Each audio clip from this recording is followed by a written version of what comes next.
She is an unexpected presence. The deity presiding over death had never perceived that her soul could shine so brilliantly. She possesses a singular gentleness unique to this world. In the vast expanse of the River of Souls, she is the most distinctive glimmer. Chapter 95. The New Professor. The opening banquet of the second semester was no different from those of previous years, except for the change in the Professor of Defense against the Dark Arts. After the new student admission ceremony, Headmaster Dumbledore rose to address the assembly, and the great hall swiftly fell into silence. He pressed his wand against his throat and cast a sonorous charm. Due to a minor incident, our former Professor of Defense against the Dark Arts is currently recuperating in St. Mungo's hospital, and I express my regrets for this. Ever since Voldemort placed a curse upon this course, the Professor of Defense against the Dark Arts has changed every year. Almost every year at the new students' banquet, Professor Dumbledore recites a speech that is nearly identical, and the students have grown accustomed to it. However, there is no need for concern. A new Professor for Defense against the Dark Arts has been appointed. He informed me he would arrive a bit later, and he should be here shortly. He was once a student at Hogwarts, achieved remarkable results, and is quite young. I believe you will find him to your liking.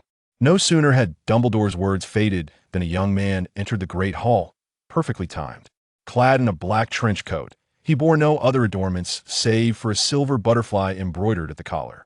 His demeanor exuded an exceptional charisma and a sense of competence. His attire was strikingly similar to that of the group he had encountered in Diagon Alley during a confrontation with Death Eaters. Upon noticing this, Lucius Malfoy, seated at the Slytherin table, felt his pupils constrict. This new professor was, astonishingly, affiliated with the very group he had seen that day. Oh, what a delightful coincidence. I was just about to introduce you. Welcome, dear Nagel. Come and greet our lovely students. Dumbledore merely cast a glance at the butterfly on his chest, refraining from further comment, and led the way in a gentle applause to welcome him. Several professors at the staff table joined in politely applauding. The young man surveyed the hall full of students with his gaze, smiling and nodding in acknowledgement, before taking a seat at the vacant spot on the staff table. Observing the familiar Professor of Defense against the Dark Arts at the staff table, Snape felt a flicker of astonishment, though it was evident from Anna's composed expression beside him that she was already aware of the situation. How could he possibly assume the role of Professor for the Defense against the Dark Arts? Snape tilted his head in inquiry towards the girl beside him, catching a glimpse of North raising his wine glass in a subtle gesture towards their direction. Soon they shall gradually reveal themselves within the wizarding community, and the collaboration with the Order of the Phoenix to undermine Voldemort's plans is set to commence. For this, a bridge is necessary between the two, and North is indeed a commendable choice. Moreover, Balk and Dana are also concerned for my safety. With the position of defense against the Dark Arts Professor currently vacant, they deliberated multiple times and ultimately decided to invite North. Anna offered an explanation to Snape beside her and casually picked up a cup filled with lemonade from the table to return North's gesture. The interaction between the two did not go unnoticed by many, and aside from a select few who deduced the truth, the other students speculated about the nature of the relationship between the new defense against the Dark Arts Professor and Miss Grindelwald. The curse associated with the position of defense against the Dark Arts Professor has gradually circulated, deterring many wizards who wish to apply. During last year's Christmas banquet at Grindelwald Manor, Dumbledore had already met North and was aware that he was Anna's personal assistant. Even within the school, he still hoped for someone besides himself to protect Anna. Thus, when North applied for the position, he consented after only a moment's consideration. Although the individual in question is a core member of the Saints, the current Saints are distinct from the group during Grindelwald's era, and further collaboration is anticipated, so Dumbledore does not harbor significant opposition towards this faction. Primarily, they are all under Anna's command, following her arrangements, so he could not possibly interfere with their dealings. As the new term commenced, Anna's life remained largely unchanged compared to the previous semester. Her days were filled with attending classes, managing documents sent by owl post, and spending leisure time in the library, leading to a pleasantly serene existence. Following the battle in Diagon Alley, the Saints finally began to make their presence known within the British wizarding community, establishing contact with both the Ministry of Magic and the Death Eaters. However, due to their formidable strength and the numerous teleportation scrolls at their disposal, no faction has been able to capture any member. During this tumultuous period under Voldemort's reign, in order to avoid further alarming the European wizards, these saints, when occasionally revealing their identities, concealed the title of saints and instead referred to themselves as chasers of butterflies. Thus, Anna's most loyal following gradually spread within the wizarding world, yet very few could link these chasers of butterflies to her. North's teaching style was quite engaging. Due to his youth, he interacted well with the older students. However, when some inquired about his relationship with Anna, he deftly sidestepped the questions. Young Barty Crouch, driven by curiosity towards Anna, often approached her to inquire about classes or school life. As a senior, Anna patiently addressed his queries, allowing him to approach her with ulterior motives. As for Regulus Black, he was closely monitored by Lucius Malfoy, leaving Anna without an opportunity to interact with him privately. Thus, she had to temporarily set that aside. Before the Christmas holidays commenced, she encountered Bellatrix, who had secretly come to Hogwarts twice expressly to seek her out. Once a seed takes root and begins to sprout, it does not simply vanish due to the sealing of memories. On the contrary, this period of memory sealing becomes the finest nourishment for nurturing the fledgling, embedding deeply into the very marrow until it matures into a thorny vine entwined with the soul. It is likely that this vine, nourished by obsession, suspicion, and the hidden madness within, will not relinquish its grip on any fleeting desire. This Christmas, Anna did not intend to remain at Hogwarts as she had the previous year. She received news from the Dawn Islands prior to the holiday, prompting her to hastily request leave from her father in the headmaster's office and swiftly depart from Hogwarts. She did not even participate in the small quizzes for each subject before the break. This undoubtedly offered a glimmer of hope to the quartet, unaware that this was part of Anna's premeditated strategy. Eagerly awaiting the end of the holiday to compel Anna to fulfill their wager, the quartet eagerly listed numerous questions on parchment, entirely oblivious to the fact that they stood before a pit from which there was no return. During this journey to the Dawn Islands, Anna did not bring Snape along. In the years since their acquaintance, this marked the first time they faced a month-long separation. Chapter 96. The Future Landscape. On the Dawn Islands, Anna sat at the forefront of the conference room, meticulously outlining the forthcoming development plans. Should the alchemical teleportation array prove to be without issues, we shall commence mass production, initially provisioning our own personnel. The Dawn Magical Commerce Circle project is officially launched. We shall acquire shops present in Diagon Alley and those absent as well. The project concerning magical technology commerce will be temporarily postponed until the former is well established and the Dawn Chamber of Commerce takes form. In terms of currency circulation, we shall primarily utilize galleons and sickles, alongside US dollars and British pounds. If that avaricious and obstinate faction of fairies remains unwilling to relinquish a portion of their profits, we shall endeavor to establish our own bank. The island does not reject ordinary individuals from wizarding families wishing to settle here. Coupled with this condition, it will attract many half-blood wizards to our shores. Our most pressing need is personnel, whether they be merchants or researchers, as long as they are earnest in collaboration. The Dawn Islands shall welcome their arrival. However, let it be noted that this does not include those unscrupulous wizards. Everyone must remember to carry out thorough vetting. Should anyone cause disturbances on the island, they shall be permanently blacklisted, with future visits denied. As for the subsequent openness of the Dawn Islands to the outside world, we will first disseminate news, enabling saints from across the globe to coordinate, ensuring that wizards become aware of this development. The formal opening will be deliberated after we have drawn in those prominent families from various regions, for we must acknowledge that the Ministry of Magic is quite formidable. I would prefer that our initial visitors to the Dawn Islands not be a cadre of Aurors. Anna emphasized this point, and then collaborated with the saints on specific promotional strategies. Throughout the Christmas holidays, she convened meetings incessantly, sometimes traveling to different countries to engage with families interested in collaboration. Many wizarding merchants have already been swayed by the incentives proposed by the saints, as the prices of shops in Diagon Alley are exorbitantly high, and muggles are increasingly encroaching upon the living space of wizards. Those unable to afford shop rentals have resorted to conducting their businesses by traversing the world. Although magical transportation methods such as flue powder and apparition exist, they are still quite cumbersome. The rental prices for shops on the Dawn Islands are nearly half, even 2/3 less than those in Diagon Alley, which undoubtedly tempts many merchants. Before the holiday's conclusion, she finally clarified the developmental direction for each island within the Dawn Islands, and, prior to her return to Hogwarts, convened a grand meeting to summarize and announce her findings to all saints present. The designated island for the commercial circle is currently labeled Island 1. The island housing the future Magical Academy and Cultivation Academy is designated as Island 2.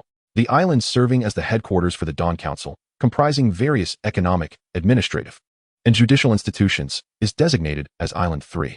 The remaining 6 smaller islands include Island 4, temporarily designated as a residence for wizards, Island 5, primarily focused on agricultural production to supply the daily needs of the other islands, Island 6, left vacant for future investment, could potentially be transformed into a dedicated amusement park for wizards, offering entertainment services.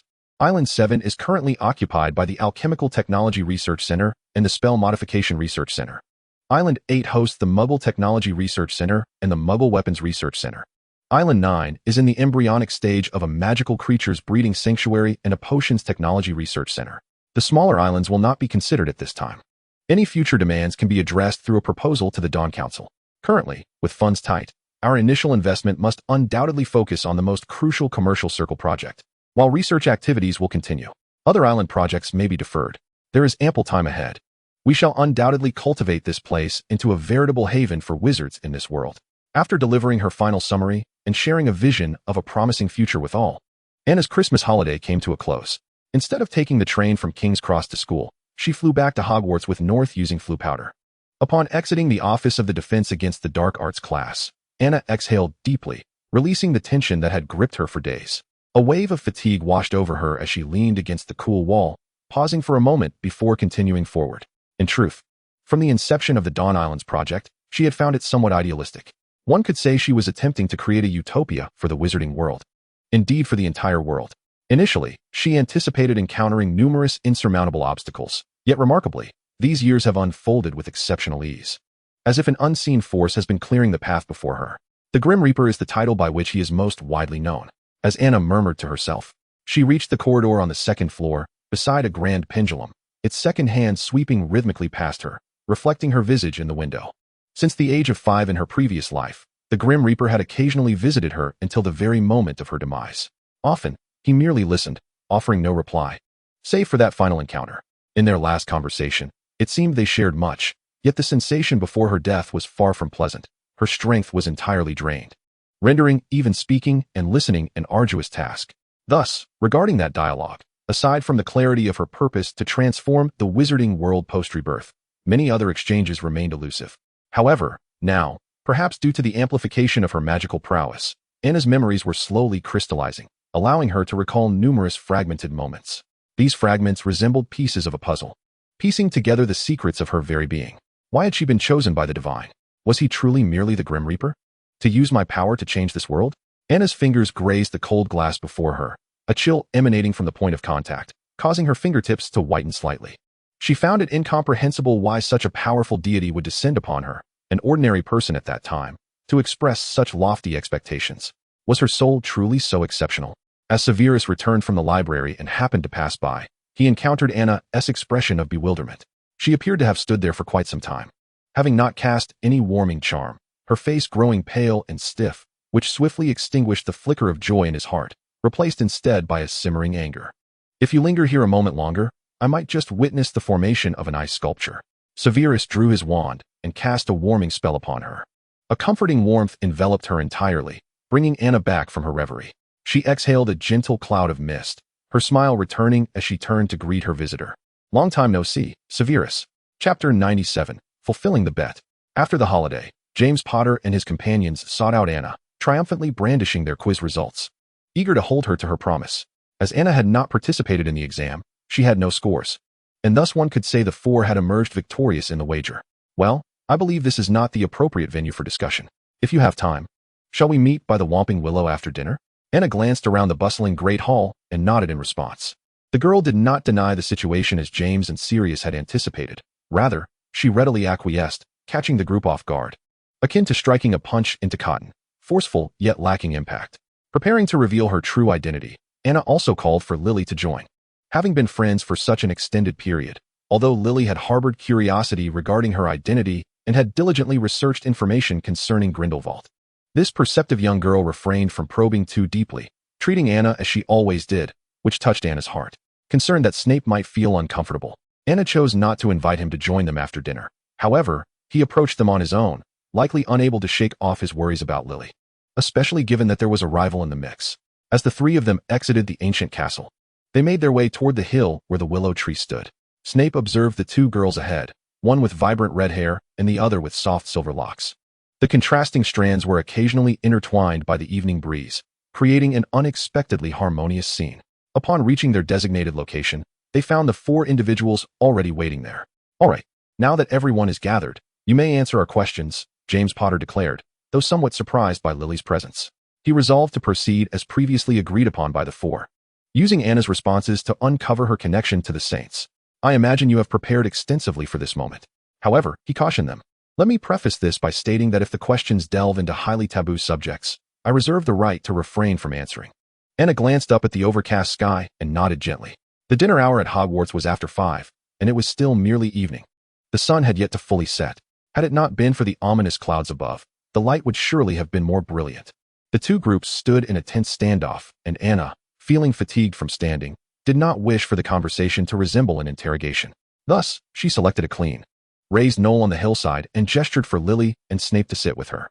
Her demeanor was quite relaxed, as if she were entirely unconcerned about the impending inquiries from the quartet.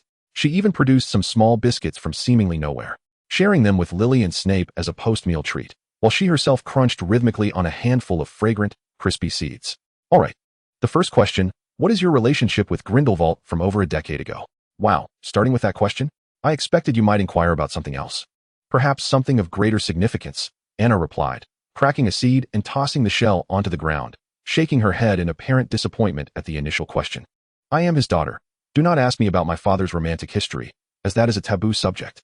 She delivered this answer with an air of ease, effectively shutting down any further inquiries related to that topic. "But he was imprisoned in Nurmengard 20 years ago, and you are only 12 now. That's impossible." Sirius calculated the timeline and uncovered a significant flaw. "Magic can make anything possible, that is all I can say. Now, let us change the subject." She was a product of forbidden dark magic, a fact known to very few, even among the saints, and she could not reveal this to James Potter and the others. "All right, I have a question. At the party held at Malfoy Manor, when you left, I noticed many cloaked figures behind you. Are they saints? Do they follow your orders, or Grindelwald's?" Sirius pressed, eager for answers regarding the saints. "Yes, they are indeed saints. But the generation loyal to my father is now enjoying their twilight years. The new saints are mostly my people and naturally follow my commands." She continued, "They have even adopted a rather intriguing title for themselves, which I quite like. You can distinguish my followers from the saints of decades past." In her response, the term pursuers of butterflies subtly indicated the loyalty of the majority of the saints to her, signaling a gradual shift in allegiance from her father to the youthful captain at the helm.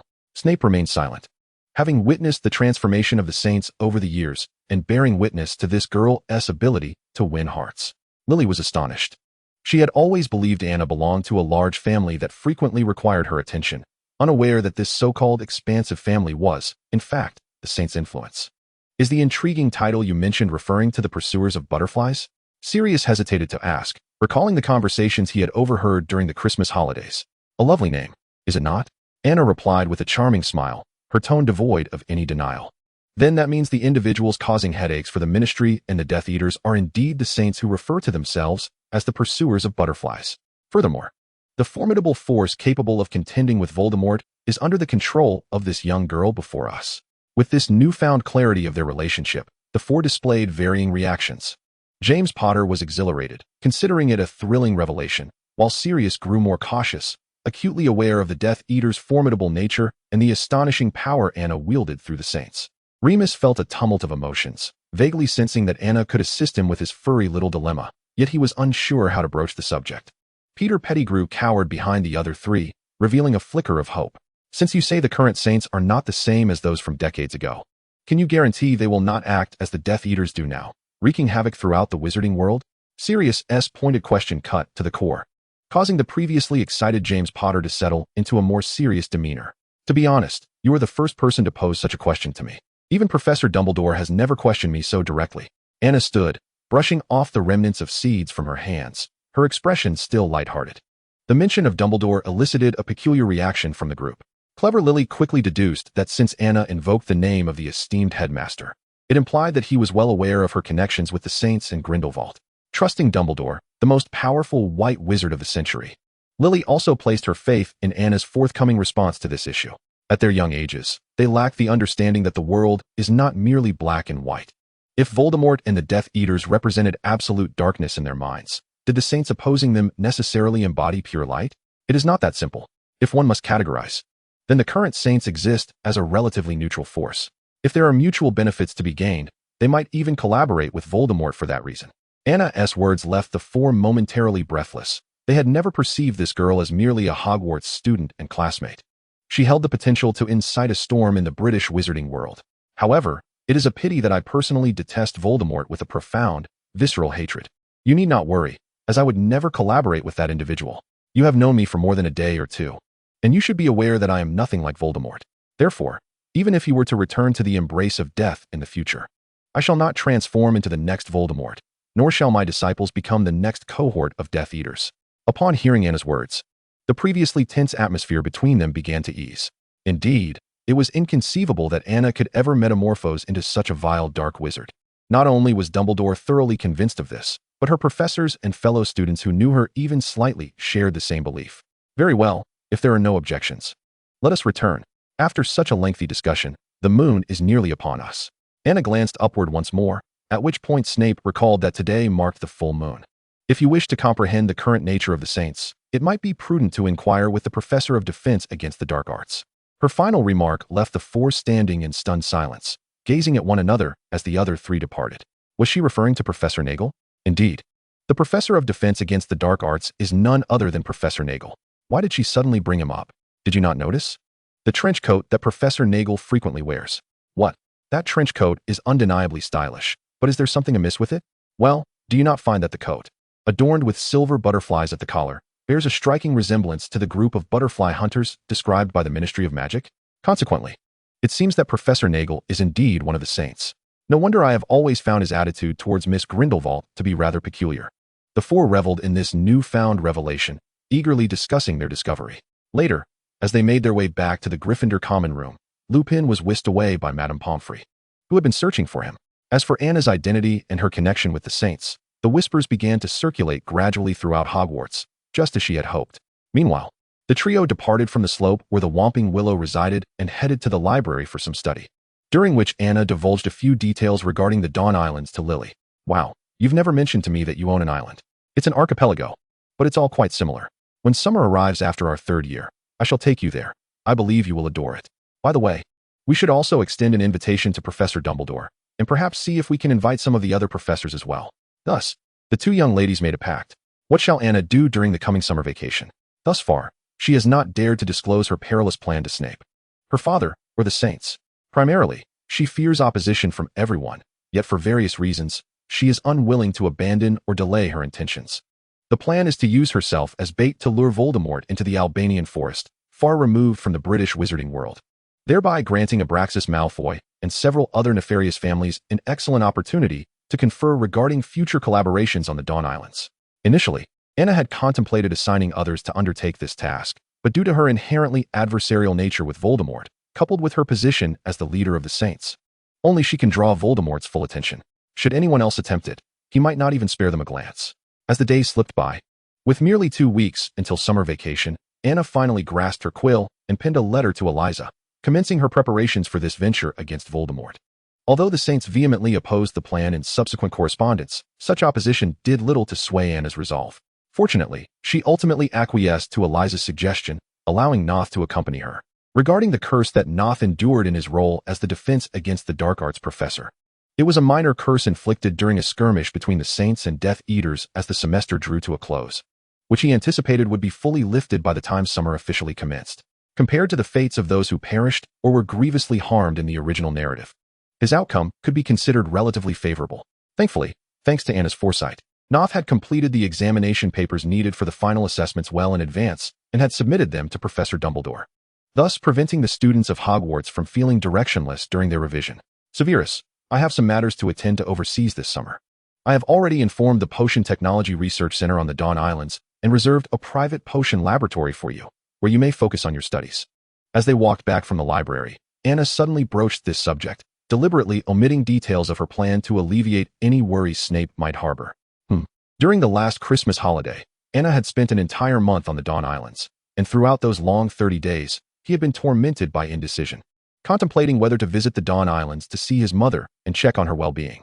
However, as the months slipped away in this manner, he ultimately did not manage to venture to the Dawn Islands and spend a solitary Christmas.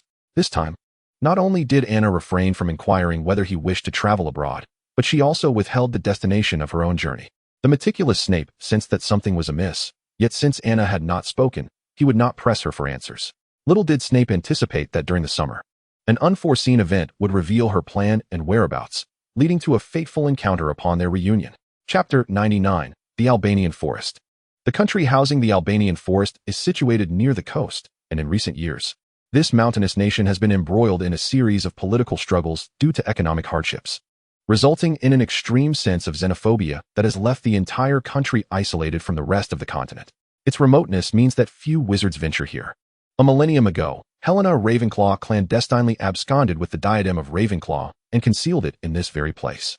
Her mother, Rowena Ravenclaw, the founder of Ravenclaw House, never discovered the whereabouts of her daughter before her death, underscoring the desolation of this location. Anna speculated that this desolation could also explain why Voldemort, after attacking Harry and suffering the backlash of Lily's protective charm, ultimately fled here, reduced to mere spirit. Through certain esoteric means, Anna and Noth set foot on the land of this mountainous nation. A few days prior, she had instructed the saints to disseminate the news of her knowledge concerning the Deathly Hallows, believing that the desperate Voldemort, eager to escape death, would find this most intriguing. According to the latest reports from the saints, he had already departed from Britain and was likely en route to this locale.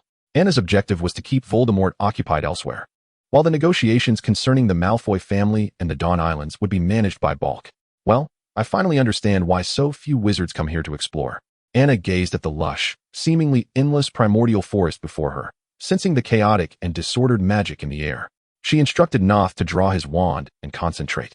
Employing magic as usual, the once brilliant glow now flickered faintly at the tip of his wand. Noth attempted various spells, but all produced similar results. The magic within him felt suppressed, allowing him to wield only half of his usual power. Ultimately, he tried apparition, only to discover that within this forest, a counter-apparition charm seemed to be cast over the entire area, rendering it utterly ineffective.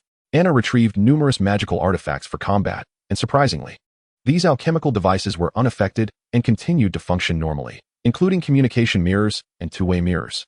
Since the disillusionment charm is unavailable, Anna and Noth are uncertain whether the alchemical teleportation scrolls can function as they did in the past, and there is no one else around to confirm this for them. Noth, it would be prudent for you to wait for me at the periphery. Once Voldemort arrives, use the communication mirror to send me a message. Your magical energy suppression is quite drastic. Accompanying me would be less efficient than if I acted alone. Moreover, I possess alchemical tools and scrolls, so I shall be safe.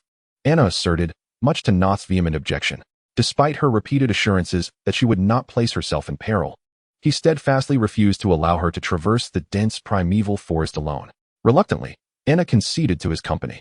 She could only hope that when they encountered any wandering lady of the forest, Noth would not be left utterly astounded. With Noth accompanying her into the forest, it was imperative to assign others to monitor the movements of Voldemort at the forest's edge, ensuring the efficacy and precision of their timing and plans. When Anna contacted Elisa again through the communication mirror, Balky, who was situated in the Dawn Islands, received news regarding his young mistress's suppressed magic within the Albanian forest. At that moment, Balky was guiding Abraxas Malfoy and his cohort, who had only just arrived at the Dawn Islands, through the Potions Technology Research Center. Upon receiving Elisa's urgent message, his expression shifted dramatically. The forest must harbor ancient wards set by wizards from a millennium ago, resulting in the suppression of magical energy. After so many years, such wards had not been extinguished, indicating that the ancient wizard must have been a recluse of immense power. This situation was perilous. Should they inadvertently trigger any wizarding relics, it would spell disaster. They must be recalled immediately. Meanwhile, Severus Snape, who was in a secluded laboratory developing a new potion, furrowed his brow at the commotion outside. Setting aside his work, he stepped out to investigate and overheard Balky conversing with Elisa through the communication mirror nearby. He had temporarily placed Malfoy and his group in another room, seeking a quiet corner for his conversation with Elisa, unaware that it was close to Snape's potions research chamber.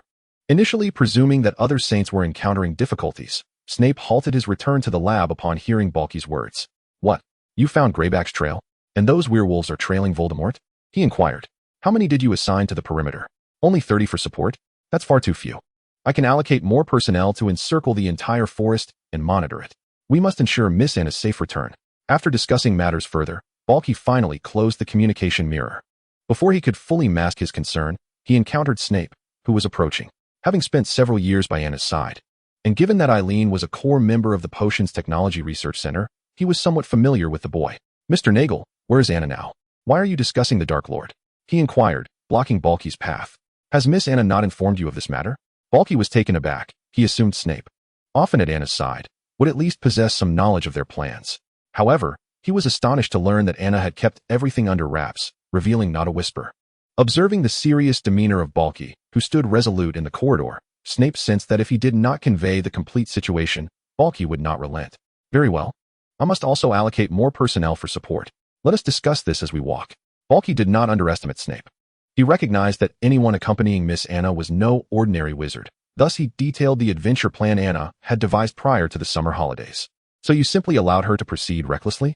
She is in the Albanian forest, is she? I shall accompany those individuals as well. After all, you cannot prevent me. I can make my way there alone if need be. It was no wonder Anna had only mentioned going abroad for the summer, omitting her scheme to lure Voldemort away. Likely fearing his opposition. Did she truly possess such confidence in her plans? This thought darkened Snape's expression further. Chapter 100, Nagini.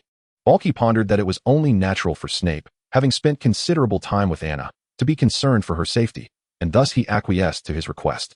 What perplexed him was the audacity of the current generation. Both his mistress and those surrounding her exhibited such bravery. Meanwhile, Anna and Noth ventured deeper into the Albanian forest, encountering no fierce beasts or any so-called wizarding relics along the way. Anna even contemplated setting a trap to ensnare Voldemort at a certain location, but ultimately decided against it.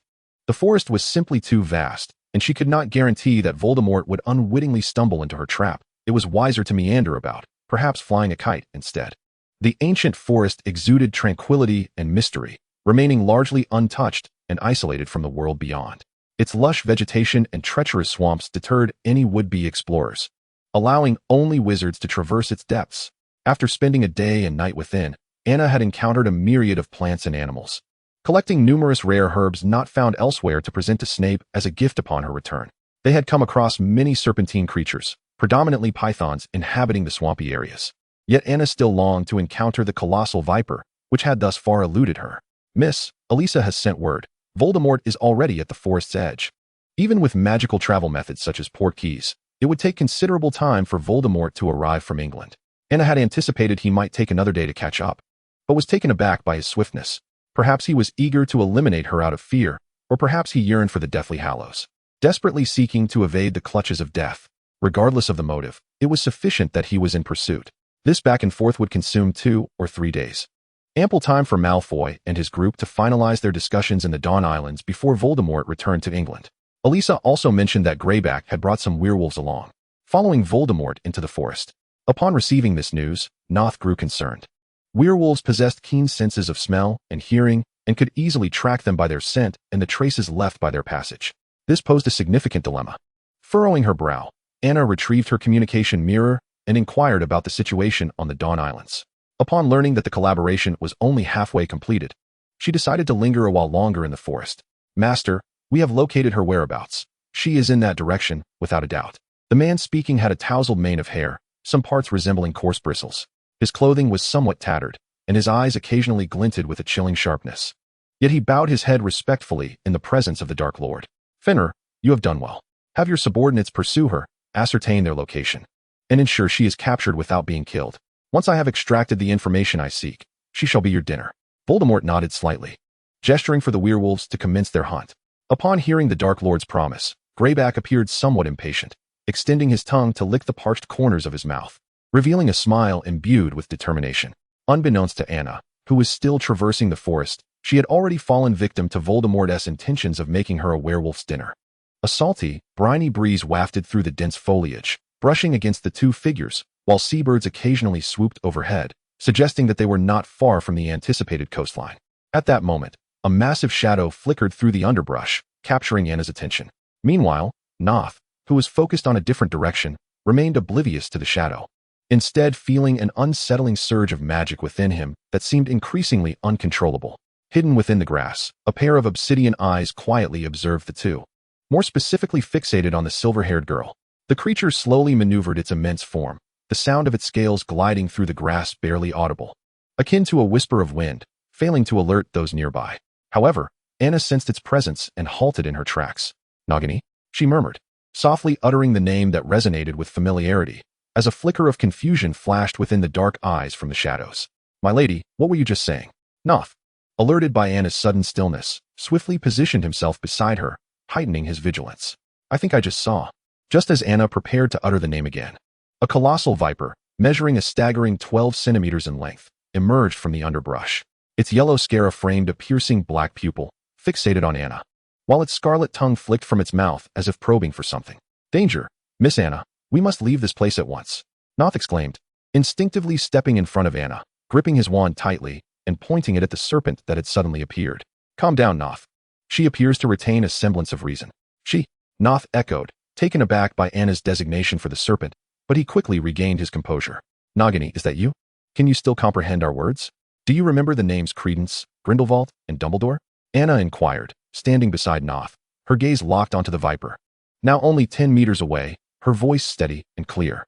The once beautiful Nagini, now cursed by a blood magic that transformed her into a serpent, was likely devoid of memories of her past life, having irrevocably become a snake. According to the known narrative, she had the ability to transform into a human over 30 years ago, during the tumultuous events instigated by her father in Paris. Yet, Anna could not ascertain whether she had completely lost her human consciousness.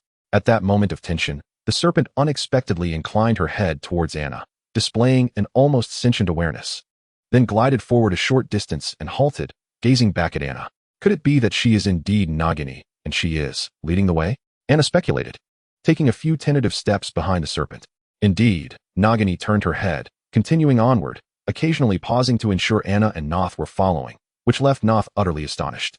After following the enormous serpent for some time, the trees around them began to thin until they finally emerged from the forest, revealing a vast cliff before them, its surface adorned with verdant vegetation and gravel.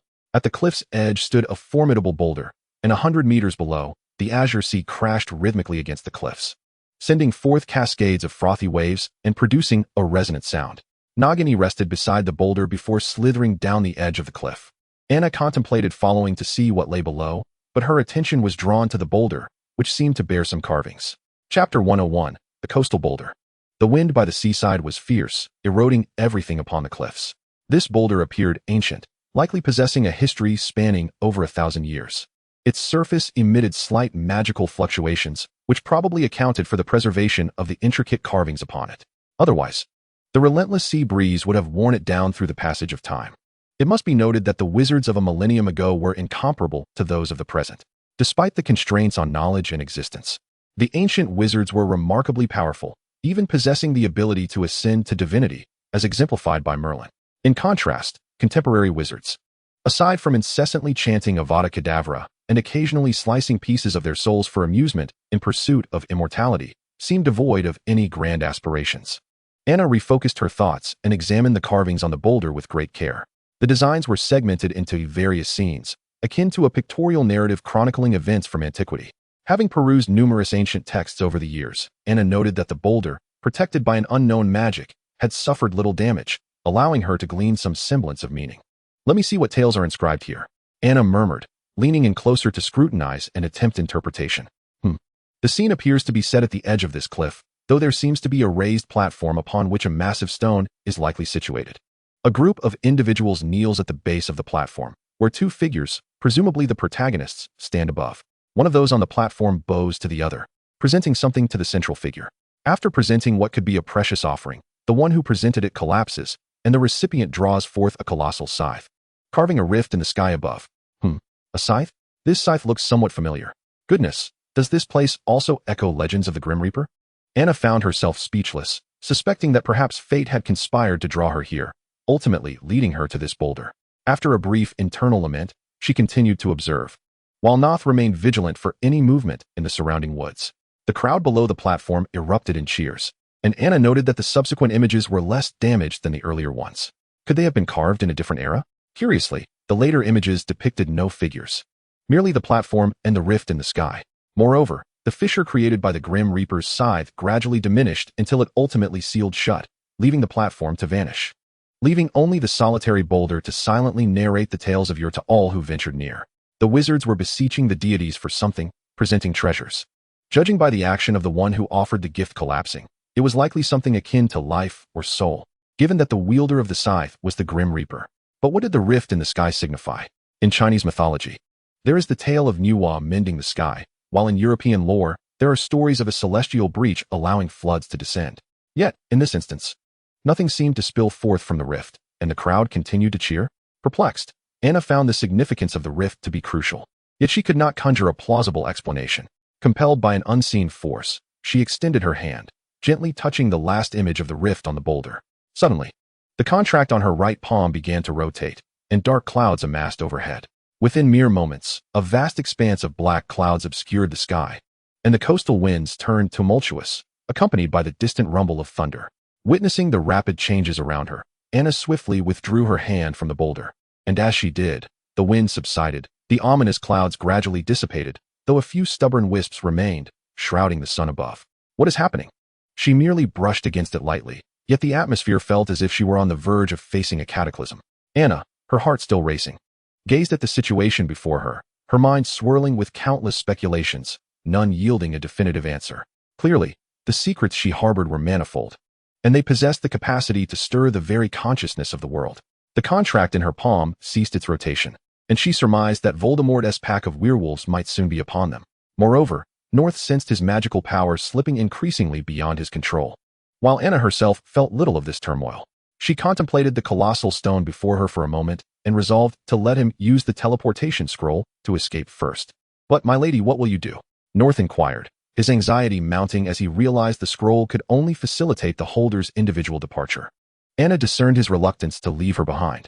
"Oh, I intend to wait for Mr. Voldemort and have a word with him before I depart. Perhaps I shall explore the depths of the cliff as well. Nagini was just leading the way for us, and with such a massive stone above, there must be something intriguing below. The peculiar flow of magic in this forest likely correlates with this enigmatic cliff." "What? No, Miss Anna, that is far too perilous," North exclaimed. "I have promised both your father and Eliza that I would not allow you to fall into danger." "Fear not, for the divine protects me," she reassured him. "If you make it back to the island safely, please inform Eliza and the others that I shall return shortly, and they needn't worry." With that, Anna tore open the teleportation scroll, and, just before it activated, threw it on to North, who vanished in an instant. In truth, she recognized the recklessness of her actions. She had intended to leave with North. However, upon witnessing the reaction between herself and the colossal stone, an ingenious idea sparked within her mind. Her first encounter with Voldemort had transpired at Hogwarts, in her father's office, where she had dared to provoke him openly. The second meeting had occurred in the presence of saints, and Voldemort, mindful of his reputation, had refrained from targeting a mere girl like her. But now, with North dispatched, she stood alone to confront him, and the prospect was exhilarating. Perched at the cliff's edge, a mere step back would plunge her into a fatal drop, likely resulting in her obliteration. With the Dark Lord before her and the precipice behind, it indeed appeared to be an utterly dire predicament. Yet such considerations were trivial. She had seized a rare opportunity to perform a grand spectacle for Voldemort. She was resolute in her daring today. Nagini lingered in a concealed cave at the cliff's base, her serpent head protruding as she observed the cliff above, puzzled as to why Anna had not followed. Voldemort, noticing the commotion in the sky, quickened his pace, leading his pack of werewolves toward the cliff's edge. Severus Snape, having ventured into the Albanian forest with the saints, felt a sudden jolt in his heart, the foreboding feeling intensifying. Chapter 102, The Deathly Hallows. After North's departure, while Voldemort and his minions had yet to arrive, Anna continued to study the millennia-old mural upon the colossal stone, her gaze fixating on the divine figure wielding a scythe, cleaving the heavens. Out of reverence for the divine, the details of death had been meticulously carved. He still donned a voluminous black cloak, his silver hair cascading down his back, a feature that further convinced Anna of his identity. Yet, his visage remained obscured, perhaps intentionally, as the divine was not meant to be gazed upon directly. A subtle tremor coursed through the stone, the ancient mural bridging the past and present, as Anna felt herself transported back in time, immersed in a primordial sacrificial rite dedicated to the divine. The sea breeze brought forth the soft murmurs of those long gone, their foreign tongues imbued with hope. Lowering her gaze, Anna found the unheard voices strikingly familiar, as if she had lived through that moment, a force within her soul awakening. her right hand instinctively curling into a fist. As the wolf Greybuck emerged from the forest, searching for Anna and North's path, he was met by the sight of a silver-haired girl standing at the precipice, silently confronting the massive stone, her profile turned toward him. Perhaps alerted by the sound, she shifted her gaze from the stone, her eyes meeting his with an indifferent glance. Greybuck's heart raced, fearing an ambush. He swiftly scanned the surroundings, sensing the area, only to discover, to his astonishment, that he was alone with this seemingly frail girl who stood there in silence. From the woods behind, the Dark Lord emerged, his purple wand in hand, and upon seeing Anna's calm, even aloof demeanor, he experienced an inexplicable sensation. Her eyes betrayed no emotion, as she regarded him and all others with the same dispassion, as if the foes she was about to encounter, the dark clouds above, the gravel beneath her, and the flora surrounding her were all comparable. Voldemort distinctly recalled the feelings he had experienced upon first encountering Anna in Diagon Alley. And while their previous encounters had been charged with palpable tension, at this moment, he felt an unsettling absence between them. It was as if the distance between an ant and a human was insurmountable. Mortals would never grasp the realm of the divine. No, he was no mere mortal, nor could she be a deity. Since their initial meeting, a fear that had been suppressed deep within his soul clamored for release. Voldemort shook off the sudden thoughts that surfaced in his mind, forcing down the killing curse that had risen to his throat, yet remained unaware that his gaze was inadvertently evading her own. "Miss Grindelwald, we meet again." The distance between them was a mere few meters. Upon hearing Voldemort's address, Anna was jolted from her reverie, her earlier detachment receding like a tide, revealing vibrant hues once more. "I merely came here for a visit. I never expected to encounter Mr. Voldemort. How fortuitous." Anna surveyed the 30 or so Death Eaters surrounding Voldemort, noting that most appeared to be werewolves. The Dark Lord certainly held her in high regard. "I have long sought knowledge regarding the whereabouts of the Deathly Hallows, having heard that Miss Grindelwald possesses information about them. Might I inquire whether you could fulfill my long-standing desire and disclose their locations?" "How astonishing," Anna replied with a smile. "I never imagined Mr. Voldemort would believe in the fairy tale that possessing the Deathly Hallows grants one dominion over death. It seems you possess quite the childlike wonder, indeed." Her words provoked Voldemort, causing veins to surface on his hand that gripped the wand. Throughout his long existence, no one had ever dared to suggest he retained any semblance of childishness. How audacious of her. "I must commend you, Miss Grindelwald, for consistently provoking my ire. Although I am uncertain why you find yourself unaccompanied by the saints this time, it presents an excellent opportunity for me. I believe you ought to contemplate thoroughly how to respond to my inquiry. Should your answer prove satisfactory, perhaps I might unexpectedly exhibit a moment of mercy, alleviating you from the protracted torment that awaits you before death." Voldemort hissed through clenched teeth. "Wow, I can hardly fathom that you, Mr. Voldemort, possess a shred of compassion," the girl retorted. "Very well, the Deathly Hallows, is it? Let me ponder where to commence." As if startled by his menacing threat, she gazed into the sky, contemplating for a brief moment before continuing.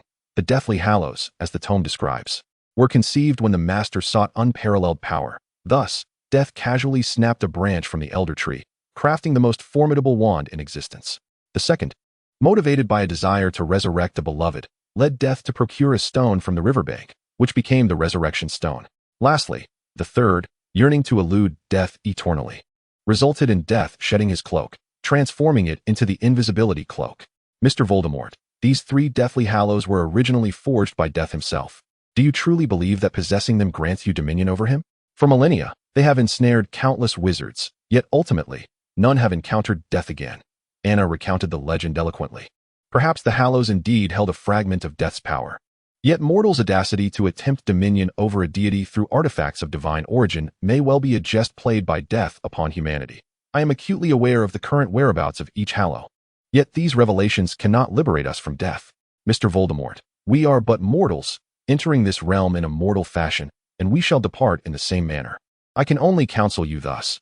This is not a curse upon you, but an undeniable truth." Upon uttering these words, Anna did not harbor the expectation that Voldemort would undergo an epiphany. She merely wished to convey this reality with clarity. Observing Voldemort's wand raised, a sigh escaped her lips. Barely audible, the divine gazed upon all. She placed her hand upon the colossal stone, and in an instant, a tempest arose, the clouds above coalescing more swiftly than before. Silver lightning flashing within, accompanied by a resounding thunderclap. All were taken aback by this abrupt shift. Voldemort felt an overwhelming sense of oppression saturating the atmosphere, his instincts informing him that this turmoil stemmed from the girl before him. "Eliminate her! Eliminate her!" The Dark Lord raised his wand, a blinding green light hurtling towards Anna. The girl smiled gently, having anticipated this, and calmly stepped back before allowing herself to fall. Her silver hair danced wildly in the howling wind, the clouds roiling above. Lightning cleaving the sky, illuminating this breathtaking yet desolate tableau. Behind her lay a precipice, and the glimmer of the killing curse was mere inches from her falling visage. Severus Snape, having just arrived with the saints, witnessed this perilous spectacle. No. His nearly despairing cry was drowned by the thunder that struck the earth in that moment. Chapter 103, Above the Cliff. The clouds above remained unbroken, with thunder crashing down upon the stone-carved mural, blackening its visage. Beside it, her figure had vanished. Upon seeing Anna's face adorned with a carefree smile, just before her plunge, Snape understood she must have been prepared. Yet, as he beheld her narrowly escape the killing curse and disappear before his eyes, he could not restrain his exclamation. The moment's anguish rendered his heart ashen. Flooded with memories of her. In the past, he could only watch in helplessness as Dumbledore fell from the tower. In that moment, he felt the world plunge into darkness alongside Dumbledore, but the recent scene felt as if something were violently tearing at his soul, the pain undeniable. She will be fine. She wouldn't act so rashly. She must have made preparations, Snape repeatedly reassured himself, employing mental barriers to suppress his anxiety.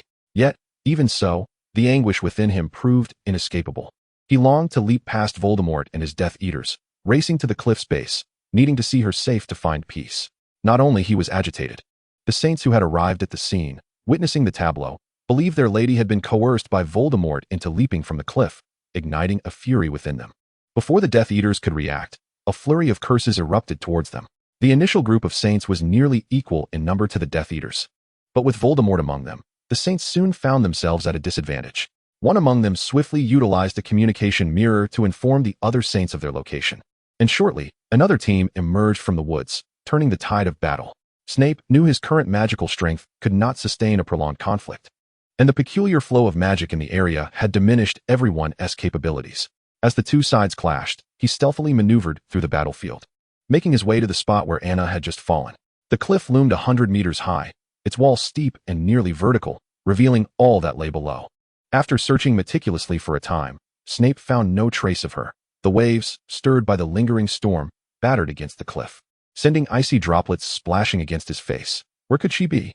Snape pondered, feelings of despair flooding back, a tumult of conjectures swirling chaotically in his mind.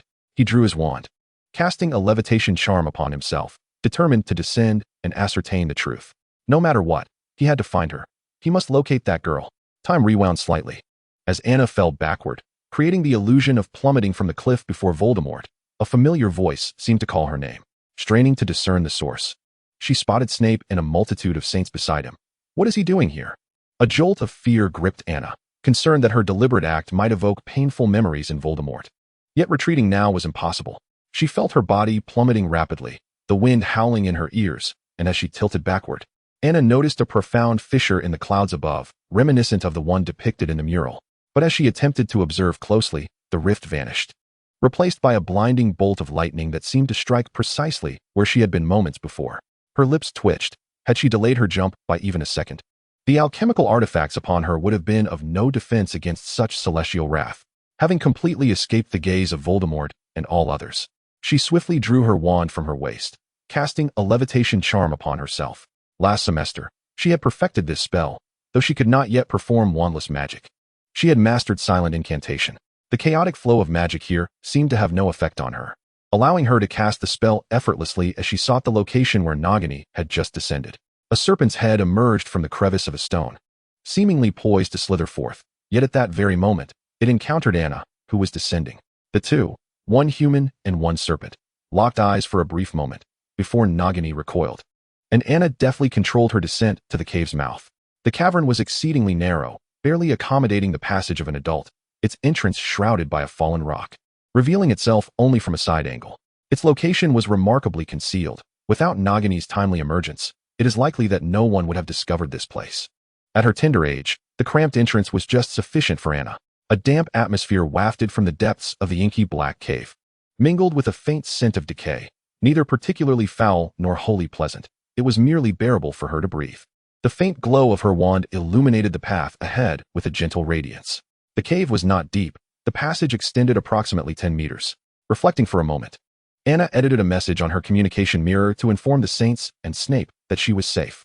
Regrettably, Snape, caught in the throes of chaos, failed to notice the mirror's subtle disturbance. Continuing forward, Anna traversed the short corridor, emerging into a closed space of roughly 100 square feet. The only source of illumination was a torch affixed to the wall, its flames roaring brightly. Anna surmised that this was likely the legendary everlasting Fulper fire, an eternal flame said to burn indefinitely. Could these torches have been alight for over 1,000 years? She pondered. Soon, her attention was drawn to a raised platform at the center of the chamber.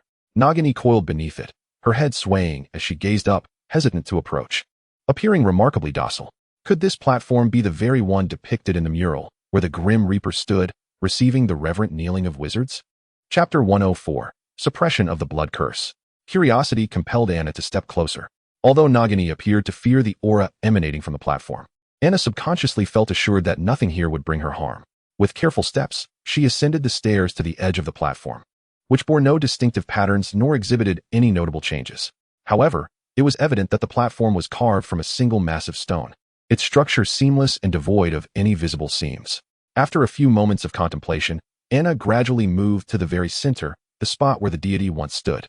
With each step, the formerly dull stone beneath her began to emanate a silvery glow, radiating from her footprints and intertwining into intricate, beautiful threads until she stood at the very heart of the platform. The threads spread in designated paths, nearly enveloping the entire platform, forming an expansive alchemical circle that exuded an ancient and mysterious aura. Some portions of this alchemical circle appeared strikingly familiar. Extending her right hand, Anna compared it with the markings on the ground, finally realizing that her palm mirrored a simplified version of the alchemical design beneath her. This revelation suggested a profound connection between the mural she had just observed, the Grim Reaper, and herself. But what purpose did this alchemical circle serve? Was it intended for sacrifice? What treasures did that wizard offer to the deity? As she pondered, Nagini abruptly turned her gaze toward the cave's entrance, her forked tongue hissing, clearly sensing the approach of another. Gripping her wand tightly, Anna acknowledged that, while the entrance was well hidden, it could still be discovered with careful searching. Since the Saints had arrived just as she leapt from the cliff, it was likely that the newcomer sought her out. However, the possibility of it being a Death Eater could not be dismissed. Drawing a teleportation scroll from her storage ring, she prepared to flee should the situation turn dire. When the face of the newcomer was revealed in the light, Anna retracted her scroll, surprised to call out his name. Severus? Upon discovering the cave, Snape had hurriedly entered, quickly spotting Anna atop the platform and Nagini below. Stupefy. Wait, do not harm it. A surge of dread from his past enveloped him as Snape felt the chill of fear seep into his veins. Before he could complete the incantation, Anna interrupted. Severus, calm down. Nagini retained some awareness. She has not yet become Voldemort's serpent. Anna spoke rapidly, yet her words failed to assuage his grip on the wand, which remained steadfastly aimed at the colossal viper. Her assertion rang true. Nagini was not under Voldemort's control at present, but the shadows of his past loomed ominously, and he remained uncertain whether the serpent might suddenly attack them both. Nagini, do not be afraid. He will not harm you. Please, remain calm. You remember Credence, do you not? Those who have seen you now only know you as a serpent. They are unaware of your past, of the you before the blood curse confined you. Anna slowly approached the edge of the platform, crouching to face Nagini, who was merely a meter apart. As she dared to approach the great viper, Snape felt his heart nearly leap from his chest. Yet, it seemed that Nagini truly comprehended her words. Her once raised head gradually lowered, transitioning from wariness of Snape to a demeanor of submission towards Anna. The girl exhibited no trace of fear. Rather, she seemed to recall long-forgotten memories. Her voice tinged with a subtle melancholy. Transforming into a serpent was never your choice. You have always yearned for freedom, which is why you sought out Dumbledore to oppose Grindelwald, hoping to save Credence, was it not? I know much. I understand the misfortunes that have befallen you. In my eyes, you are a remarkably gentle and kind soul. Anna spoke earnestly, and the alchemical circle beneath her began to slowly rotate, as if resonating with her very essence, releasing silver specks of light that cascaded onto the serpent.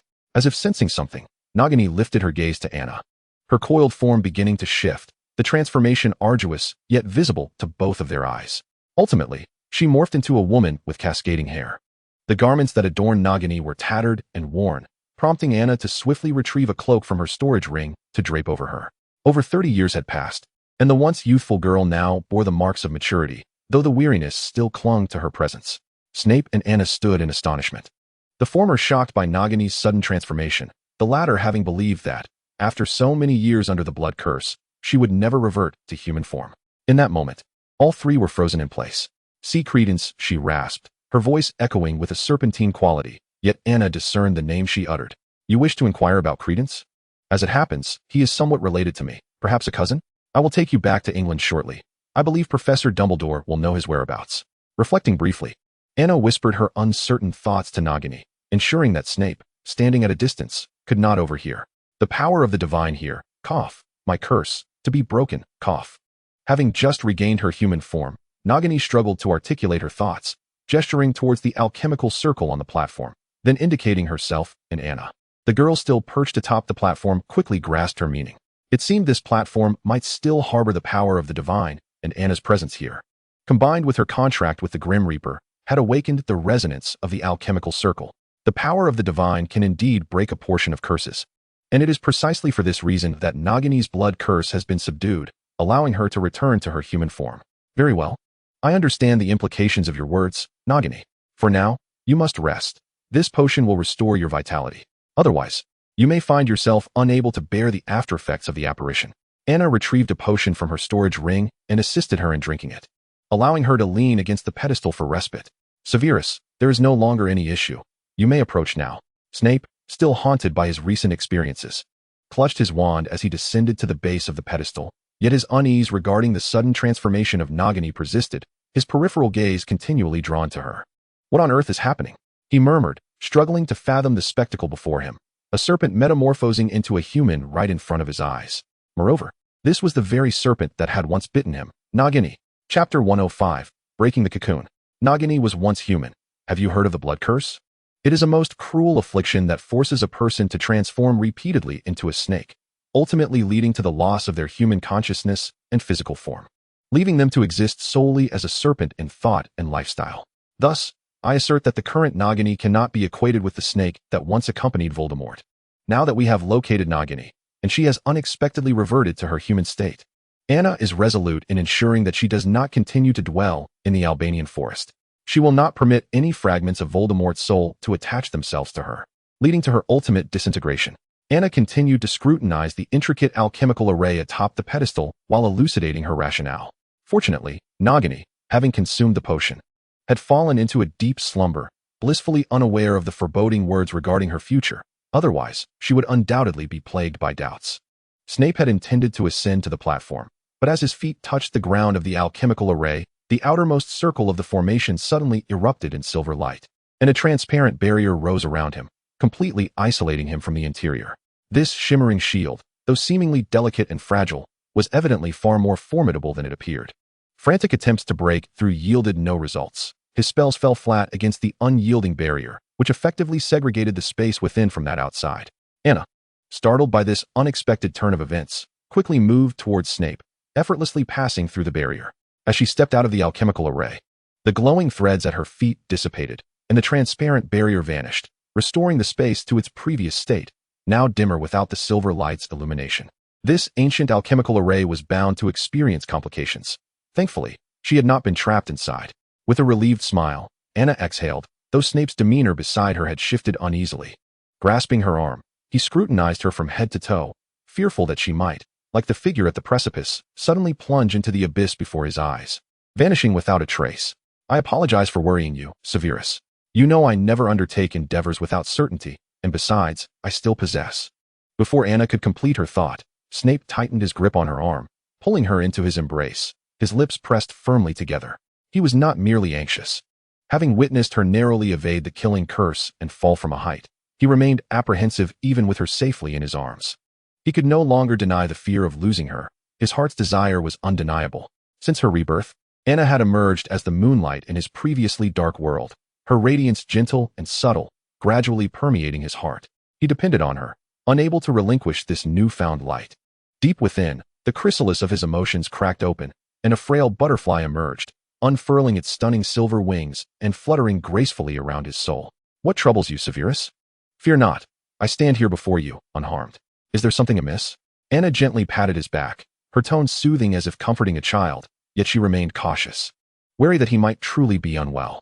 I wish to show you something." As Snape heard Anna's voice, he gradually reined in his emotions. releasing her from his embrace, raising his wand with determination to utter the incantation. What is it?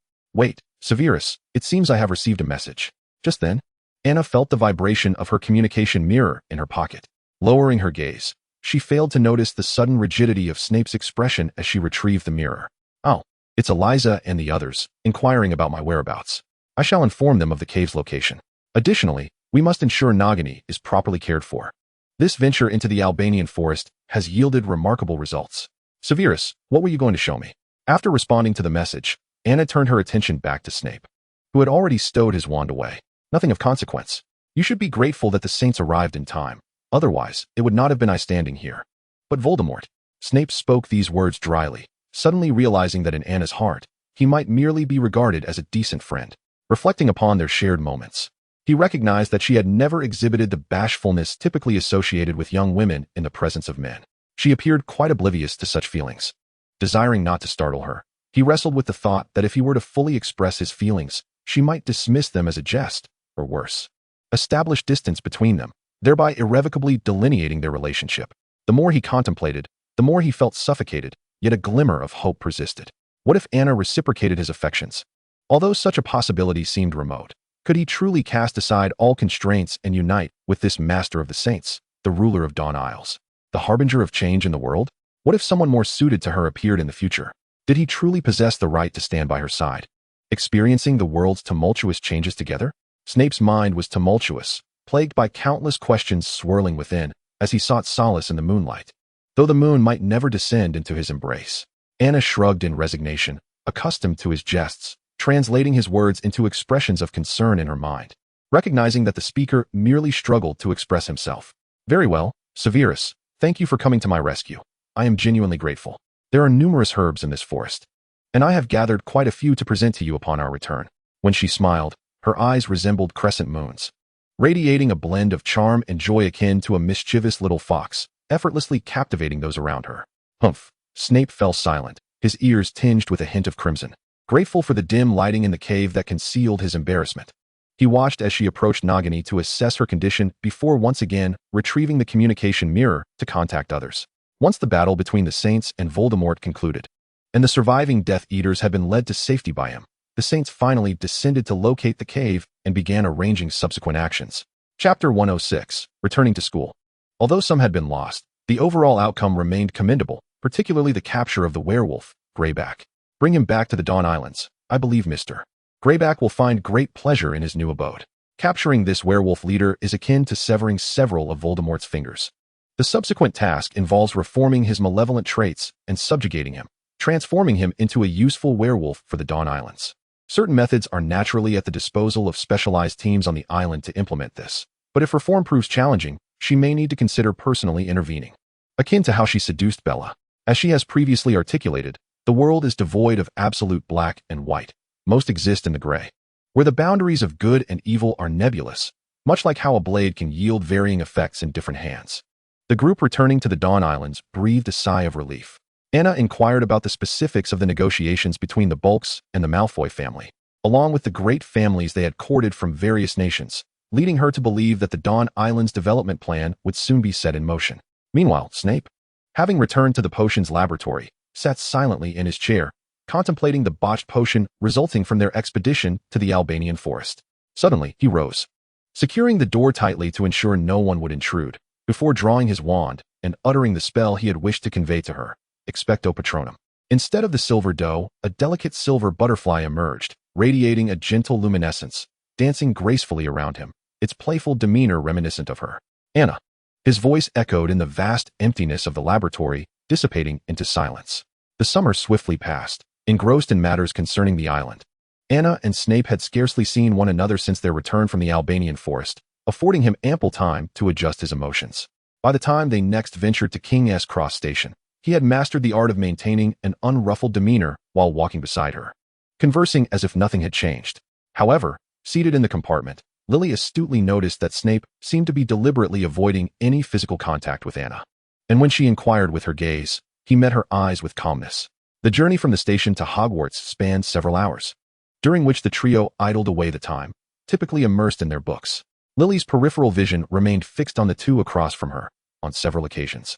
She caught Snape stealing glances away from his book towards Anna, only to quickly avert his gaze, feigning indifference. Meanwhile, Anna remained blissfully unaware of their exchanged glances, her focus solely on the tome before her. How intriguing, Lily mused, contemplating an opportunity to inquire further at a later time, a knowing smile creeping onto her lips as it was partially hidden by the book. Upon their arrival at Hogwarts, the welcoming feast commenced as usual. Dumbledore, seated at the staff table, cast frequent glances towards the Slytherin table through the two-way mirror Anna had gifted him. He had learned of the events that transpired over the summer in the Albanian forest, initially intending to visit Grindelwald Manor for a thorough inquiry. He found himself thwarted as Anna had remained on the Dawn Islands throughout the summer, eluding him.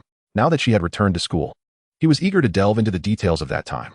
While he had gleaned much from Gellert, he still wished to ascertain whether Anna bore any scars left by Voldemort, a concern that weighed heavily on him. Coincidentally, due to a promise made to Nagini, Anna sought information about Credence's whereabouts. Thus, following the banquet, she ventured alone to the headmaster's office in search of her father. Once seated in the office chair, she was subjected to a thorough examination by Dumbledore, who scrutinized her with his wand to ensure her safety before heaved a sigh of relief. He had never wished for Anna to have excessive contact with Voldemort. It was unfortunate that she had encountered him while beyond his watchful eye, a situation that left Dumbledore feeling quite helpless. He knew he could not constrain his daughter from undertaking perilous endeavors, especially given the new future emerging within the wizarding world that he had heard Gellert mention in the mirror. He had presumed that with the protection of the saints over the summer, she would remain safe from danger. Yet, Anna had audaciously proposed a plan, positioning herself as bait to draw Voldemort away from Britain, an endeavor far too reckless for his liking. Father, do not fret. I will not engage in any undertaking without certainty. Moreover, the tasks I set out to accomplish are nearly complete, and I shall refrain from any further contact with Voldemort. She embraced Dumbledore, her voice soft and gentle, evoking a sense of tenderness that made it difficult for him to chastise her. Indeed, she spoke the truth. The forthcoming matters would primarily involve negotiations with various Ministry of Magic departments, while the oversight of Voldemort and the Death Eaters would be managed by Eliza, who would continue her gradual infiltration and suppression, with collaboration with the Order of the Phoenix slowly unfolding. By the way, Father, I wish to inquire about something. While in the Albanian forest, I encountered a lady who claimed to know Credence. The name sounds somewhat familiar, yet I cannot recall where I might have heard it. Do you know this individual? Anna was far from inclined to disclose every detail she possessed regarding her father's past entanglements. She needed only to grasp fragments, for knowing too much of those obscure histories would be rather unwarranted. Credence. Dumbledore drifted into memories of the past. He indeed remembered the name, for it was inextricably linked to him by blood, and they had once clashed. Albus Dumbledore had a brother named Aberforth Dumbledore, who, in his youth, had fallen deeply in love with a woman who ultimately left Godric's Hollow, crossing the ocean to America, where she gave birth to Credence. He is my nephew. You might consider him a cousin, though he is no longer with us. Credence had, due to the oppressive environment of his childhood, suppressed his magical abilities, becoming a obscurus. Obscuruses typically do not survive beyond the age of 10, yet perhaps due to the immense power within him, he lived to adulthood and fell under the influence of Grindelwald, seeking to uncover his heritage and ultimately becoming one of his followers. However, upon awakening to the truth, he could not contain the obscurus within him and soon weakened. The only solace in the end was that Credence had been reunited with his biological father, Aberforth Dumbledore. Chapter 107, Confession. Regarding Credence, further inquiry with Aberforth Dumbledore was necessary. Anna did not linger in the headmaster's office for long before returning to her dormitory. This semester marked the beginning of her third year, and with a guardian's signature, she could visit Hogsmeade on designated Saturdays, where the Hogshead Inn, run by Aberforth Dumbledore, was located. She hoped her father's presence would not result in her being unceremoniously expelled from the establishment. Anna touched her face, a hint of melancholy crossing her features. When her father created this alchemical body, he had unknowingly employed some form of magic that transformed his visage during his youth to mirror his own, perhaps as a means to express the profound bond between them. Yet, as time passed, her own appearance grew gentler, her demeanor becoming entirely distinct. Children often share similar features, but as they matured, the differences became evident, especially as she was a girl. In the days leading up to their visit to Hogsmeade, Lily finally seized an opportunity to be alone with Severus, while Anna had gone to the Ollery to send a letter. Mysteriously, she summoned him to an empty classroom, a secluded spot rarely traversed by students, and devoid of the gossiping portraits that normally thrived on the scandalous tales of student affairs, an ideal venue for a clandestine conversation. Well, I shan't ramble on, for we are soon to dine in the Great Hall, and Anna will surely grow anxious without us. Lily peeked outside the classroom, confirming the absence of others, before turning to Severus. Do you recall last summer when I inquired whether you had feelings for Anna? You vehemently denied it then. What about now? Can you answer that question once more? Severus found himself momentarily breathless. He had not anticipated that Lily would persist on this matter. Last time, he had dismissed it without hesitation, but could he afford to maintain that same resolute denial before her now? The answer, of course, was a resounding no. Observing Severus's silence, Lily rolled her eyes in exasperation. All right, I understand you might feel a bit shy about this. How about this? I'll ask you a question, and you simply nod or shake your head. That shouldn't be too difficult, right? Severus, we have known each other for a long time. If you truly like Anna, I will assist you. The young girl patiently reassured him, earnestly placing her hand over her heart. Lily, the dynamics between me and her are far more intricate than you can imagine. So you do like her, don't you? Just a nod or a shake of your head will suffice. Lily decisively interrupted him, her verdant gaze fixed intently upon him. Severus hesitated for a moment before reluctantly nodding his head. Oh, so it is true. Lily's expression blossomed with elation, her small fist pumping the air in triumph, unable to suppress the joy radiating from her face. Ahem. Well then, have you spoken to her about your feelings? Have you revealed your heart to her? After regaining a semblance of composure, Lily pressed on, only to see Severus shake his head in response. That makes sense. If you had indeed confessed, Anna would certainly have reacted by now. Why not speak up? Severus, are you afraid of her rejection? Lily continued to probe, and Severus felt a twinge of awkwardness. Beneath that cliff in Albania, he had meant to confess, but was interrupted by news from the communication mirror. Yet, he also pondered whether revealing his feelings then would have changed anything for the better. He didn't want a moment of impulsiveness to lead to irreparable consequences. Just as he had indicated earlier, his relationship with Anna was undeniably complex. Observing the turmoil etched upon his features, Lily felt a mix of frustration and determination. Severus, Anna is a wonderful girl. I can see that she is somewhat oblivious when it comes to emotions. If you do not explicitly tell her, she will never grasp your intentions. I am unsure what you are hesitating over or what is causing your inner turmoil. Just yesterday, a Gryffindor boy inquired about Anna, hoping to invite her to Hogsmeade. He was the third Gryffindor to approach me, not counting the boys from other houses. Do you realize what this signifies? I wish for you to be courageous. Besides, Anna may not necessarily reject you. I can sense a unique bond between you two, an atmosphere that no one else can penetrate, which leads me to believe that you are well suited for each other. Severus was taken aback by her words. He had never realized that Lily perceived such a connection between him and Anna. Perhaps you are right. If I do not voice my feelings, she will remain oblivious. He nodded thoughtfully, also considering the Gryffindor boy Lily mentioned. If, as he had previously feared, there were others more fitting to stand beside Anna in the future, would he truly be content? Would he, like in his past life, bury his feelings deep within, watching helplessly as she moved on, experiencing happiness and joy that had nothing to do with him, relegating their relationship to mere acquaintances? At that point, would he truly regret his silence? No. He no longer wished to let this opportunity slip away. With a week remaining before their journey to Hogsmeade, he knew he must confess his feelings to Anna. That evening, Anna was in the dormitory, preparing to leave, having just received a message from Severus via the communication mirror, suggesting they venture into the Forbidden Forest to gather some potions that were nearing maturity. With curfew not yet upon them, Anna quickly exited the castle, having agreed to meet him by the Black Lake. The moon was not full that night. A crescent shape marred its brilliance, yet it still cast a bright glow upon the world below.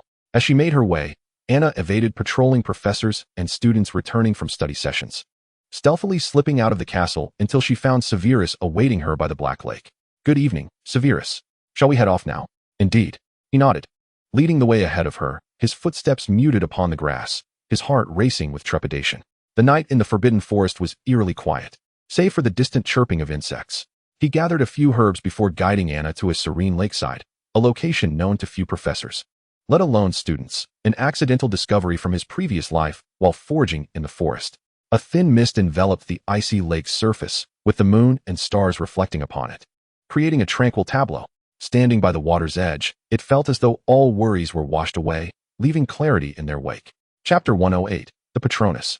Last time, beneath the cliff, did I not mention wanting to show you something? Severus halted, turning his back to Anna, rendering his expression invisible. Yes, I remember that. Anna nodded, only to see him spin around abruptly, his wand gripped tightly in his hand, revealing his inner turmoil. The moonlight bathed them, and Severus felt his heart racing within his chest, every nerve ending heightened, while his face grew uncomfortably numb. His lips parted slightly, his throat dry as if constricted by an unseen force. Anna sensed the intensity of his gaze upon her, realizing the atmosphere had shifted, prompting her to instinctively seek words to ease the tension. Yet, it was Severus who broke the silence first.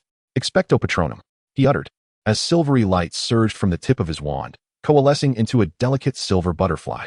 Its wings shimmered with a captivating glow, more radiant than the moon above. Drawing the eye irresistibly, the butterfly fluttered gracefully to Anna, who stood in stunned silence, its ethereal dance reminiscent of a dream, as if it possessed its own consciousness. Bestowing a gentle kiss upon her cheek, startled by the delicate sensation, Anna instinctively stepped back, her azure eyes wide with disbelief. "Severus, whose Patronus is this?" Her voice trembled. And fortunately for her, Severus detected no hint of revulsion in her expression, nor any joy or embarrassment. "As you can see, it is mine." The butterfly returned to his side, scattering specks of silver light as it settled obediently on his shoulder. But your Patronus should be." Anna was utterly bewildered.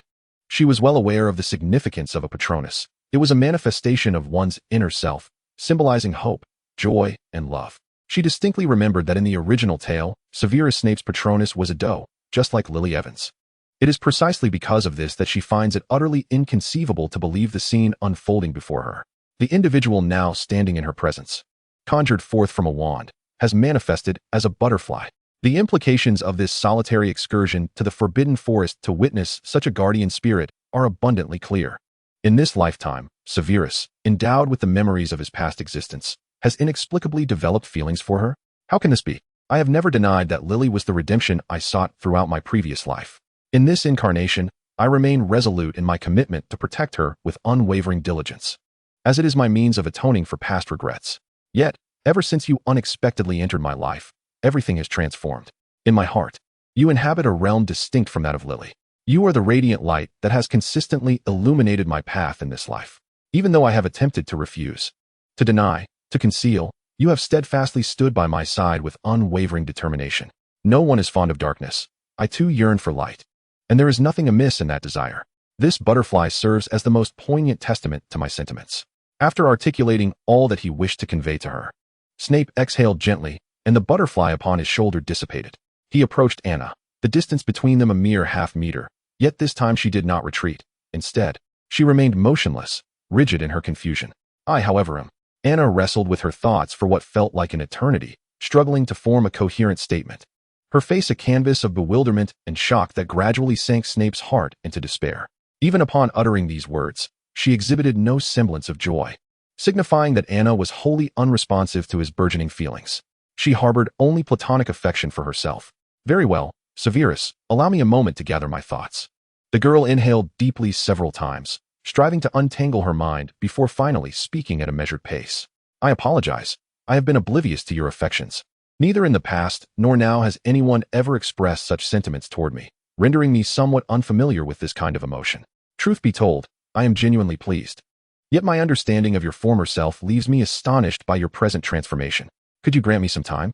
I have never contemplated such matters, and I wish to reflect thoroughly." Anna perceived Snape's unease and disappointment, desperately rummaging through her thoughts to comfort him. She herself was unsure how she eventually returned, meandering through the corridors, nearly losing her way on multiple occasions, only to be pulled back by the person accompanying her. The next day, as Lily entered the great hall for breakfast, she encountered Snape approaching from the opposite direction.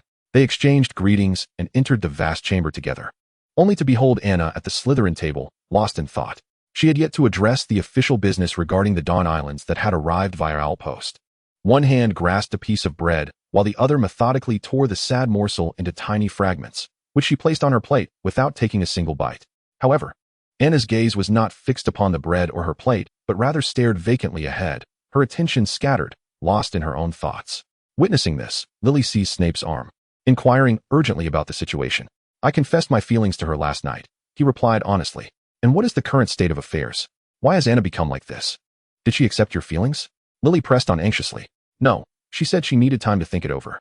Both turned their attention back to the still absent-minded Anna, Lily nodding thoughtfully before continuing. "It appears she is indeed contemplating seriously. Typically, if a girl were to decline outright, it indicates you still have a chance, and the likelihood of success is quite high. Keep at it. Severus, you cannot afford to be complacent after your confession. Pursue her diligently, for I believe Anna's heart will soon be swayed. I have always had faith in you." She feigned seriousness, patting Snape on the shoulder while offering sage advice. Snape, just then, A boy from Ravenclaw, encouraged by his friends, bravely approached the Slytherin table and stood beside Anna. "Miss Anna, my name is Lawson Mitchell, a student from Ravenclaw. May I invite you to spend the weekend in Hogsmeade with me?" Immersed in her own thoughts, Anna lifted her head in confusion upon hearing someone speaking nearby. "I'm sorry, what did you just say? May I invite you to join me this weekend?" The Ravenclaw student attempted to reiterate his request, only to be interrupted by Snape, who had already moved to Anna's side. "She has already made plans with others," he stated coldly, while Lily discreetly gave him a thumbs up. "Huh, I figured as much. I apologize for intruding upon you," he replied awkwardly before quickly retreating. "Huh, what just happened?" Anna remained perplexed, unable to grasp the situation. "Ah, Lily and Severus, good morning. Are you here for breakfast?" The current Anna appeared markedly different from her usual self. The astute and cunning glimmer in her eyes had vanished, replaced by an overwhelming sense of confusion, her speech seemingly devoid of thought. Had someone offered her favorite sweets at that moment, there might have been a substantial chance of luring her away. "Anna, it is breakfast time. Are you all right, dear?" Lily settled beside her, pointing at the crumbled bread on her plate, her expression laced with concern. "I'm okay," Anna replied, glancing down at her culinary creation before turning to the owl awaiting its letters. She had yet to open today's documents, and with class approaching, there was no time left to address them. "Very well, I admit I am a bit off today. I apologize, Lily. But I think I need some time alone to gather myself." With that, she began to tidy up her space, wrote a note for the owl, stuffed the unaddressed documents into her storage ring, and swiftly departed the hall. Aside from her initial greeting to Snape, she lacked the courage to glance at him again as she exited. "Isn't this a rejection?" Snape mused bitterly. "You know Anna's character. If she truly wished to refuse you, she would have articulated it plainly. She is evading, or perhaps still grappling with her true feelings. This is a positive sign, Severus. At the very least, you hold significant weight in her heart, even affecting her usual demeanor. I have never witnessed Anna in such a state of unrest." Had it not been for Lily's timely analysis, Snape feared he might have succumbed to despair. Yet now it seemed that perhaps the situation was not as dire as he had initially thought. A flicker of hope began to stir within him. Meanwhile, at the Gryffindor table, James Potter gazed at Lily from a distance, his heart in turmoil. "Sirius, do you think if I invite Lily to join me in Hogsmeade this weekend, she would agree? If you merely watch and do not take the initiative to invite her, you shall never achieve the outcome you desire," Black replied with exasperation. "I recall at least 5 or 6 girls have invited you. Did you accept any of them?" James turned to his brother in arms for clarity. "No, I did not accept any of them. What if I were to invite that Miss Anna?" Sirius stroked his chin, a look of eager anticipation spreading across his face. Over the years of companionship, the professors at Hogwarts had grown accustomed to calling Anna by her given name, and many students naturally began to follow suit, a behavior that she tacitly accepted. This familiarity fostered a sense of warmth in her relationships with her peers, gradually diminishing the weight of the Grindelwald surname from their perceptions of her. "Really? You can't be serious," James exclaimed, his lips twitching in disbelief. He could hardly fathom that Sirius had developed an interest in that particular individual. A chuckle escaped him, yet he offered no response. Since the confession she received yesterday, Anna felt perpetually out of sorts. Although her performance in class remained consistent, there were moments when she yearned to share her thoughts or engage in discussions, only to be interrupted by vivid recollections of last night by the lake. The intensity of Snape's gaze and the haunting image of that silver butterfly lingered in her mind. More importantly, she had promised herself to provide a thoughtful response, yet now her thoughts were a tangled mess, with no discernible thread to unravel them. Sitting up on her bed, Anna glanced at the clock. It was nearly midnight, well past curfew, yet sleep eluded her. The confines of her dormitory felt stifling, stirring a sense of restlessness within her. "It appears I truly require a tranquil space for contemplation," she murmured to herself, casting a disillusionment charm before stealthily departing from the Slytherin dormitory. Anna had slipped out of the castle under the cover of darkness on numerous occasions, often accompanied by Snape. But tonight, she found herself alone, an absence that left her feeling somewhat unsettled. Recognizing this shift, she pondered how, over the years, not only had her companion's feelings evolved, but she too had undergone a transformation, perhaps unnoticed due to the time they spent together. Having never experienced romance in either of her lives, Anna found herself questioning whether this change could be labeled as affection.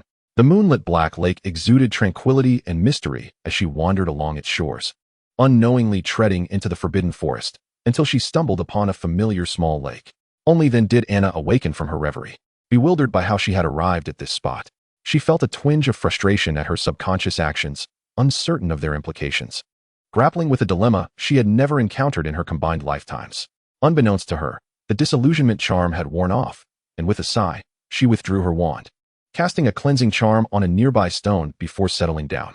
A thin veil of white mist spread across the lake's surface as she extended her fingers, gently stirring the fog, which clung to her fingertips with a hint of dampness.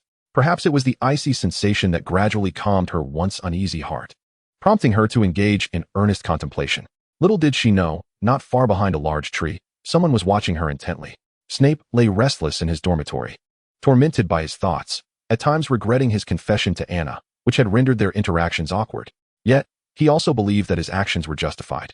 Both of them possessed a maturity that suggested addressing their feelings sooner rather than later might have been beneficial. Tossing and turning, he ultimately resolved to take a stroll.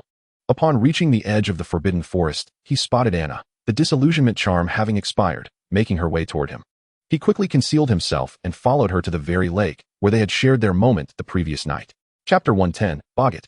If one were to categorize a person's feelings for another into 3 distinct levels, they would encompass fondness, affection, and love. Fondness denotes a lack of aversion to conversing with the other, finding comfort in their company. This sentiment is often prevalent in casual friendships, where the loss of such a friend would elicit only mild regret. Affection, however, delves deeper, where one finds everything about the other aligning with their preferences, leading to a euphoric state that is difficult to escape. Such fervent emotion can yield 2 outcomes. It may fade over time, resulting in a parting that feels inconsequential, or it may blossom into a profound love, wherein the nuances of the other become worthy of adoration. If affection is akin to summer's refreshing sparkling water, effervescent with tangy sweetness, then love is a rich, deep red wine, every shared moment deserving of savoring.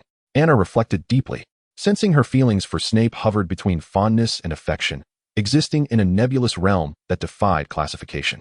She absently caressed her wand, suddenly struck by a brilliant idea. Memories of their time together surged forth, vividly replaying in her mind, culminating in the moment with the fluttering butterfly from the previous night. Expecto Patronum. A silver light burst forth from the tip of her wand, brighter than her spontaneous attempt during the Hogwarts Christmas feast, as if something was on the verge of taking form within the silvery mist. Yet, her joy was insufficiently potent to solidify her Patronus, and the brilliance began to fade. Retracting her wand, Anna acutely recognized that her feelings of happiness were not robust enough, akin to a kite soaring in the air. No matter how much she tugged on the string, it would soon snap and drift away. What could be the cause of this? Shaking her head, she remembered her classes awaited her the next day and hurriedly departed the forbidden forest, returning to her dormitory. Only when Anna's figure vanished from sight did Snape emerge from the shadows, approaching the spot where she had just sat. He had witnessed the near formation of Anna's Patronus, only to see it dissipate at the last moment, indicating that while her feelings existed, they lacked the necessary conviction. Contemplating the unknown contract in her possession and the image of her previous self lying on a hospital bed, Snape seemed to grasp something profound. Days later, Anna had yet to provide Snape with a definitive answer, but the atmosphere between them had notably improved compared to the initial awkwardness of their interactions. Anna gradually regained her former composure, though moments of accidental physical and eye contact with Snape still left her flustered. However, she quickly learned to recalibrate her emotions, appearing to others as her usual self, albeit more prone to distraction. Soon, it was time for their defense against the dark arts class. Last year, the professor was Professor North, but this year, Dumbledore had recruited a new instructor named Gidwin Pruitt, a member of the Order of the Phoenix. Elisa had utilized her intelligence network to investigate this individual, ultimately uncovering a spotless background. One familial connection caught Anna's attention. Professor Pruitt was the biological brother of Molly Weasley from the original narrative. In the original timeline, he would soon meet his demise at the hands of Death Eaters. However, Anna was unaware if her actions within the magical realm had altered the fates of existing characters. Nor could she predict whether Professor Pruitt would survive the impending confrontation with the Death Eaters. If it were possible to salvage any lives, that would be quite remarkable. Alright, in our last class, we discussed the characteristics of boggarts and the places they might appear. Today, we will engage in practical exercises on how to confront them. The defense against the dark arts classroom, previously cluttered with desks, now featured a spacious area, and before the students stood a large wooden chest, within which something was restlessly banging against the sides, producing a series of thuds. Inside should be that teaching boggart. The boggart is a remarkable creature within the magical realm, a shapeshifter that can see into the depths of one's soul, transforming into the very embodiment of their deepest fears. The incantation to confront a boggart is the boggart banishing spell. Ridiculous, which compels the boggart to take on a form that one finds most amusing. The greater the number of onlookers, the more manageable the boggart becomes. for it is rendered uncertain as to what shape it should adopt in the presence of so many. Ultimately, the true method to vanquish a boggart is through hearty laughter. A robust guffaw will cause the boggart to erupt into a cloud of smoke, disappearing entirely. All right, children, do not fear. Muster your courage to confront your fears. Simply recite the incantation aloud, transforming whatever appears before you into something humorous and entertaining. Professor Pewitt stood at the forefront of the students, leaning against the wooden chest containing the boggart, a relaxed smile adorning his face. Now, everyone, form an orderly line, one at a time. The Marauders. James Potter and his trio boldly positioned themselves at the very front of the queue, while Anna, Severus, and Lily settled in the middle. Professor Pewitt opened the wooden chest, and the boggart began to shift and morph before James, ultimately taking the form of the delightful Lily, albeit with a distinct look of disdain on her face, delivering a barrage of disparaging remarks about how she would never accompany him on a date. Poor James, with a woeful expression, finally managed to stammer out the incantation under the professor's prompting, transforming the Lily before him into a vision clad in a wedding gown. "Wow!" Anna exclaimed, while Severus, standing behind her, rolled his eyes, and Lily stomped her foot in a mix of embarrassment and indignation, deliberately ignoring the figure who had turned to look back at her. For Sirius, the boggart took the form of a family member, presenting a stern visage that lectured him, only to be transformed into a ludicrous appearance by Sirius. When Remus faced the boggart, it manifested as a full moon, something Anna had anticipated, and he seemed well prepared, swiftly reciting the incantation to turn the moon into a balloon. Judging by the indifferent reactions of the other three, it was clear that they were already aware of his furry little secret. One by one, the students approached, while Anna endeavored to dispel her innermost fears. First, she excluded Voldemort, then the graves of her past parents, followed by the Grim Reaper clad in black robes, and finally hoped that none of the deceased from the original narrative would manifest before her, especially not the Severus standing directly behind her. Taking a deep breath, she advanced to confront the boggart as the preceding student successfully recited the spell and departed. The initially comical boggart began to shift, and Anna perceived it as a mass of black dough contorting and twisting. Time seemed to stretch, and just as she began to doubt whether the boggart could discern her inner fears, a chair abruptly materialized before her. Seated upon it was a pallid girl, her eyes tightly shut, devoid of any sign of breath, a faint smile gracing her lips. All present could discern that this girl had lost her life. She sat there quietly, her hands neatly folded in her lap, as silent as an eternal painting. As Anna gazed upon the visage of her former self at the moment of death, her mind went blank. Chapter 111, My Past. Upon witnessing the girl, both strange and familiar, morphing from the boggart, Severus sensed that matters might take a turn for the worse. Indeed, a surge of magical energy began to emanate from Anna, swirling chaotically around her, causing a sudden gust of wind to whip through the classroom. This was a precursor to a magical upheaval. Anna, you must understand. That is a mere illusion, conjured by the boggart. It is not real. His hand rested gently on the girl's shoulder, startling her from her reverie, and in tandem, the boggart shifted once more. The girl's lustrous black hair gradually faded to a silvery hue, reminiscent of moonlight, and her visage began to blur, the past and present intertwining in an eerie amalgamation. Ridiculous. Just before the visage of the girl completely transformed into her current appearance, Anna swiftly raised her wand and uttered the spell. The girl, who had kept her eyes closed, opened them. The pallor of her face vanished, replaced by a healthy flush. With a beaming smile, she stood and took 2 steps toward Anna, uttering something, before being swiftly contained in the wooden chest by Professor Pewitt, who had sensed the unusual surge of magic emanating from Anna. The words that escaped her lips were in Chinese, incomprehensible to all the students present, except for Severus, who had once self-studied the language. "Long time no see," she said. "I apologize, Professor. I am feeling a bit unwell. I may need to visit the hospital wing." With the boggart's disappearance, Anna's emotions stabilized, and she retracted her wand, regaining control over her tumultuous magic. "Very well, off you go. Do you require a companion?" Professor Pewitt inquired, concern etched in his expression, but Anna shook her head, declining the suggestion. She mustered a reassuring smile for Lily, indicating that she was not in any serious distress, and then exited the classroom. "Come on, let's go." Lily gently nudged Severus, who pressed his lips together, exchanged a few words with the professor, and then followed Anna out. After this brief interlude, the lesson resumed. But Anna did not adhere to her earlier statement of heading to the hospital wing. Instead, she wandered aimlessly through the castle, uncertain of where to go, feeling as if no place could truly anchor her wandering spirit. Just as she was lost in her thoughts, hurried footsteps echoed behind her. "Anna, are you all right?" Severus caught up with her, his brow furrowed in concern for her well-being. Though the magical upheaval had not truly manifested, he still felt a twinge of worry. The memory of her frail form lying in a hospital bed during their first year vividly replaying in his mind. Severus, she called softly, the utterance of his name feeling instinctive, stirring a pang in his heart.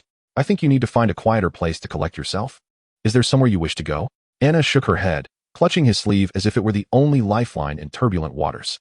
Severus, like her, was a soul reborn, both aware of each other as secret. In a sense, being in one another's company provided an inexplicable sense of comfort. Together, they made their way to the room of requirement on the 8th floor, a sanctuary where they often conducted experiments with new potions, free from any interruptions. Settling into the plush sofa, Anna, for precaution, retrieved a vial of soul-soothing elixir from her storage ring and drank it down. The cold potion slid down her throat, swiftly taking effect, gradually calming her anxious spirit. Severus sat across from her, enveloped in silence.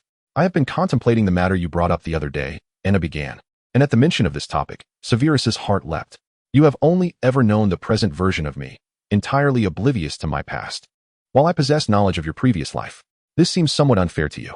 In truth, Severus had encountered the former Anna several times. Otherwise, he would not have recognized the figure the boggart had transformed into so quickly during class, prompting him to alert her.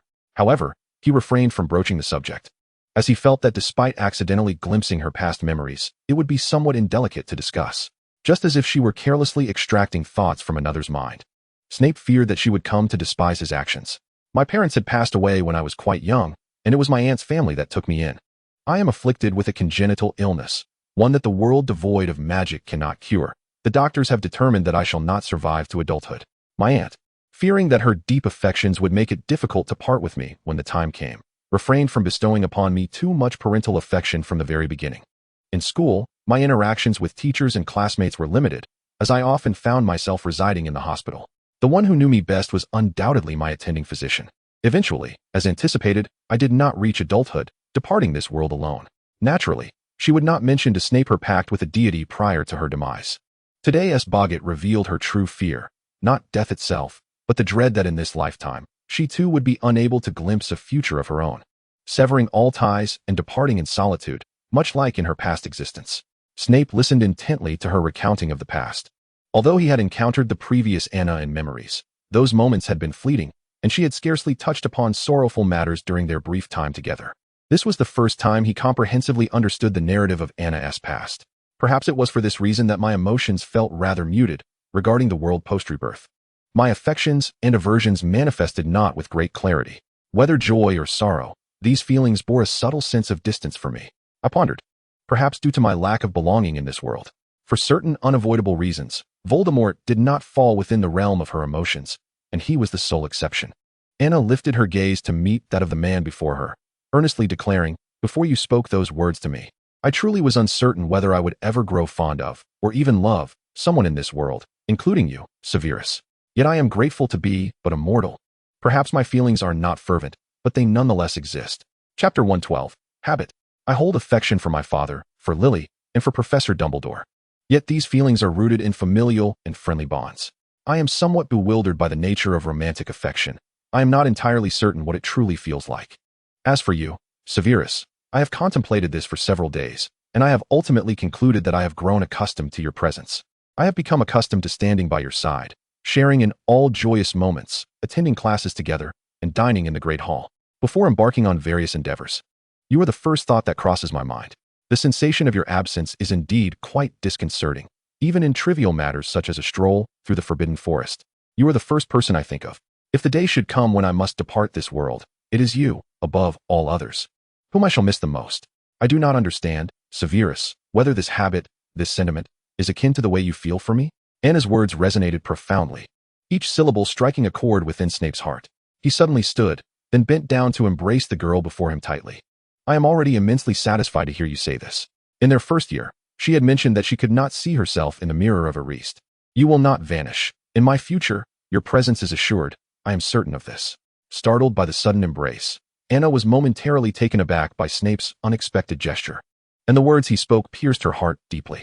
In that instant, she realized that she had always felt a tenuous connection to this world. Yet here was someone steadfastly assuring her that she would have a place in his future. Snape's declaration resonated far more profoundly than the guardian butterfly Anna had seen days prior.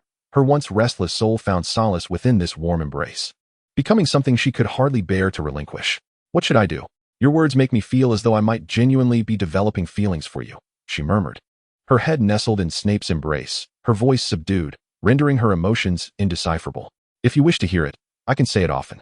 He reluctantly released her, kneeling before Anna, noticing the slight redness around her eyes, likely a remnant of her earlier emotional surge. "Does this mean you've agreed to my request?" Snape's gaze reflected a flicker of hope, and Anna couldn't help but let out a soft laugh, nodding slightly in response. "I cannot refuse. But if you wish to endear yourself to me further, you must strive even harder, Severus." A radiant smile illuminated her face, more enchanting than any prior moment. On the following morning, Anna declined all invitations from the boys, including Sirius, before walking alongside the somewhat sullen Snape as they made their way to Hogsmeade. Having sensed the shifting atmosphere, Lily discreetly withdrew from their trio, trailing behind Anna and Snape with her roommate, Lillian. Unable to suppress the smiles that graced their faces at the sight of the two walking side by side. "Dear Lily, you are far too excited. Please release my poor arm," Lillian kindly reminded her, finally freeing herself from Lily's grasp, rubbing her arm in exasperation. "Ahem, my apologies, Lillian. I merely found it difficult to restrain myself." Lily quickly regained her composure, though her gaze frequently flitted towards the pair ahead. "Well, I understand your feelings. By the way, I thought you would accept Potter's invitation. Do you not have any fondness for him?" I do not harbor any strong dislike for him, but he can be rather immature at times. If only he could exhibit the maturity of Anna and Severus," Lily replied. Her keen analysis of Anna and Snape's feelings stemming from the lengthy time spent in their company, allowing her a clearer perspective than that of the individuals involved. Perhaps having spent so much time with Anna, her thoughts and actions had, imperceptibly, matured beyond those of her peers, naturally leading her to resist the childish antics of boys. "So, if he were to mature, you might come to like him?" Lillian pressed on, intrigued by her roommate's gossip. Let us just see," she answered vaguely, unwilling to dwell on the topic, for they were all still quite young, and the future remained uncertain. Snape was not oblivious to the attention from Lily behind him. However, most of his focus remained on the individual beside him. "Is there anywhere you wish to go?" he inquired thoughtfully. "I had intended to visit the Three Broomsticks. There are some matters I need to address. Will you accompany me?" Anna turned to him, receiving an affirmative response. The Three Broomsticks, located not far from Hogwarts in Hogsmeade, is a tavern frequented by a variety of individuals, run by Aberforth Dumbledore, the brother of Professor Dumbledore, though few are privy to this secret.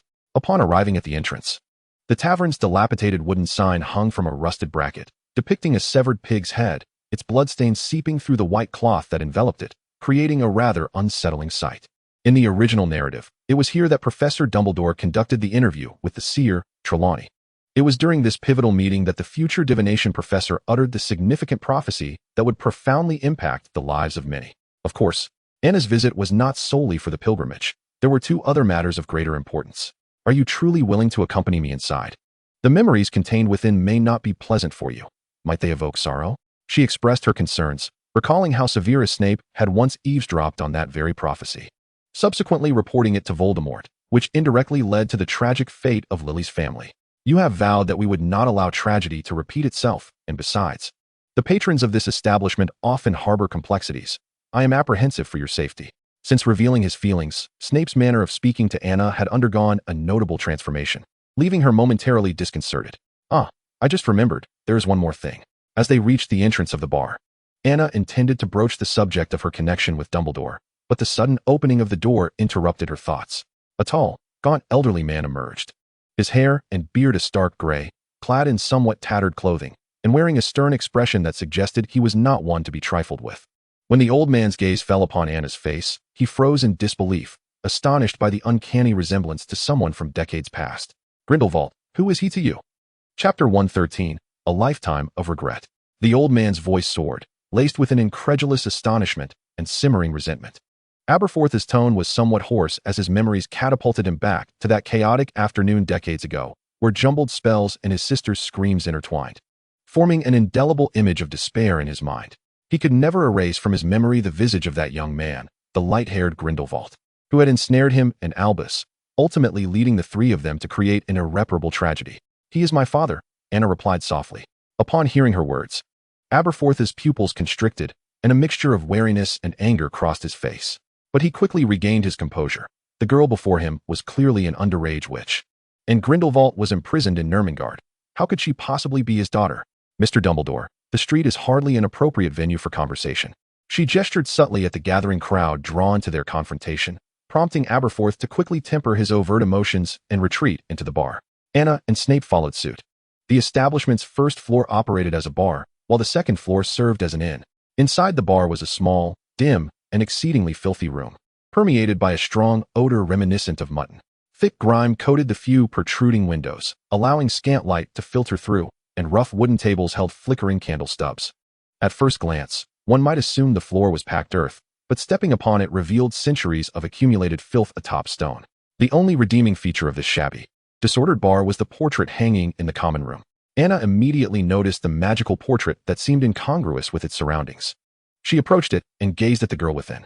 Aberforth, in a fit of irritation, expelled all patrons from the Hog's Head, and upon closing the door, he sought the girl he had just seen, only to find her standing before his sister's portrait, her face tinged with a gentle sadness.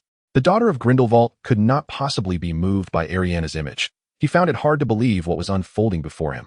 Coming to her senses, Anna turned to Aberforth with a faint smile. "It is a pleasure to meet you. I am Anna Grindelwald. This name was bestowed upon me by my father, a designation set from the moment of my birth." The names Anna and Ariana were difficult for Aberforth to disentangle in his mind, and the revelation that she was Grindelwald's daughter made him feel as though he had swallowed a fly. "It is entirely understandable that you harbor animosity toward my father, and I do not expect you to forgive his past actions. However, I implore you to consider me separately from him, at least for the time being. What brings you here today?"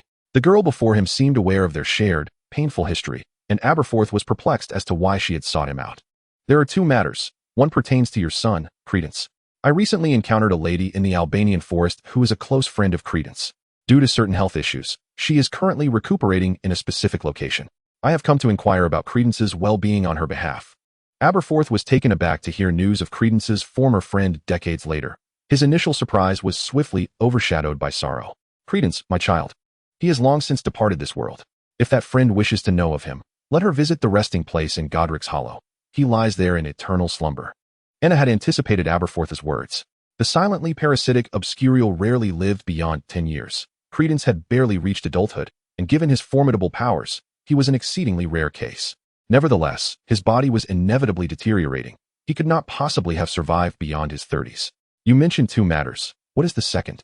Aberforth said impatiently, eager to mask his earlier sorrowful recollections with annoyance. "The second matter concerns myself." Anna's gaze returned to Ariana's portrait, where the girl wore a perpetual expression of faint melancholy. Their strikingly similar azure eyes seemed to connect them across time and space, blurring the lines of distance. Snape, sensing Anna's emotional shift, instinctively grasped her somewhat cold hand, grounding her thoughts. Feeling the warmth of his hand, she turned to Snape with a gentle smile, reassuring him of her well-being before finally voicing the words she had harbored for 13 long years. "Initially, my father's creation of me was likely intended to resurrect Ariana.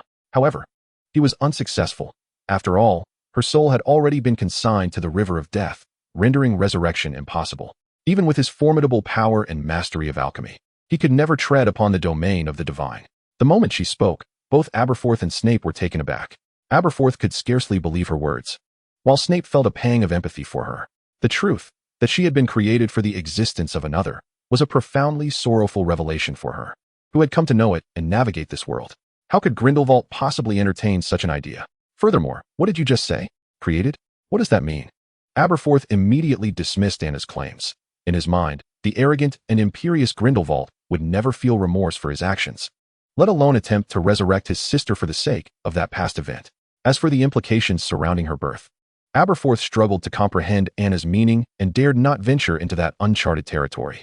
Creation, as the term implies, is a manifestation of dark magical alchemy, and I must clarify that my soul was not conjured by my father. Presently, Anna can articulate this fact with ease. Her existence in this world holds both significance and belonging, as Severus has communicated to her. Her father is indeed a man of great pride. Even in his moments of guilt, he would not reveal the slightest hint of it. He pursued grander ambitions, and I trust that you, being the brother of Professor Dumbledore and having experienced the events of that fateful summer firsthand, comprehend this deeply. It was Dumbledore himself who ultimately vanquished him, a defeat my father accepted without resistance, willingly surrendering to imprisonment in Nurmengard. My very existence, along with my name, may represent his greatest and most unspoken apology throughout his life. Chapter 114, The Ticket. Surely, Aberforth will inform Dumbledore of her visit to the Hog's Head today. The purpose of Anna's presence here and her conversation with Aberforth was straightforward. She yearns for the day her father leaves Nurmengard, allowing them to meet face to face without any barriers. All guilt, regret, indebtedness, animosity, and sorrow would, with the passage of time, dissipate, leaving only the purity and affection that once flourished between them that summer. After departing the Hog's Head, Anna recounted certain events from that time to Severus. Why divulge this to me? Almost every wizard is aware that the illustrious White Wizard, Dumbledore, faced his greatest adversary in Grindelwald. Yet, only a scant few are privy to the history that binds them. This should be a matter shrouded in secrecy. Yet Anna spoke of Aberforth without any hesitation regarding his presence. Although it is delightful to indulge in the gossip of that old Severus, do you not wish to be with me? The girl's tone carried a hint of grievance, but when Severus turned to look at her, she was adorned with a smile, devoid of any semblance of sadness. Refrain from such talk. He quickly averted his gaze, unable to meet her eyes. Did you not consider how to face my father when you confessed to me? At this, Severus stiffened, seemingly having never contemplated this eventuality. Moreover, I intended to inform you that from the very first day of my first year, I established a daughter-father relationship with Professor Dumbledore. Privately, I have always referred to him as Daddy. I believe it is necessary for you to know this, to prepare yourself psychologically. Severus stood there, utterly petrified.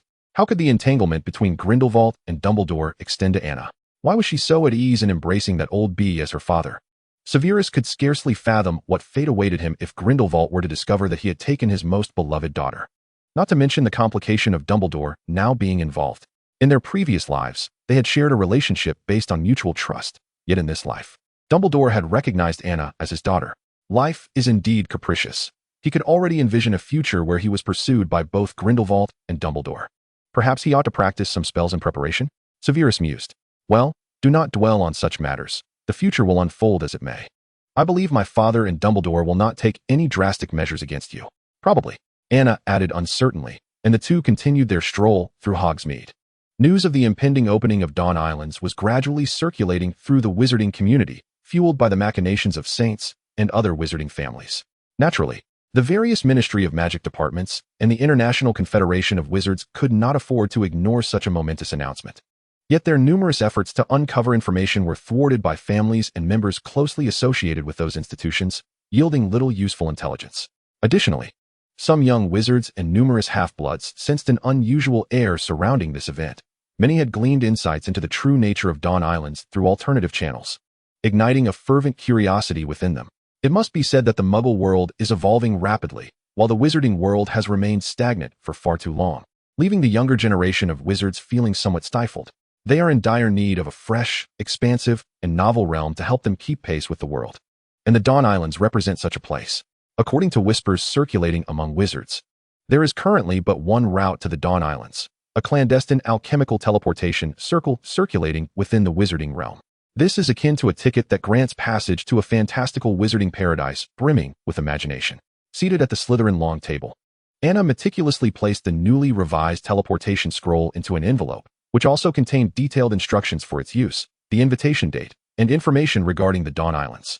In front of her lay over 20 such letters, each containing an individual teleportation scroll, as she planned to invite a select few as the inaugural visitors to the Dawn Islands in early July. For Lily's family, one for Daddy. One for each of the professors. Severus, am I forgetting anyone? Anna withdrew an envelope and inscribed the names of these individuals on the front. Barty Crouch, you mentioned wanting to reach out to him. Severus reminded her. You are correct, I nearly overlooked him. However, I must personally extend the invitation, considering he is to be the future Minister for Magic. She smiled, for Anna was confident in Barty Crouch's future position, knowing that the Saints were covertly advancing his election and monitoring his every move, eliminating all unstable variables. Of course, Barty Crouch was aware of this. Yet he remained oblivious to the identity of those assisting him from the shadows, finding himself propelled towards greater heights by this unseen hand. Just then, young Barty Crouch arrived in the Great Hall, and Anna waved him over. He quickly approached her side. Senior Anna, is there something you need? Having not joined the Death Eater reserves, young Barty Crouch lacked the frenzied adoration for Voldemort depicted in the original text. His outstanding upbringing and handsome appearance had transformed him into a remarkable young gentleman over the past 2 years, garnering the attention of numerous Slytherin and other house girls. Yet, young Barty's primary concern remained Anna. She had once advised him to disregard the opinions of others, asserting that names and surnames hold no true significance. Only by becoming strong and confident would he be seen as unique in others' eyes. In time, the weight of the mountain named father would cease to exist. Anna was the first to completely separate him from his father, and he was profoundly moved by her words, from that moment forth resolutely striving towards that ideal. Could you please deliver this letter to your father? I wish to discuss some matters with him privately. There is no need for you to convey anything further. He will understand upon seeing this letter. Furthermore, here is a small gift I prepared just for you. I hope you like it. Anna first retrieved the letter for Barty Crouch from her storage ring, then took another envelope from the table, inscribing young Barty's name before handing it to him. Initially, upon hearing that Anna wished for him to deliver a letter to his father, he felt a twinge of disappointment, but nonetheless agreed with a smile. Leaving the auditorium, young Barty sought a secluded spot to carefully open the envelope Anna had entrusted to him. Inside lay a teleportation scroll and an introduction to the Dawn Islands, causing his breath to quicken. Chapter 115, The Future World. He had heard whispers of the Dawn Islands before, yet he had never connected Anna to this matter. Barty Crouch swiftly returned the scroll to its envelope, tucking both letters close to his person. 3 days later, on the weekend, when the disguised Barty Crouch arrived at the Hog's Head Inn in Hogsmeade, his eyes immediately fell upon Professor Dumbledore, seated by the window. The small pub was not open for business that day, leaving no other patrons in sight. He greeted Dumbledore before surveying the establishment, noting only a silver-haired girl engaged in conversation with a boy of similar age, with no sign of anyone resembling the head of the Dawn Islands. Professor Dumbledore, may I inquire where the person I am to meet is? Barty Crouch furrowed his brow, questioning the elder before him, who simply gestured towards the young girl. Coincidentally, Anna had just concluded her discussion with Snape and was now approaching their table. It is a pleasure to meet you for the first time, Mr. Crouch. I am the one who penned the letter inviting you here. Please, take a seat. We have much to discuss. With that, Anna settled beside her father, while Barty Crouch took a seat across from them. Snape remained uninvolved, opting instead to read at another table, though his thoughts lingered on this gathering. As Anna spoke, Barty Crouch, while taking his seat, glanced at Dumbledore, seeking confirmation that her words were not mere jest. Mr. Crouch, it is understandable that you may have reservations about me. Given my age, allow me to formally introduce myself. I am Anna Grindelwald, the daughter of the man who stirred the winds of change in Europe decades ago. I am also the proposer and founder of the Dawn Islands Initiative. However, many of the operations are now executed by my associates, with only a select few aware of my involvement. Noticing the vigilance in his gaze, Anna smiled, her self-introduction piquing Barty's wariness, causing his hand to instinctively rest on the wand at his waist. You are the daughter of that man. Due to her youth, many found it hard to believe. Yet it was indeed the case. Please remain calm, Mr. Crouch. You may regard my father and myself as separate entities. The matters concerning the Dawn Islands are spoken and executed by me, with little connection to my father. Moreover, Professor Dumbledore is present, so there is no need for undue tension. A composed discussion will benefit us both. Would you not agree, soon-to-be minister? The initial remarks of the girl gradually eased his anxiety. She was correct. With Dumbledore in attendance, it indicated that Anna Grindelwald, daughter of the infamous figure from decades past, was distinctly different from the one who currently led the Death Eaters. However, her final statement rekindled his alertness. She would not casually mention his impending position as minister. Remembering the inexplicable force that had seemingly propelled him toward this role, Barty Crouch steeled himself for the conversation. What is it that you wish to discuss with me today? Regardless, he resolved to ascertain her intentions first. The Dawn Islands represent the latest gathering place for wizards, boasting the largest area and projected population of wizards in the world. As Muggle society advances rapidly, many innovative technologies may replace magic. In decades to come, young witches and wizards may prefer to live as ordinary individuals in a convenient society rather than seek education at an ancient institution like Hogwarts. My motivation for establishing the Dawn Islands is to ensure that the legacy of wizards does not face extinction in the future. Anna spoke with poise, while Dumbledore merely sipped his butterbeer, his expression unchanged. Barty Crouch was not one of those obstinate purebloods. His work often brought him into contact with Muggles, granting him insight into the lives of those without magic.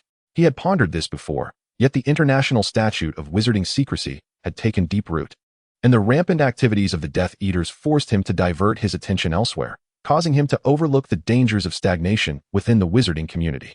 Impossible. Magic cannot be replaced by anything else. You are speaking nonsense. Barty Crouch immediately countered Anna's assertion, unable to fathom a day when magic would be entirely supplanted by technology. Nor could he believe that a young wizard would willingly abandon the pursuit of magic to become an ordinary person. There exists something in the future called the internet. It connects individuals worldwide through devices known as smartphones and computers. Once a message is posted online, be it a simple phrase, a recorded voice, a photograph, or a video, it can be seen by thousands of ordinary people within seconds. Every minute, every hour, this information spreads across the globe like a virus in the air. This is the future I foresee, one of the greatest inventions in history. Such a thing cannot possibly exist. Barty Crouch intended to persist in his rebuttal, yet he suddenly recalled that Anna was Grindelwald's daughter, and that her father was among the rare prophets within the wizarding realm capable of foreseeing the future. Furthermore, Anna's detailed account felt strikingly authentic. Dumbledore himself was astonished by Anna's prophetic insights, as she had never displayed such abilities before. However, he would not question the veracity of her words. Over the years, in an effort to better understand Anna's vision of merging wizards and muggles, he had frequently observed ordinary people, including various research institutions, laboratories, and muggle universities, leading to shocking conclusions. The pace of technological advancement was breathtaking, while the wizarding world remained stagnant, resembling an antique untouched by time. If this continued, it was only a matter of time before the new world would render them obsolete. Anna took a sip of water, granting him a moment to ponder. Then, Barty Crouch witnessed her display a bittersweet smile, followed by a statement that resonated profoundly within him. Chapter 116, Preparations. In such a future, if someone were to inadvertently witness the existence of magic and document it, writing about it, taking photographs, or even filming it, and subsequently publish it on the internet, then, dear Mr. Crouch, future minister, could you lead your aurors to cast a mass oblivion charm on the thousands, even millions, who would witness the existence of magic? You cannot do it. Even if all aurors gathered, it would be impossible to erase the memories of the entire world. Magic may sometimes be convenient, but when faced with billions of people, it appears woefully inadequate. Upon hearing the girl's final, devastating words, Barty Crouch's hands trembled involuntarily as he envisioned the chaotic future she described. Human beings are, after all, creatures that harbor an innate aversion to the unconventional. This is evident from the witch-hunting fervor that swept across Europe centuries ago. Although civilization has made significant strides since then, no one can guarantee that the brighter facets of humanity dominate its essence. The Dawn Islands you mentioned, are they a bastion to safeguard the legacy of wizards against such a future? Professor Dumbledore, do you too subscribe to the prophecy articulated by this child? It is worth noting that she is the daughter of Grindelwald, the master of manipulation. Barty Crouch steadied his wavering heart and sought the counsel of the elder beside him. The future of the world belongs to the youth, and the current wizarding community is somewhat antiquated. Dumbledore chose not to elaborate further, while Anna patiently addressed the questions posed to her. My initial intention was merely to ensure the continuity of wizardry. However, the ultimate outcome of the relationship between wizards and muggles remains uncertain, whether it will culminate in a complete schism or a harmonious integration. I dare not draw conclusions at this juncture. One thing is certain, though, the status quo is untenable. Moreover, Mr. Crouch, if I intended to manipulate minds, I would not have invited you here for this meeting. You sought my presence today to discuss the future of wizards, did you not? You wish for me to endorse your so-called Dawn Islands initiative? Barty Crouch felt perplexed. Anna had shared a plethora of predictions regarding the future of the Muggle world, which seemed to transcend mere aspirations for the wizarding realm. He sensed there were deeper nuances at play. I merely wished to familiarize you with the existence of the Dawn Islands, thereby alleviating your burdensome investigation. Frankly, I have never believed I needed the Ministry of Magic's endorsement. I only hope to create a space of mutual honesty. This is the alchemical teleportation scroll of the Dawn Islands, a gift I present to you. Please refrain from bringing aurors to the island, for certain areas remain perilous, and each scroll is designated for single use. Anna slid the envelope she had meticulously prepared across the table to Barty Crouch, having conveyed nearly all she intended to say. The remaining course of action lay in his hands. Rather than allowing the ministry to conduct its own inquiries, it would be more prudent to place some shareable information on the table, thereby lowering defenses and prioritizing the development of the Dawn Islands within the wizarding community. Once wizards become accustomed to the existence of the Dawn Islands, even if a future integration with the Muggle world occurs at an opportune moment, the island, held in the hands of Anna and the idealistic saints, could swiftly transform into a crucial buffer between the two realms. Meeting with Barty Crouch today and inviting him to visit the Dawn Islands amounted to a mere introduction in official circles, planting a seed of integration in the future Minister of Magic's mind. After Anna and Snape departed from the Hogshead Inn, Dumbledore summoned his brother Aberforth, who had been behind the counter, and together they forged an unbreakable vow to eliminate any possibility of Crouch disseminating information to others. Anna also entrusted her remaining teleportation scrolls to her father, urging him to invite trustworthy individuals for a visit to the Dawn Islands in early July. It was rumored that Nicholas Flamel and Newt Scamander had already received envelopes personally delivered by the headmaster. The third year flew by quickly, and this year allowed for the selection of 2 or more elective courses. Anna opted for care of magical creatures and divination. The former piqued her genuine interest in magical fauna, while the latter was purely a filler for her boredom. She was acutely aware that she possessed no prophetic abilities, but merely knew some plot points from the original narrative and the general trajectory of the future world. Nevertheless, the divination professor believed that, bearing the surname Grindelwald, she must have inherited her father's prophetic gifts, thus paying her particular attention. The holiday season arrived swiftly, and Anna, along with Snape, bid farewell to Lily at King's Cross Station, devoid of any lingering emotions, as they would soon reunite on the Dawn Islands. Regulus Black stepped off the platform, his brother Sirius disdainful of the oppressive atmosphere of the Black family, often spending his holidays at the Potter household, where the elder Potters regarded him as their own son, instilling in him a warmth of family he had never known. Regulus felt a twinge of melancholy watching Sirius depart with the Potters, then grasped the hand of the house elf creature, preparing to disapparate. "Mr. Black, please wait a moment." Just as he was about to leave, Anna's voice called out from behind, halting him in his tracks. "What is it, Miss Grindelwald?" He replied politely, puzzled as to why she had summoned him. "If you're feeling bored this summer, why not explore this place?" Anna handed him an envelope. Although Regulus was currently aligned with the Death Eater faction, he was more ensnared by the allure of the Black family's legacy, having been beguiled by Voldemort's pursuit of power. She wished to prevent this inherently kind boy from sinking further into a quagmire, and thus sought to extricate him before it was too late. Regulus accepted the envelope with a note of confusion. Indeed, his summer had been rather dull. With his parents responding to the Dark Lord's summons and his brother absent from home, the vast Black ancestral home held only him and Creature for company, and at his young age, he was unable to venture far. "But what is this?" Regulus inquired, glancing at the envelope thrust into his hands. After Anna had handed it to him, she departed, leaving him to be escorted home by Creature, where he ultimately unsealed the envelope in solitude. The Dawn Islands? As he perused the text within, along with the ancient, mysterious scroll, Regulus fell into deep contemplation. Chapter 117, The Island of Beginnings. Newt Scamander never anticipated that he would have an opportunity to be associated with the Grindelwald name in this lifetime. His wife, Tina, discreetly nudged him with her arm, prompting him to reluctantly divert his gaze from the little girl before him. "It is a pleasure to meet you, Mr. Scamander." Anna appeared quite at ease, greeting him with utmost courtesy, which only served to make him feel more self-conscious. Hello?" Newt, who was much more at ease around magical creatures than people, struggled with social interactions, avoiding eye contact yet still managing to return Anna's greeting. The issue of the fixed teleportation location for the alchemical scrolls had been resolved by the Alchemical Technology Research Center, situated on the first island, where the Dawn Magical Commerce Zone and the Magical Technology Commerce Zone would be established. A large teleportation plaza had been constructed here, its surface etched with alchemical sigils linked to the teleportation scrolls, ensuring precise transportation to this area. Upon departure, one must return to this plaza, incinerate the used scrolls with fire to reignite their power, and return to their original location.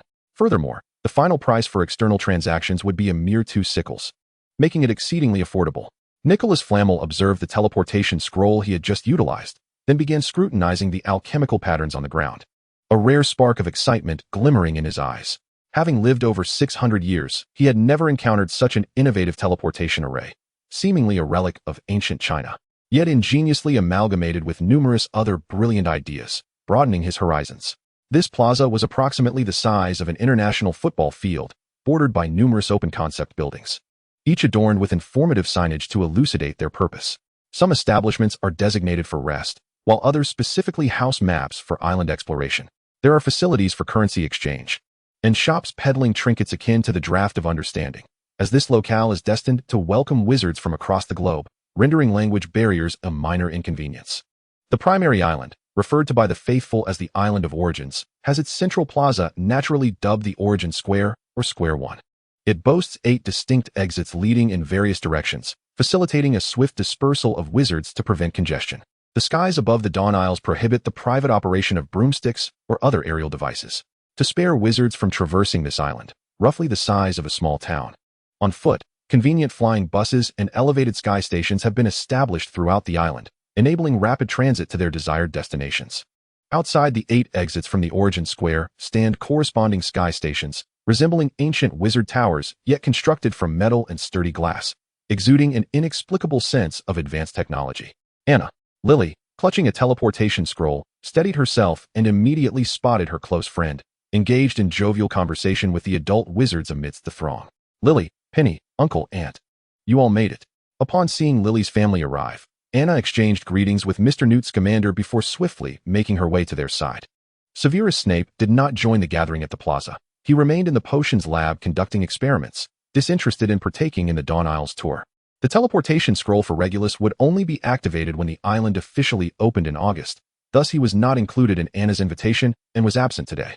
The majority of attendees had arrived, with Barty Crouch and his son, young Barty, being the last to reach the square.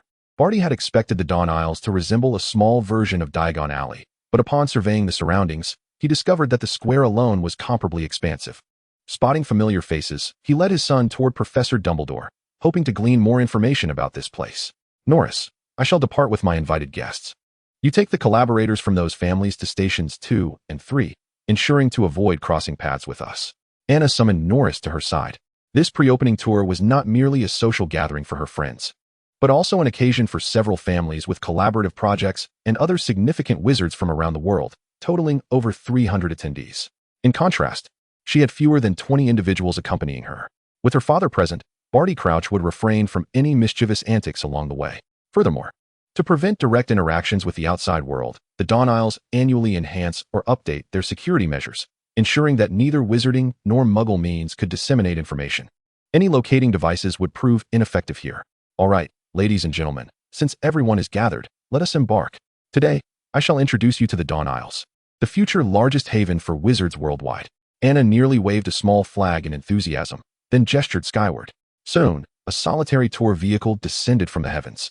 Having deactivated its invisibility charm, the vehicle featured 4 rows of seats, accommodating nearly 20 passengers. With a fully automated control panel positioned at the center front to designate routes, distinctly different from a sky bus that could carry hundreds. Anna opted to pilot the flight herself rather than entrust it to a saint, with Dumbledore, Lily, and Penny seated alongside her in the front row, while the others selected their places in the back. Let us ascend. Upon activating the control panel, a protective barrier enveloped the tour vehicle, safeguarding its occupants from the risk of sudden plummeting. The first stop was certainly the Island of Origins, where Anna provided a brief overview. The Dawn Magical Commercial District had already welcomed numerous merchants, allowing for the acquisition of magical goods from around the world without the need for excessive use of flue powder or portkeys. Naturally, she refrained from elaborating on the Muggle Magical Technology Commercial Street, which remained under construction and was not slated for public access until August. This concludes our overview of Island 1. Now, we shall proceed to Island 2. The speed of the flying tour vehicle was adjustable, and as the islands were in close proximity, they soon arrived. Welcome to Island 2 of the Dawn Isles, deeply connected to Asia's Huaxia, where 2 prestigious academies will be established to enroll wizards and practitioners from Huaxia, igniting a spark of collaboration that will advance the powers of the mystical arts. For the most part, this island will be open only to underage students, though applications for teaching positions will be considered. From above, the once verdant island had been cleared to create 2 distinct campus areas. This project would be temporarily postponed until internal stability was achieved in Huaxia. Here lies Island 3, housing a cooperative chamber, a patrol squad base, and various research institutions dedicated to regulating the economic and safety conditions of the entire Dawn Isles. Nothing particularly riveting. Let us move on to the next location. Anna did not disclose that this would eventually serve as the main base for the faithful, overseeing the entire Dawn Isles and maintaining control over several significant global networks. Wizards are a unique community, and the integration with Muggles necessitates the advancement of these networks. Now, let us turn our attention to the other islands. The Dawn Isles consist of 3 major islands alongside 6 smaller ones. Island 4 has been designated as a residential area, boasting picturesque landscapes. Though it is only available for rental, outsiders cannot purchase entire homes. However, employees of the Dawn Isles are afforded special privileges. Island 4 is planned to encompass 9 districts, each housing approximately 500 to 2,000 households, and by adhering to a rental policy, housing scarcity will be minimized. For wizards needing to reside temporarily on the Dawn Isles, these accommodations will be ideal. The profits generated here are entirely controlled by the faithful, representing one of the more stable economic sources on the island. However, this pales in comparison to the consistent revenue from the sale of teleportation scrolls. As the faithful prepare to inaugurate a shop specializing in the sale of alchemical teleportation scrolls within various wizarding markets akin to Diagon Alley. Island 5 is designated for agricultural use, rendering the Dawn Isles nearly self-sufficient. Its construction is nearing completion. Island 6 remains undeveloped, but is slated to become the world's largest wizarding amusement park, a place for families to enjoy during holidays, though that remains a consideration for the future. Island 7 hosts 2 significant research institutes. The teleportation scrolls in everyone's pockets were developed by the researchers at these institutes over several years, alongside other intriguing gadgets that may soon appear in Diagon Alley, identifiable by the subtle markings of the Dawn Isles on their packaging. Anna's words piqued the interest of Niccolo May, who, after years of existence, found little that could captivate his curiosity. However, the alchemical array from the plaza genuinely intrigued him. Island 8 comprises additional research institutes. As the technological prowess of ordinary individuals continues to advance, efforts are underway to merge technology and magic. Previously, electronic devices could not function near magical fluctuations. Now, they are striving to overcome this challenge. In the future, I hope to engage in gaming and make phone calls using smartphones even at Hogwarts, and to compose essays on a computer. Now, let us turn our attention to Aisle 9, primarily home to the Potion Research Institute, the Herbology Garden, and the Magical Creatures Breeding Sanctuary. Everyone arrived at the square before 9 in the morning, and as midday approached, this marked their final destination. Anna was also preparing to arrange lunch for them on Aisle 9. Just before she formally began her introduction, a shadow suddenly darted upward from below, accompanied by a chilling rush of wind. Many did not catch a glimpse of what it was, but Barty Crouch felt a surge of formidable power and instinctively placed his hand on his wand at his waist. Only Dumbledore and Newt Scamander discerned in that fleeting moment what it truly was, an extraordinarily beautiful Australian botruckle dragon. As the shadow lingered around the tour bus, everyone finally recognized its presence. The dragon's scales shimmered in the sunlight, radiating a pearl-like beauty, while its immense wings cast a shadow that obscured the sun above. Soon, several other dragons of varying sizes and breeds followed the flight path of the Australian botruckle, soaring into the sky together. The spectacle of the dragons dancing in unison was undeniably breathtaking, particularly exhilarating for the magizoologist, Mr. Newt Scamander. For the younger children and the ordinary Evans couple, however, it was a profound challenge to their worldview. "Oh my goodness, Lily, this is the first time I have ever seen a dragon," exclaimed one. "Dear sister, this is also my first encounter with a dragon, and there are so many." The Evans sisters embraced each other, a mix of excitement and trepidation in their expressions, while Anna remained composed, offering reassurance to everyone on the bus. "All right, everyone, there is no need to panic. This tour bus is quite sturdy, and these dragons were raised in captivity. They tend to have gentle dispositions. As long as we do not provoke them, they are unlikely to attack." She explained that they were merely excited by the presence of unfamiliar visitors. Anna frequently visited Aisle 9. Thus, she was well acquainted with these magnificent creatures that had grown up on the island. "I believe you are not equipped to rear dragons, Miss Grindelwald," Barty Crouch said, gradually loosening his grip on his wand as he observed that the dragons posed no threat. Beside him, young Barty appeared utterly captivated by the enormous beasts, his eyes sparkling with wonder. "Mr. Crouch, initially there were only ordinary magical creatures here, but my companions often encountered individuals illegally trafficking magical creatures while traveling across various countries or stumbled upon injured little ones in remote areas, which is how they were brought back here. They were meant to be released once they reached maturity or healed from their injuries. Yet these adorable creatures have come to regard this place as their home and are reluctant to leave, even when returned to their original habitats. Some flying magical creatures still follow their trails back, making it impossible to dislodge them. I have no effective solutions for this." Anna shrugged helplessly in response to Barty Crouch's inquiry, while Newt Scamander's gaze remained glued to the dragons, indifferent to Tina's attempts to pull him away. Perhaps he could consider relocating to a more tranquil abode. As the tour bus descended, revealing the diverse magical creatures on the island, Mr. Scamander suddenly entertained this notion. He was not alone in this thought. Mr. Nicholas Flamel shared a similar sentiment. Chapter 119, Grand Opening. The remainder of the itinerary was uneventful. After lunch, everyone began to leisurely explore the accessible areas. Shops on the initial island had already opened, and many were indulging in shopping, while Anna led Nicholas Flamel and her father to the Alchemical Technology Research Center located on Island 7. What kind of intellectual fireworks might ignite between the knowledgeable alchemists and the innovative researchers of the Dawn Islands? Anna was uncertain, but it was clear that the latter had a desire to relocate here for a more tranquil existence. Presently, the Death Eaters outside were searching for him and Newt Scamander, seeking to recruit them, which had become a source of considerable annoyance for both. Following their return from the Dawn Islands, Barty Crouch arranged a secret meeting with Anna once more. "What exactly are you planning?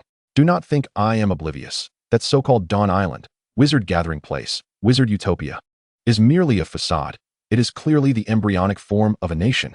He was somewhat taken aback by her methods. The island's buildings and research facilities had evidently existed for many years, and the Ministry of Magic was entirely unaware.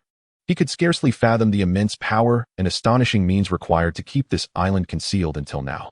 A wizarding nation is merely a last resort I would resort to if the Ministry of Magic and the International Confederation of Wizards were to intervene excessively.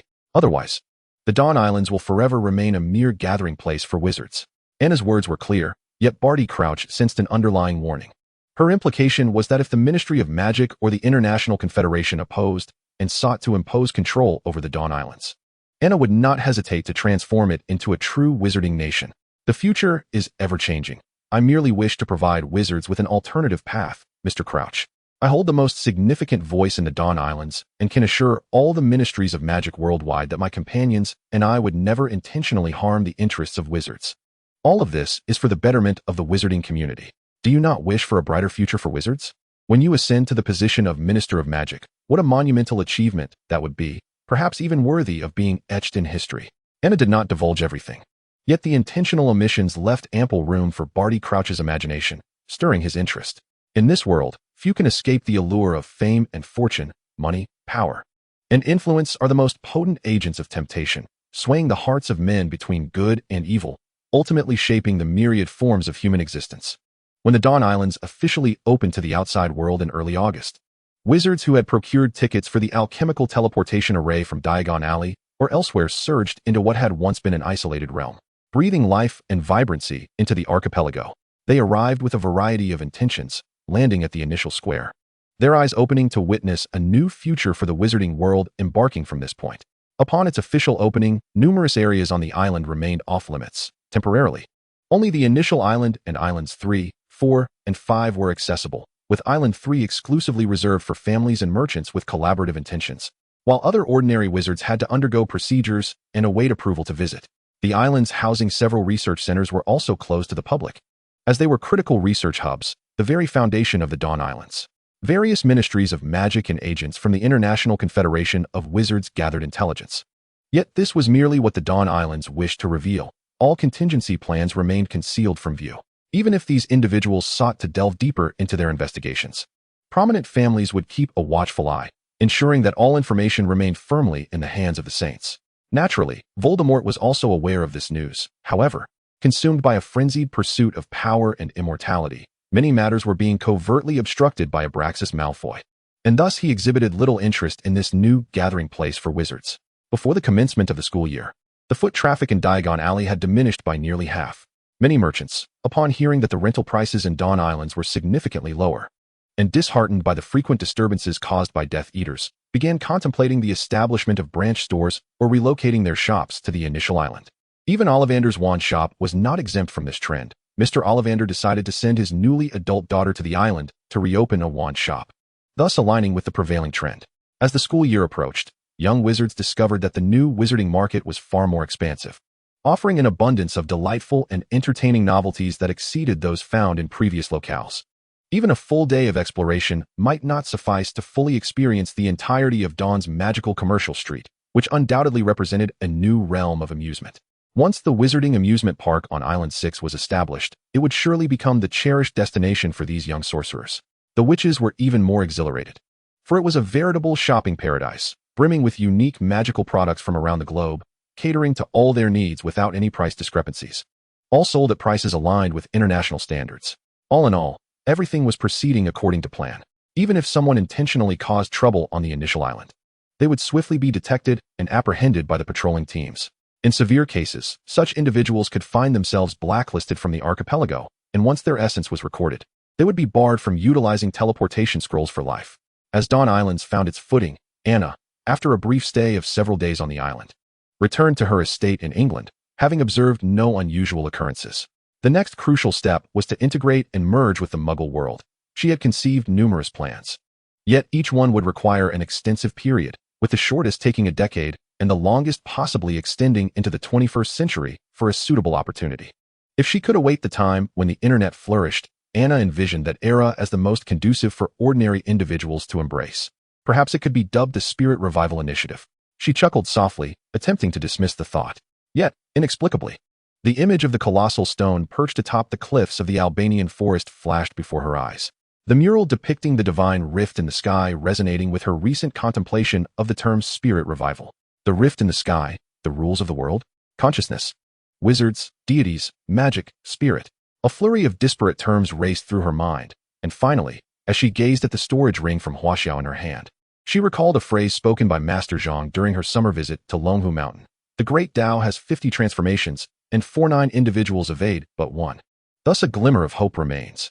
As the decline of wizards, the cessation of cultivation, and the absence of deities loomed, she mused, "Am I that one?" She murmured, her right palm descending as the black contract began to rotate imperceptibly, akin to the gears of destiny. Chapter 120, Fourth Year. After the school year began, Severus noticed that Anna frequently borrowed books from the restricted section of the Hogwarts library. Occasionally, an owl would deliver books to her, most of which appeared to be exceedingly ancient. This struck him as peculiar. However, whenever he inquired, Anna merely stated that she wished to verify certain information. Yet she was reticent about the specifics. Anna hardly perused these borrowed or sent books in his presence. He could not even catch a glimpse of their titles, rendering any investigation futile. With Dawn Islands thriving in the wizarding community, thanks to the combined efforts of the Order of the Phoenix and the Saints to suppress the Death Eaters, did she truly have anything else to worry about? Sitting across from Anna, his gaze flickered to her right hand. Days later, after finishing the book she had borrowed, Anna returned it to the restricted section, oblivious to the presence that had been shadowing her. Once Anna had departed, Severus swiftly approached the spot where she had just been. He had previously taken note of this particular section of the bookshelf when she borrowed books, and now, a simple comparison would easily reveal the title of the book she had just returned. Severus gently extracted the newly added volume from the shelf. Its ancient cover boldly inscribed with the words Ancient Wizarding Rituals. Rituals? Why had she begun to delve into this area of study? To avoid arousing Anna's suspicion by being away from his seat for too long, he hastily grabbed a few other books, discreetly stashing the one on rituals in his storage ring before returning to his original position. This Christmas, I will remain at school. What about you, Severus? Will you return to celebrate with Eileen and Mr. Prince? Anna inquired, looking up at him. Since the beginning of the year, Severus's great-grandfather, Mr. Prince, had been experiencing a gradual decline in health. Once a master potion maker, he was not immune to the inexorable passage of time. Had it not been for Eileen's return to the family a few years prior, he might have crossed the river of the dead that winter. Realizing his time was limited, Mr. Prince moved from St. Mungo's Hospital to Dawn Islands for recuperation, wishing to spend as much time as possible with his granddaughter Eileen to make up for lost moments. I plan to return for 2 or 3 days before coming back here for Christmas. I do not wish to hear news of you being invited to a ball by other boys this Christmas. His words carried a hint of jealousy, prompting Anna to chuckle lightly. Very well, Severus, you must allow me a dance with Professor Dumbledore. After all, he is my dear father. I promise you, aside from that, all my time at the ball will belong to you, all right? Anna, perhaps innately unaware of the concept of shyness, effortlessly uttered such alluring words, causing Severus to cover his face with a book, though he could not conceal the faint blush creeping to his ears. Fortunately, Lily was not nearby to overhear, or else she might have been unable to suppress her laughter. As for where Lily was at that moment, she was nestled in the dormitory, evading the fervent advances of one Mr. Potter. With the Christmas holiday approaching, Hogwarts officially closed for the season. Lily and Severus boarded the train, departing amidst Anna's wave of farewell. As the train's roar gradually receded into the distance, she lowered her hand, standing alone on the expansive platform.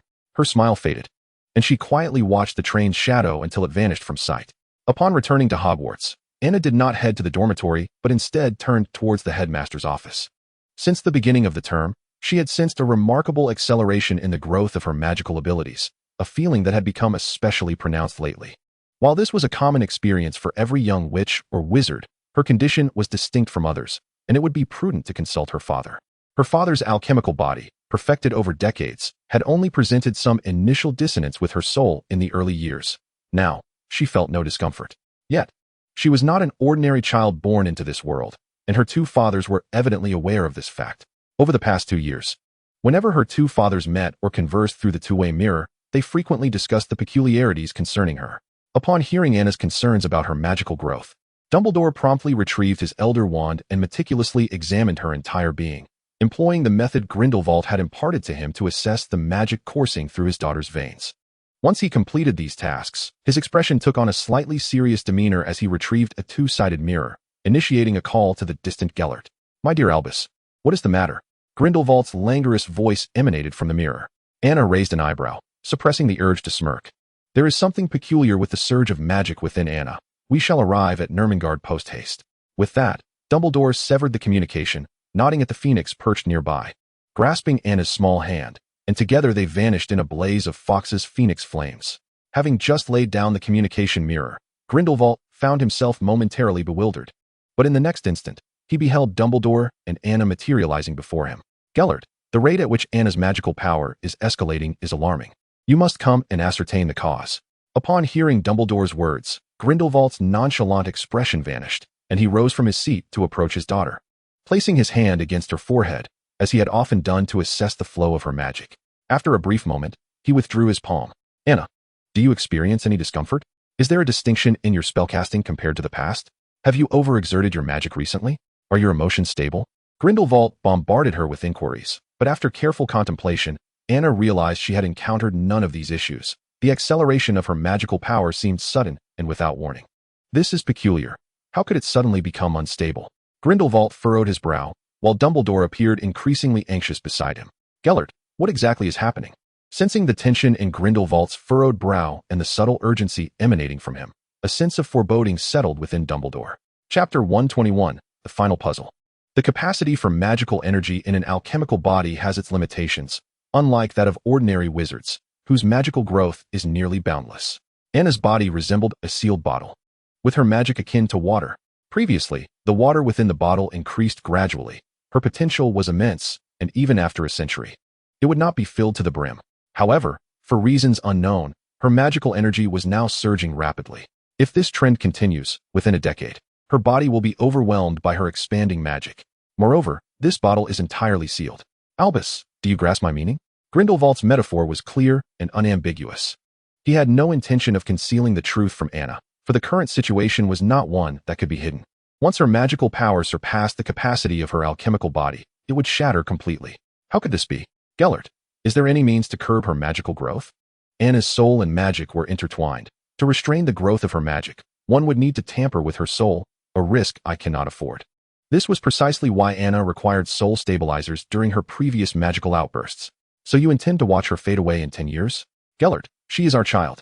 Upon hearing this, Dumbledore momentarily lost his characteristic composure, seizing Grindelwald by the collar, his azure eyes ablaze with uncontrollable fury. It seemed Anna had inadvertently stumbled upon a staggering revelation. Although both men before her were her fathers, what did he mean by she is our child? Confused, Anna was even more perplexed by her own condition. She could not fathom why her body, which had been perfectly fine for years, would suddenly undergo such changes. Her father had mentioned that her magic was linked to her soul, and indeed, the divine had remarked on the uniqueness of her soul. Could this peculiarity be the cause of her sudden magical surge? The implications of this unexpected magical growth eluded Anna for the time being. Reflecting on recent clues gleaned from her readings, she sensed that all these events were gradually weaving together, leaving only the final unknown piece to complete the puzzle. Albus, I will devise a solution to this matter. Trust in me. The two gradually regained their composure. For now, Anna was safe. In subsequent experiments, Grindelwald discovered that the soul stabilizers could somewhat mitigate the acceleration of her magical growth, which brought a collective sigh of relief. However, as Grindelwald contemplated this outcome, a heavy stone settled once more in his heart. The effectiveness of the soul stabilizers indicated that Anna's soul was the primary source of this anomaly. The intricacies of a soul's aberration are among the most enigmatic and challenging of problems. Dumbledore returned Anna to school, soothing her emotions before promptly departing from Hogwarts. Nicholas Flamel, the most exceptional alchemist of the age, would surely have insights regarding the alchemical body, and Dumbledore intended to consult him to explore possible remedies for their current predicament. Regarding death, Anna felt no fear. However, knowing that someone firmly believed in her existence in the future, she felt the possibility of letting them down weighed heavily upon her. She was at a loss as to how to broach the subject with Severus. Should she directly inform him that she might only have a decade left to live?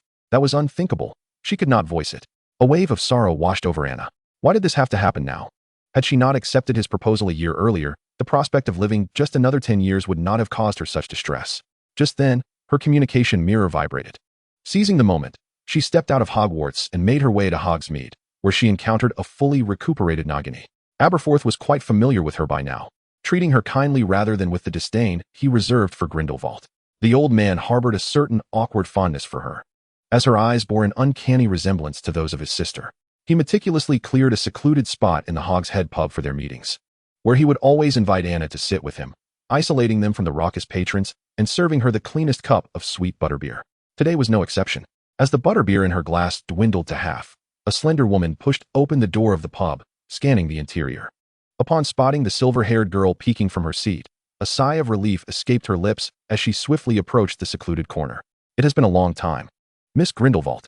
Decades had only rendered her more mature. Even after living a reclusive life in the Albanian forests, the kindness and purity in her eyes remained intact, albeit overshadowed by an unmistakable sadness. Please, call me Anna. That is what those around me refer to me as. Given the shadows cast by her father's past actions, Anna endeavored to put the woman at ease. I know, you are different from that esteemed gentleman, so I shall not label you with Grindelwald's title. During her time recovering on the Dawn Islands, Nagini had heard snippets about Anna from other saints. And since Anna was the one who had freed her from the blood curse, she held a deep sense of gratitude. Then why do you still address me formally? It feels somewhat uncomfortable, especially since you are, in a sense, my elder. Even North and Elisa, under her strong insistence, seldom used formal titles with her now. Nagini pressed her lips together, tucking a stray strand of hair behind her ear, her expression shifting to one of fear, or perhaps reverence. This is merely an instinctive reaction upon realizing your true power. After all, it is only through the faint power emanating from that alchemical array that I can barely maintain my sanity. And your possession of such power compels me to hold you in awe. Upon hearing her words, Anna's thoughts momentarily stagnated, as if the final piece of a puzzle had revealed itself before her eyes. My power? Are you referring to power itself, rather than something akin to mere aura? She quickly regained her composure, drawing her wand to cast a spell that would prevent eavesdropping around them. Aura? No, it is not merely aura. Have you not perceived it? Your magical energy is distinctly unlike that of other wizards, bearing an undeniable resemblance to the ancient, divine power that lingers upon the alchemical array. Chapter 122. The Ball. Nagini could not fathom why Anna posed such a question. From the girl's reaction, it was evident that she was unaware of the extraordinarily unique power residing within her. Thoughts swirled in Anna's mind like a tempest. The essence of the Grim Reaper and the power of the divine are, of course, entirely disparate concepts. She had always believed that due to her pact, she merely possessed the aura belonging to him, and throughout the years, whenever she encountered anything related to the Grim Reaper that resulted in anomalies, she had held on to this belief. Mortals could never possess powers that are solely divine. Even those who are descendants of ancient deities merely inherit the divine essence contained within their bloodline. Yet, during her past life, when she interacted with the Grim Reaper, she could distinctly feel the difference between herself and him. She could never be the Grim Reaper himself, unless, at this very moment, everything began to coalesce. In the context of this world, she is but one of its many facets. She is neither the witch kneeling before the deity in the cliffside mural, nor the one who offers sacrifices with treasures, nor is she the sacrificial offering itself. She exists, akin to that divine being from a millennium ago who cleaved the heavens with a colossal scythe, to disrupt the very rules of this world. A manifestation, an avatar that possesses its own thoughts and soul, yet is a fragment of him. This was the only possibility that Anna could conceive. A millennium ago, the deity descended, bestowing upon this world a power steeped in mystery. Hence, the wizards and cultivators of that era were immensely powerful, a stark contrast to the present. The world mends its own fractures, and the deity cannot once more transgress the rules of this realm. His strength is far too formidable, and the world repels his arrival. However, she is different. She does not wield such overwhelming power, making her inconsequential to this world, thus allowing her to arrive here undisturbed.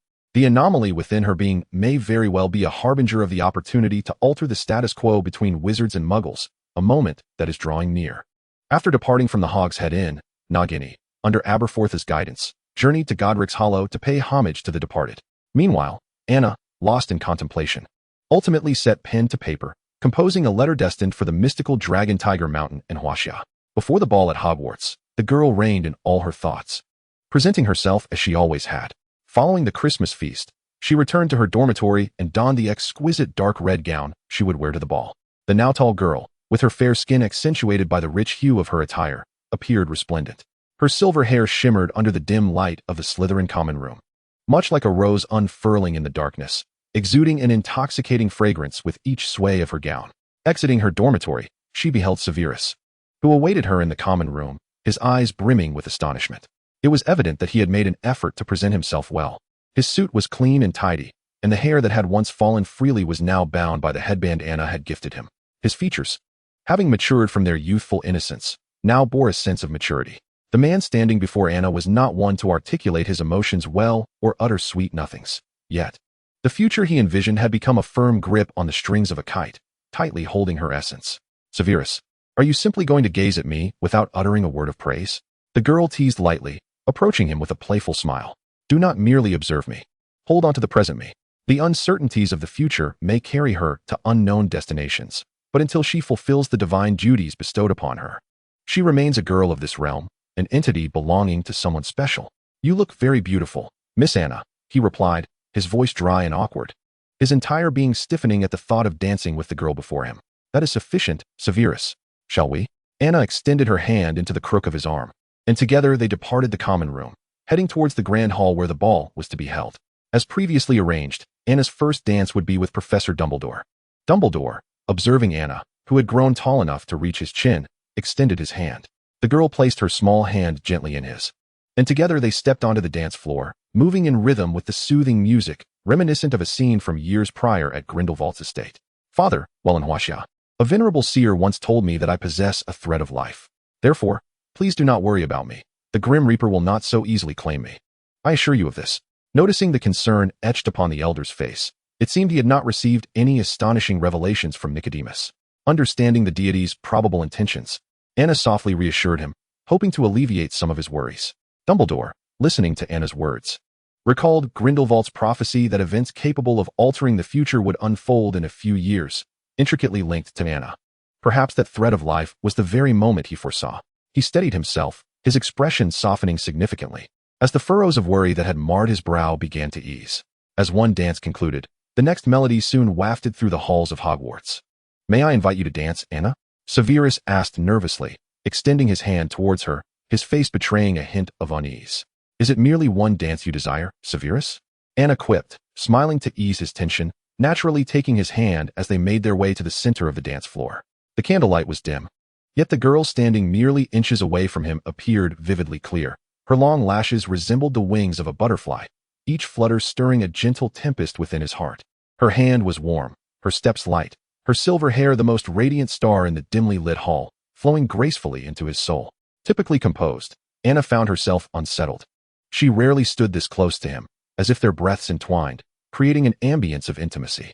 Amidst the music and the chatter surrounding them, she could still hear the rapid beat of her heart. The warmth emanating from Severus enveloped her, far more comforting than any warming charm, even evoking a blissful sensation from the depths of her soul.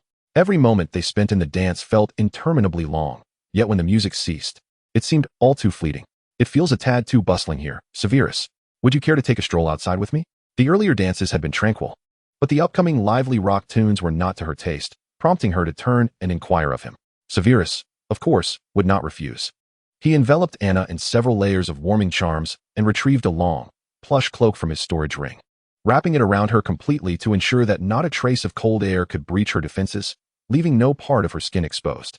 Only then did he feel at ease to accompany her out of the hall. Chapter 123, Under the Mistletoe. This Christmas was unusually devoid of snow. The stars twinkled in the sky, and the moonlight bathed the scene in a delicate silver frost. Upon exiting the bustling hall, a serene quiet enveloped them. The two strolled through the corridors of the campus, where time seemed to slow, becoming tranquil and beautiful. Severus, I wish to see the heights, Anna said, gazing at the luminous moon above, as she grasped Severus's hand and ascended the staircase leading to the observatory step by step. The younger students had already returned to their dormitories after the feast, while the older students remained in the grand hall, indulging in merriment. The observatory was completely deserted, an oasis of solitude. The chill night air swept through, revealing a breathtaking view of most of Hogwarts.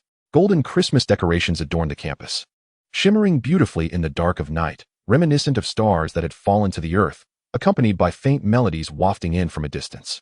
I didn't expect there to be mistletoe here. I thought it was absent from the observatory. Are the professors and upperclassmen merely idle, with nothing else to occupy their time? Anna remarked, tilting her head to look at the mistletoe hanging above her and Severus.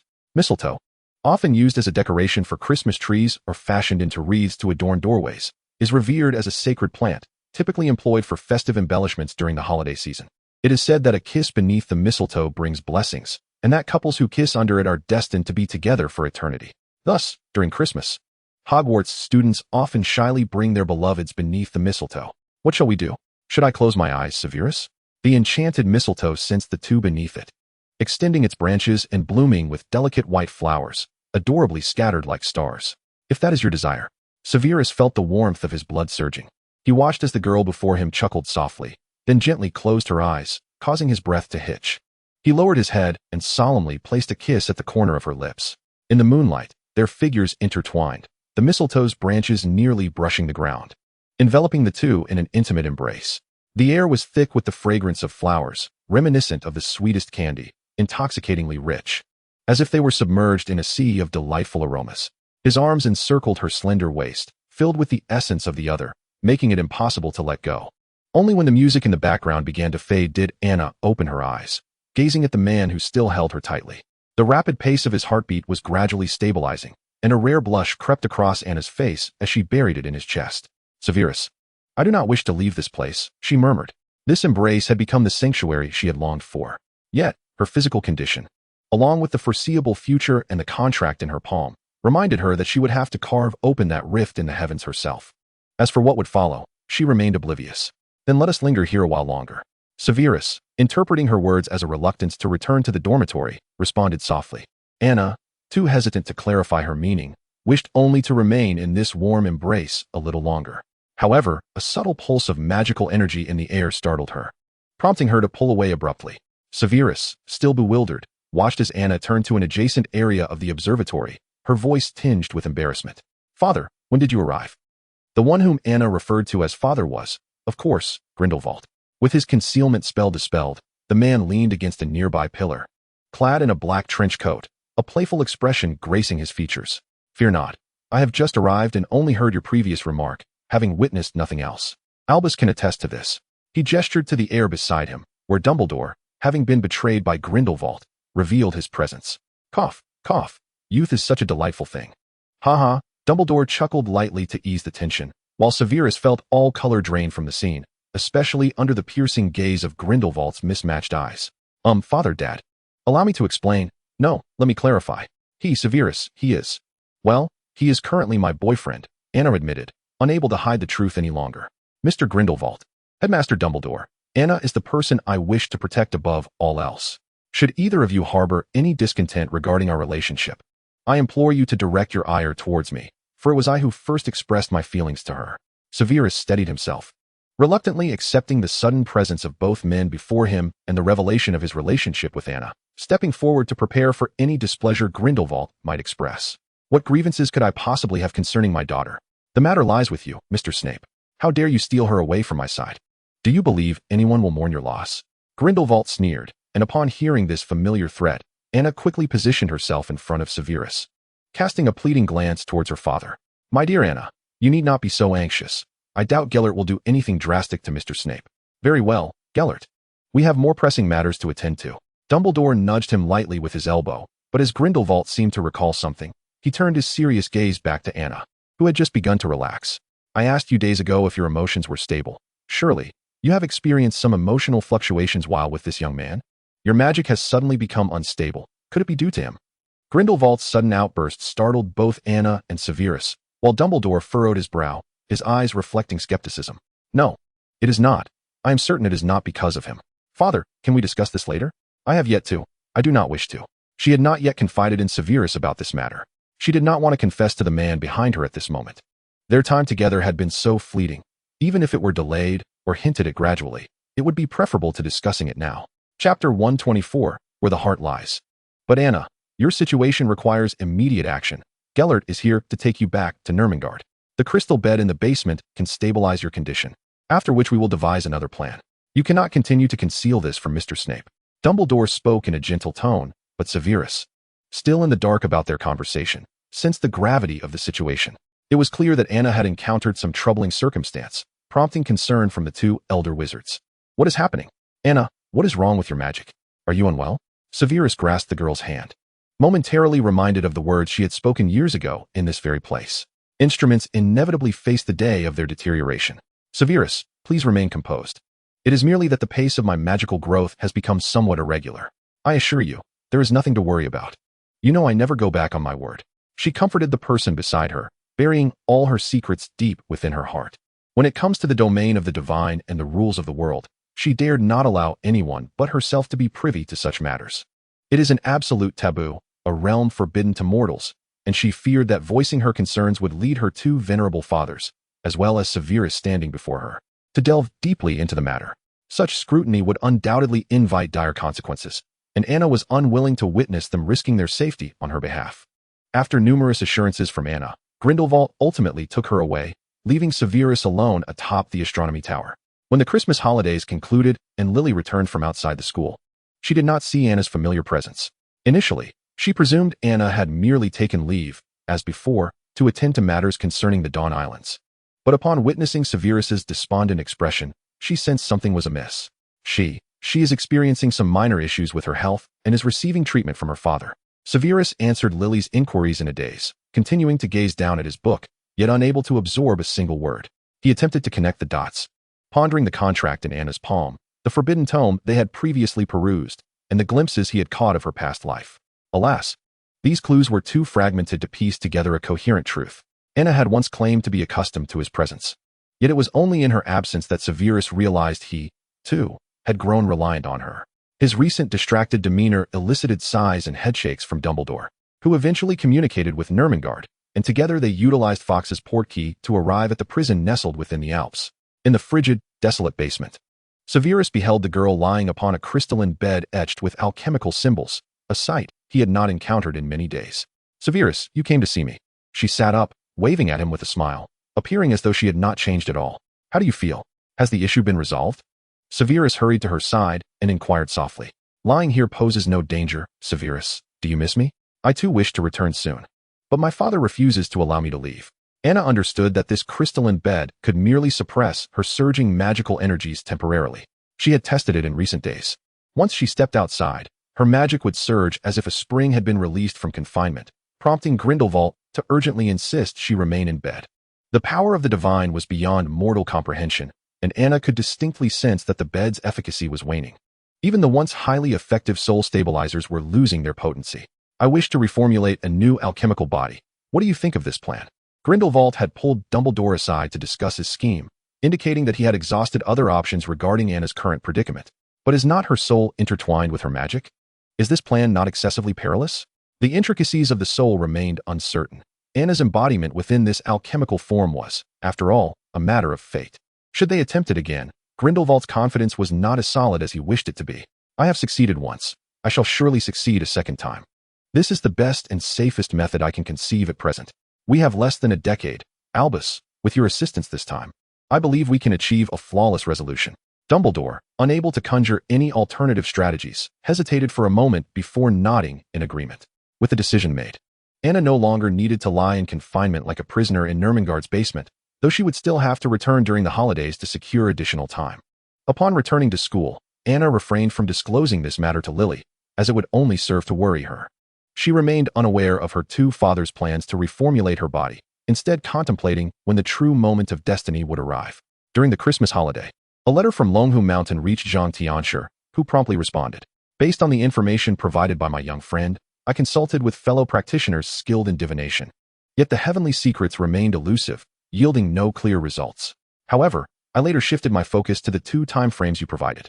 One is the year 1980, 6 years hence, which indeed shows signs of vitality concerning Voldemort and an unborn child.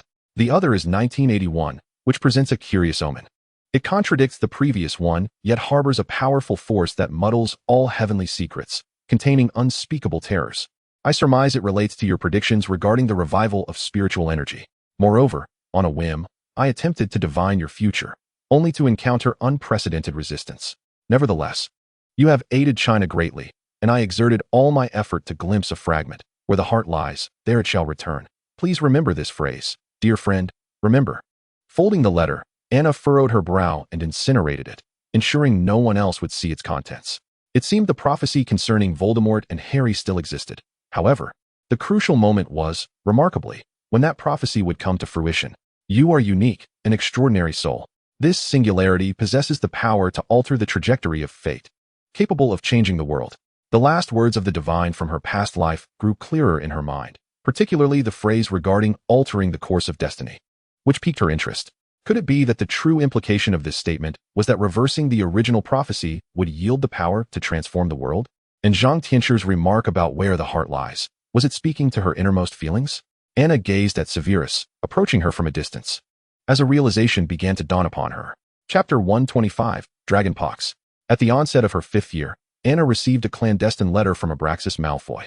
Considering the timeline, it was during this year that, in the original narrative, he succumbed to a disease known as dragonpox, leaving the young Lucius Malfoy to shoulder the burdens of the family. It seemed Voldemort had already set his sights on him. Before even unfolding the letter, Anna had surmised its contents. Indeed, it contained news of his affliction and subtly suggested a private meeting between them. It appears the special remedy I have stored in my enchanted ring for several years will finally be put to use. She smiled as she incinerated the letter. And during the weekend, she and Severus borrowed a fireplace from the 3 broomsticks in Hogsmeade to depart, swiftly arriving at Malfoy Manor. The Saint was vigilantly tracking Voldemort's movements, who was still elsewhere in search of the final Horcrux that would fulfill his quest for immortality. In recent years, due to matters concerning the Dawn Islands, Anna had little opportunity to confront him. However, according to the omens provided by Zhang Tianxi, their paths would inevitably cross. Stepping out of the fireplace in the Malfoy Manor parlor, Lucius awaited their arrival, standing alongside his wife, Narcissa Black Malfoy. It has been quite a while, Malfoy. And greetings to you, Miss Black. I should now refer to you as Mrs. Malfoy. Anna greeted them politely. Since graduating from Hogwarts, Lucius had not seen Anna. And gazing upon her familiar, flawless smile, a dull ache throbbed within his head. The past, filled with unmentionable memories that tarnished the noble legacy of the Malfoy family, surged forth in his mind, all thanks to the presence of the other. Welcome, Miss Grindelwald, Lucius nodded, attempting to cast aside the weight of bygone events. After a brief exchange, he led Anna and Snape upstairs, where his father awaited the arrival of their guest. As they traversed the corridor, a pungent aroma of potions hung in the air, intensifying when Lucius opened the door to his father's chamber, revealing a bitter scent of herbs that made Anna's brow furrow slightly. Father, Miss Grindelwald has arrived. The room was shrouded in curtains, obscuring the figure lying on the bed, rendering it impossible to discern his features. Luke, please draw back the curtains, came the hoarse voice of the man half reclining, sounding utterly frail. A stark contrast to Anna's memory of the once elegant head of the Malfoy family. As the drapes were pulled aside, she beheld the emaciated figure of Mr. Malfoy. Your condition is far more grave than I anticipated, Anna remarked, squinting at his skin, now a sickly hue, marred by various green and purple rashes that sent a shiver down her spine. Abraxas's once lustrous golden hair had thinned considerably, and numerous areas of his body were bound with bandages, likely smeared with ointments that emitted an unpleasant odor. It was unfathomable that the ghastly visage before her belonged to the dashing gentleman she had once known.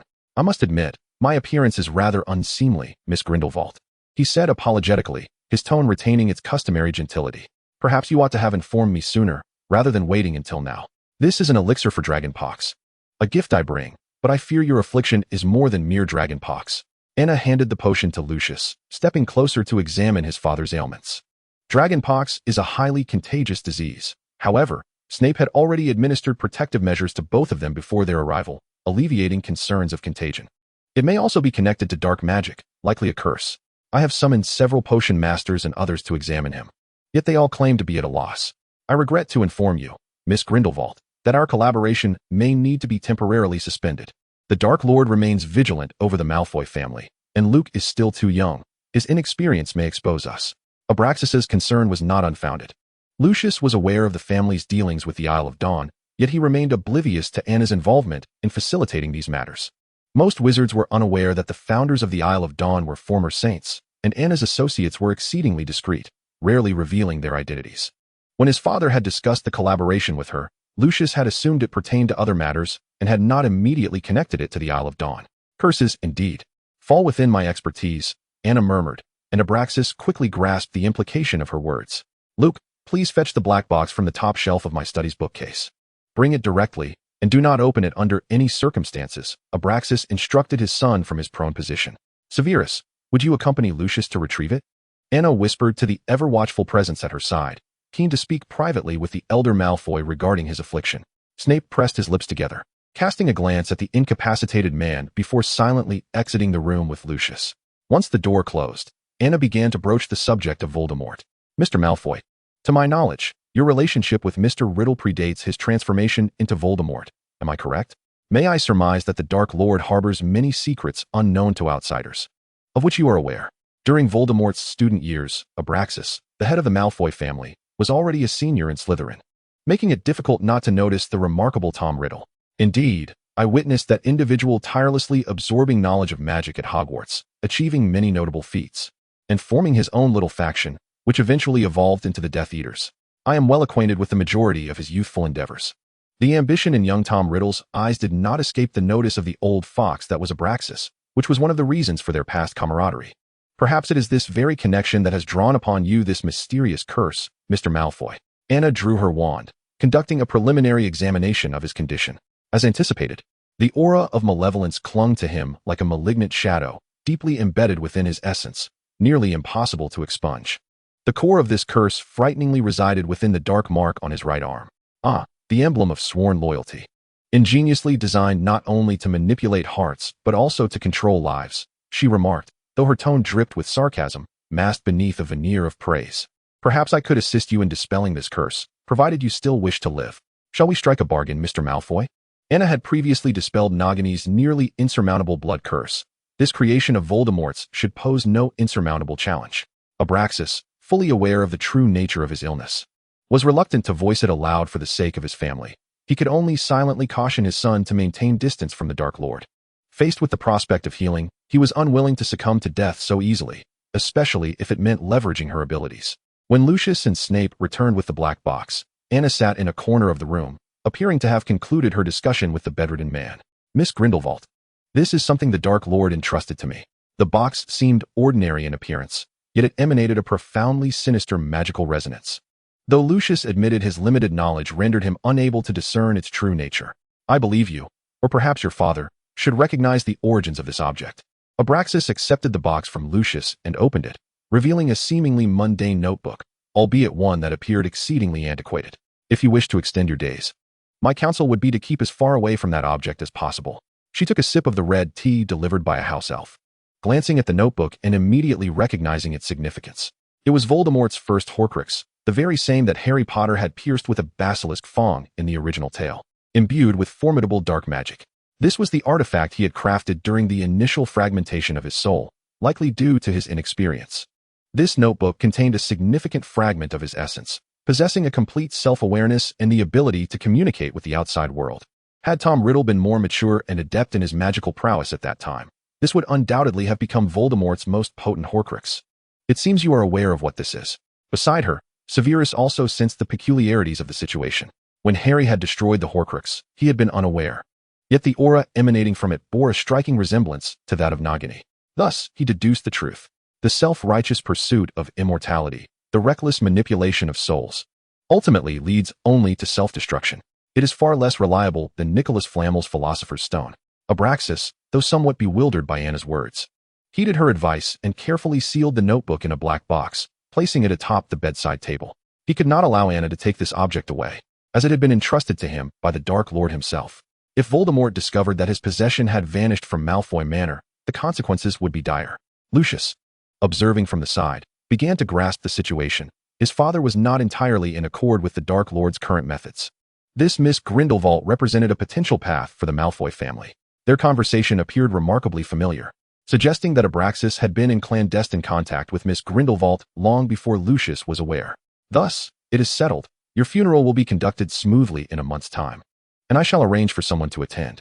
By the way, remember to erase the memories of Senior Lucius and Senior Narcissa. After all, Voldemort is an exceptionally skilled legilimens. While you may evade his gaze, others may not. Anna concluded her counsel and cast another glance at the black box containing the notebook Horcrux, her mind beginning to ponder the future disposal methods for those Horcruxes. After departing from Malfoy Manor, the two returned to Hogsmeade and soon emerged from the Hog's Head Inn. Anna was acutely aware of the whereabouts of those Horcruxes.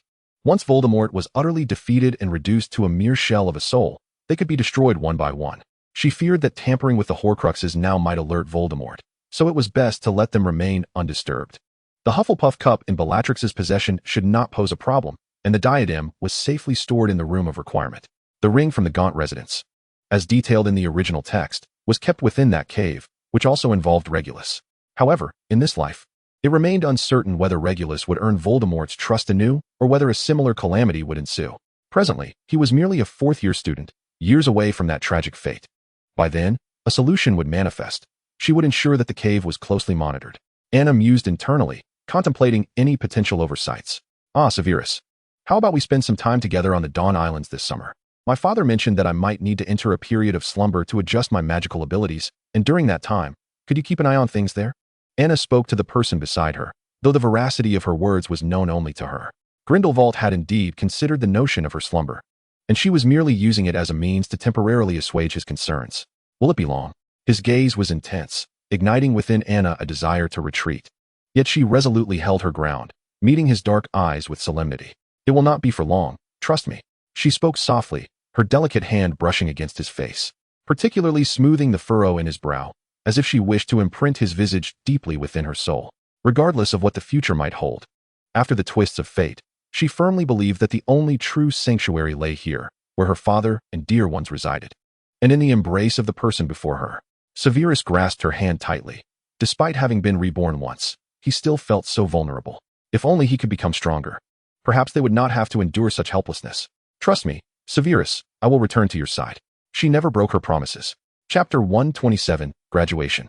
In her 6th year, Anna became increasingly occupied as wizards from around the globe converged upon the Dawn Islands, ushering in a new era of exchange within the ancient wizarding world. Particularly among the younger wizards, who previously embarked on graduation trips only after completing their studies to broaden their horizons and expand their networks. Now simply needed to arrive at the Dawn Islands to encounter peers from various nations, facilitating a new generation of interaction. Of course, beneath the surface, currents of intrigue flowed, particularly from the Ministry of Magic and the International Confederation of Wizards. Where there are people, disputes inevitably arise, and given the myriad industries involved in the Dawn Islands, it attracted many covetous eyes. Fortunately, the new generation of saints proved capable, with an intelligence network woven like spider silk across the globe, able to swiftly rectify any mishaps that occurred. The Dawn Islands, embodying both light and darkness, were home not only to the public-facing pursuers and saints, but also to those who discreetly managed a series of troubles, such as the transformed werewolf Greybuck. Meanwhile, collaborations with the upper echelons of China were progressing steadily, all moving in a positive direction. Should the revival of spiritual energy truly commence, China would likely take the lead in expressing support and forming an alliance with the Dawn Islands. At school, James Potter began to mature this semester, undergoing significant changes compared to before, and Lily noticed his transformation, prompting her to consider the prospect of dating him. The Wolf's Bane Potion, after years of continuous improvement at the Curse Modification Research Center, had seen costs significantly reduced and its efficacy validated, leading to its exclusive sale in the Dawn Islands. Remus's parents had learned of this development, alleviating their heartache over their son's suffering during the full moon. Sirius had completely severed ties with the Black family and moved into the Potter residence in Godric's Hollow, placing an even heavier burden upon Regulus. Meanwhile, having witnessed the broader world of the Dawn Islands, Regulus found himself perplexed by Voldemort's relentless pursuit of power at any cost. While he supported Voldemort's pure-blood ideology and wished to uphold the family's honor, he could not condone the indiscriminate taking of lives as the Death Eaters did. Such actions were intolerable to him. In her moments of solitude, Anna often retrieved a thick notebook from her storage ring, beginning to inscribe her thoughts. Though she had entrusted most matters on the Dawn Islands to the Saints, and Norse could handle many tasks in her stead after years of camaraderie, she still felt compelled to document her visions for the future of the world. Should any unforeseen events arise, she believed they would manage well even in her absence. Additionally, regarding the Horcruxes, Voldemort had not yet created any new ones. As long as she was aware of their locations and destruction methods, the situation was manageable. Though she had been born into this world, many aspects diverged from her original realm. However, given the internal decay within the Great Red Nation, the schism from her past life seemed inevitable. Many exceptional scholars would inevitably be lost, prompting preparations on the part of both China and the Dawn Islands. She contemplated deeply, documenting every conceivable plan, detailing each potential scenario and step forward, filling the pages of the hefty notebook with her insights. Furthermore, she penned several letters to be entrusted to a modest owl post office, arranging for them to be dispatched at the appropriate times. Having accomplished these tasks, Anna was soon approaching her 7th year. As she traversed the globe, inspecting the preparations made by various saints for future amalgamation, she simultaneously readied herself for the impending graduation examinations at Hogwarts. Due to her physical condition and other reasons, Anna declined the position of head girl for Slytherin in her 5th year. Severus Snape, preferring to cherish the moments spent with her rather than occupy such a role, similarly abstained from the position. Nevertheless, despite lacking the prestige of head girl, both Anna and Snape excelled in all 12 subjects, graduating successfully amidst the adoring gazes of their juniors. Post-graduation, Anna resided for an extended period in the subterranean laboratory of unmatched, undergoing treatment and examinations from her two fathers, seldom venturing out. By day, Snape occupied himself in the potions laboratory of the Dawn Islands, and by night, he would traverse through a wardrobe to unmatched, keeping company with the one who lay upon the alchemical crystal bed, mostly in slumber. During the wedding of Lily and James, Anna attended Godric's Hollow as Lily's bridesmaid. Anna, when will you marry Severus? When this question arose in their private moments, Anna merely smiled, offering no definitive answer. Upon receiving news from North regarding the prophecy made by Sybil Trelawney, Anna sighed and emerged from the cold dungeon. Where are you going? Grindelwald inquired, his brow furrowed. Father, I am truly grateful to you for all these years. I have never experienced the feeling of being sheltered under a family's wings. And all I can do for you is assist in unraveling some of your inner turmoil. Allow me to walk the path ahead alone. For this was the original purpose of my existence in this world. Standing before the fireplace, Anna attempted to muster a smile to reassure Grindelwald, but ultimately, only a faint smile graced her lips. As the final moments approached, she wished to conceal nothing further. She did not believe that Grindelwald had failed to perceive the anomalies within her soul throughout their years together. Rather, their father-daughter bond had rendered the topic unspoken. Regardless of your intentions, you will always be my only daughter. Though unmatched may be somewhat rudimentary and its reputation not particularly illustrious, it is indeed your home. Observing the resolute expression on Anna's face, Grindelwald seemed to grasp her intentions and refrained from uttering any further objections, instead offering this promise. Thank you, Father. As the flames in the fireplace blazed, Anna's figure swiftly vanished from unmatched. She first contacted Bella to relay certain matters, then proceeded to the Dawn Islands, where she conferred with Snape and several saints about a plan to eradicate Voldemort and his Death Eaters. In the latter part of July 1981, Lily gave birth to a healthy baby boy named Harry Potter. Bella, acting on the information relayed by Anna, informed the Dark Lord of the prophecy made by Sybil Trelawney. Voldemort, incensed, commanded his Death Eaters to investigate the boy, focusing on both Harry Potter and Neville Longbottom.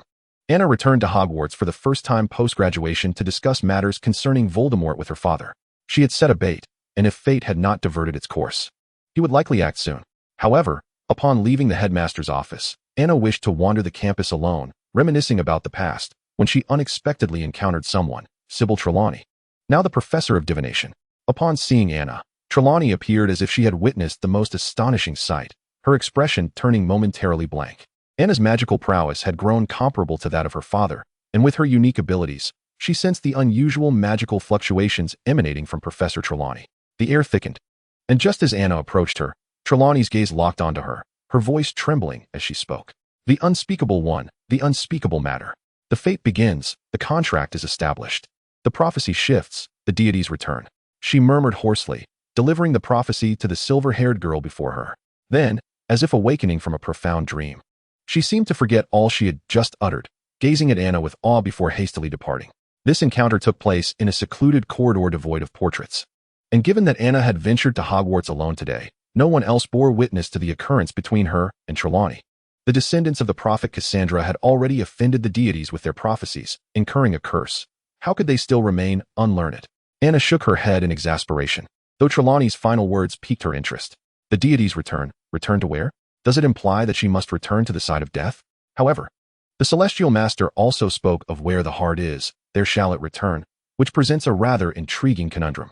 Setting this matter aside for the moment, the saints and members of the Order of the Phoenix lay in ambush at Godric's Hollow, quietly awaiting the arrival of Voldemort and his Death Eaters. On the eve of Halloween, according to the original timeline and recent activities of the Death Eaters, signs indicated that extraordinary events were to unfold that night. Anna had also arranged with Lily to visit her home to see little Harry and celebrate the holiday together. Do you truly have to go?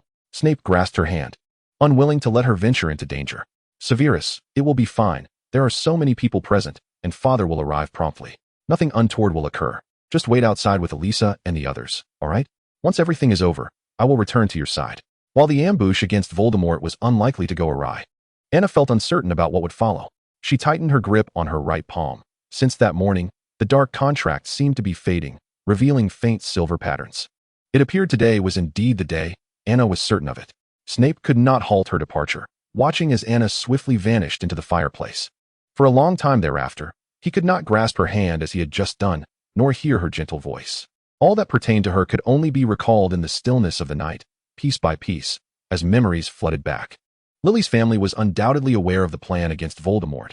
Regarding the prophecy, they felt helpless, hoping only to eliminate Voldemort as a threat once and for all. "Anna, look at him. How adorable he is," Lily exclaimed, beaming with maternal joy as she sat beside the crib. Little Harry, nestled in his cradle, waved his tiny hands in the air, beaming at the sight of Anna. "Oh, Merlin, it seems he likes you very much. My dear Anna, you simply must hold him." Anna could not refuse Lily's request, carefully taking Harry from her arms, cradling him gently, feeling as if the little one in her embrace were a bundle of cotton, so delicate that he might break with the slightest misstep. "All right, you don't have to be so tense. Anna, relax a bit." Under Lily's guidance, Anna's stiff arms gradually relaxed, and Harry appeared to enjoy her embrace, clinging tightly to her collar. Reluctantly, the two settled on the sofa in the room, continuing their conversation while James Potter and Sirius Black busied themselves downstairs with Harry's toys, uninterested in the girls' chatter. "Lily, may I ask you for a favor?" While playing with little Harry, Anna felt a twinge of unease and began to entrust her companion with a task. "What is it? Speak. I, after today, may have to depart for a while to a somewhat distant place, yet Severus cannot accompany me. Should this absence extend for a considerable duration, I hope you can assist in caring for him. After all, his expertise lies in potions, and he is not adept at managing his own affairs. If I remain away for an extended period without returning, please convey to him not to await my return." Anna felt a pang of guilt as she entrusted Lily with these future matters, unable to fathom whether Severus could maintain his current composure if she truly crossed over to the other side. "Anna, why do you say such things? Where are you going? Are there places in this world where wizards cannot tread? Does Severus know about this? Have you not informed him? What is going on?" Upon hearing these words, Lily felt as if Anna were delivering her final wishes, sending her into a state of disarray. However, Anna was reluctant to elaborate further and continued to soothe her friend.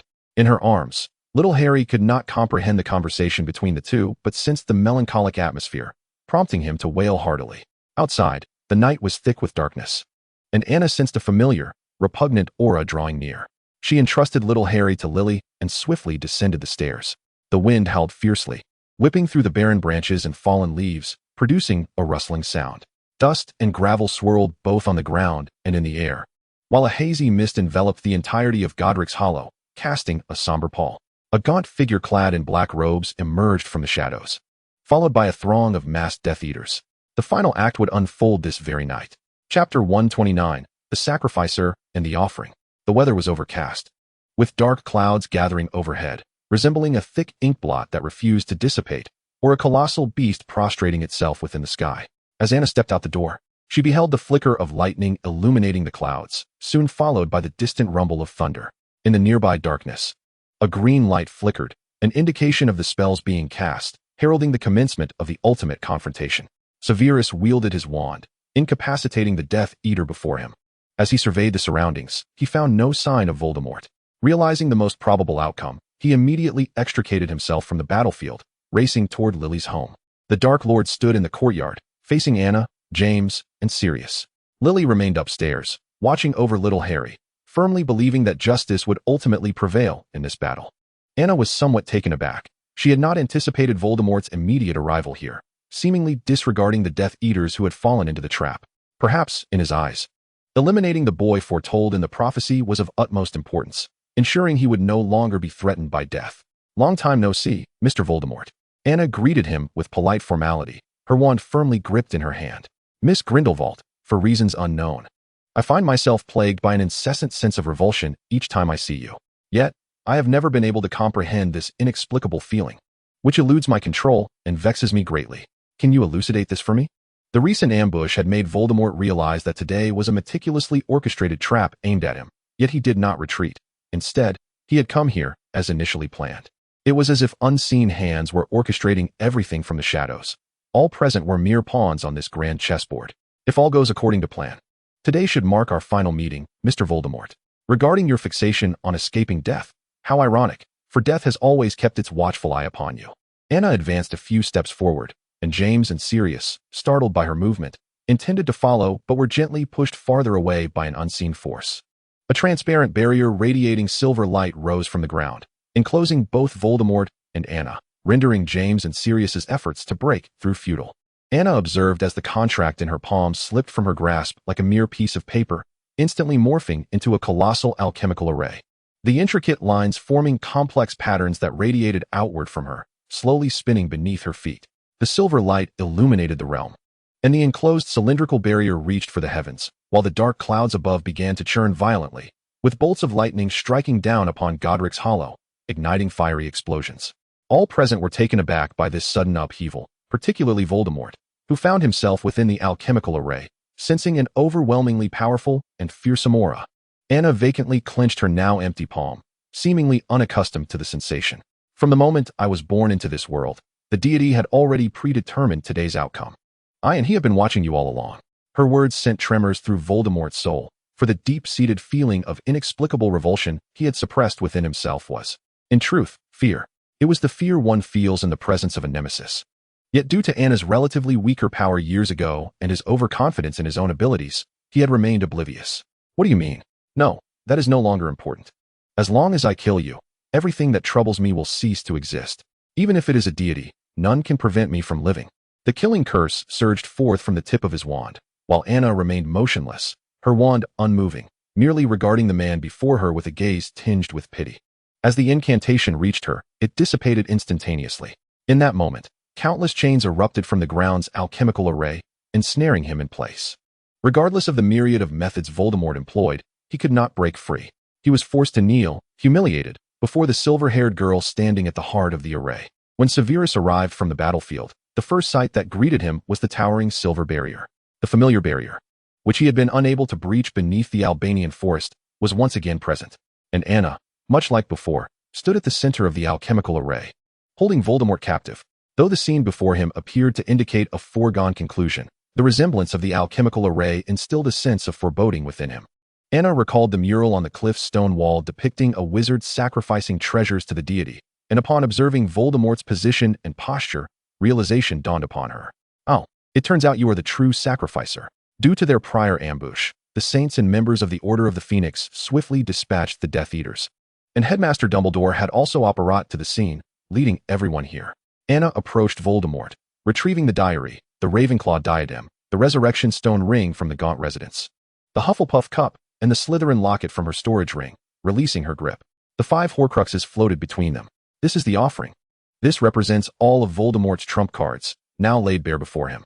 The Dark Lord gazed incredulously at the Horcruxes, fury evident in his eyes. Malfoy, Bellatrix, and that boy from the Black family. How could they betray me? How dare they? Mr. Voldemort. No, since your soul is here, I shall address you as Mr. Riddle. The soul is the most vital essence of a person. I cannot fathom how there are those who would so debase themselves. Death does not favor any soul. Even for those who harbor delusions of immortality, it holds no disdain. For when you craft a Horcrux, fate has clandestinely inscribed its price long before. When Dumbledore arrived, the silver-haired girl had just diverted her gaze from Voldemort and those Horcruxes, raising her eyes to the sky. The pitch-black clouds swirled into a massive vortex, and a brilliant silver lightning bolt struck down from its center, appearing slow yet moving with astonishing rapidity, enveloping both individuals in blinding radiance in an instant. Chapter 130, Thank You. Upon witnessing the descent of the lightning, a flicker of panic surged through Snape's heart.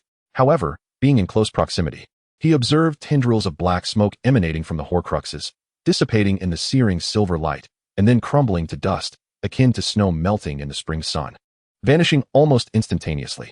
Anna stood there with an impassive expression, seemingly unscathed. The 5 Horcrux vessels, struck by divine lightning, lost Voldemort's soul essence without sustaining any damage.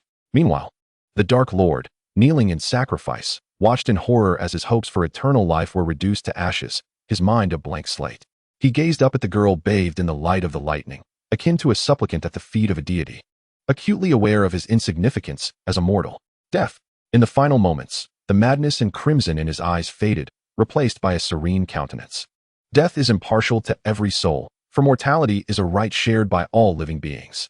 In life, one may tremble in fear, but in death, one finds eternal peace. Tom Riddle slowly closed his eyes, passing away like any ordinary mortal. His body, ravaged by countless dark magical experiments, quickly disintegrated after death, becoming ash and soot, gently whisked away by the chill of an early winter's night, vanishing in the blink of an eye. Yet, even after Voldemort's complete obliteration, The alchemical circle beneath Anna's feet remained unyielding. The silver barrier separating her from everyone else stood resolute. Snape stood outside the alchemical circle, separated from Anna by what appeared to be a fragile barrier, yet it was as if a chasm divided them into two disparate worlds. Severus. She approached the edge of the alchemical circle. With a mere step, she could leave this place as she had done before at the cliff's base. Yet, she refrained from doing so. The future and the past were delineated at this moment, heralding the arrival of a new world. If she accomplished what lay ahead, this world would enter an era of spiritual awakening, where wizards and muggles would become inseparably intertwined in the new reality. Anna, come out. Observing the expression on her face, Snape placed his hand against the barrier, his voice gentle, yet trembling with anxiety. You will be safe, I promise. Your father and Dumbledore, they will ensure your safety. He turned away, searching desperately for Dumbledore's figure, unwilling to leave her side. Despite the mere translucent barrier between them, Snape felt as though they were worlds apart. Dumbledore would arrive shortly, yet Anna merely shook her head softly, unwilling to move a step further. Severus, this is a pact between him and me. The merging of the new world has begun, the rules have shifted, and now my role is to give it one final push. Perhaps from the very beginning, I should not have grown accustomed to your presence, nor should I have lingered in your embrace back then.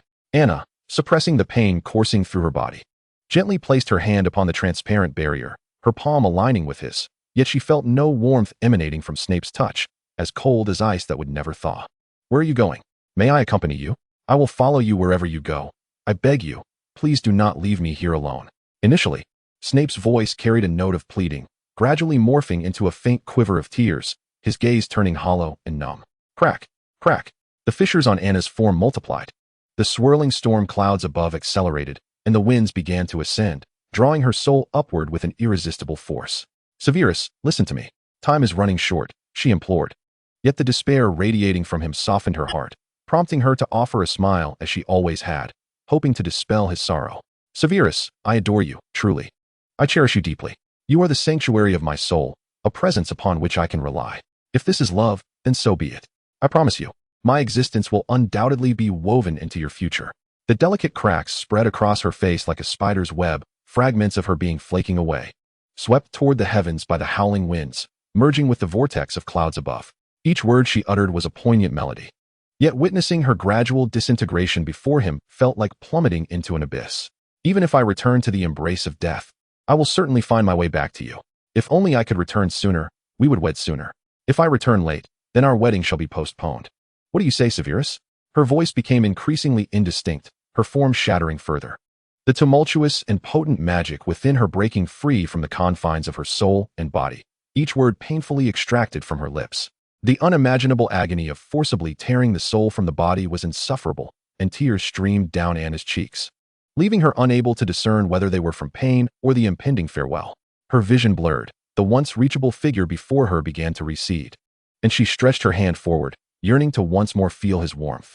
The remnants of her body were consumed by the tempest, yet her soul remained tethered to him, lingering in the skies, reluctant to depart. Severus, my dear Severus, I once believed that nothing in this world was worthy of affection until I encountered you. We are both solitary souls, seeking solace in one another amidst the darkness. Look at the moon in the sky. Its light upon the earth is so cold. But because of your companionship, even my desolate and frigid world has been warmed. Thank you. I love you.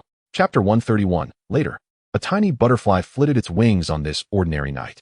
From this moment, a tempest began to sweep across the globe. A year later, the Chinese government became the first to announce the resurgence of spiritual energy, revealing its alliance with the Dawn Islands, shocking the world.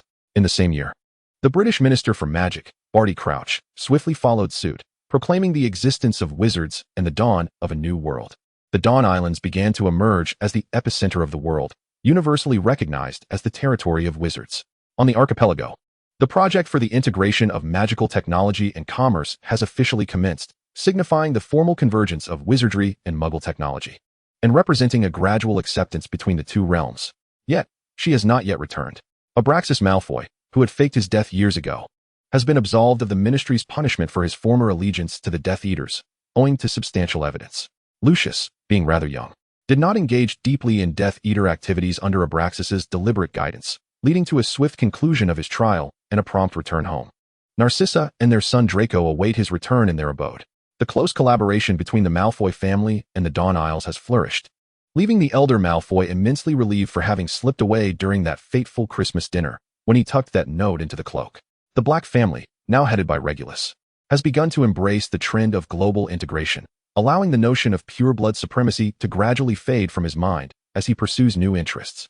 Reflecting on a few years prior, when Voldemort had borrowed his house elf to conceal a Horcrux in a cave, Regulus had already begun to harbor suspicions regarding the Dark Lord's actions. Voldemort, in his hubris, believed that no one comprehended such esoteric dark magic.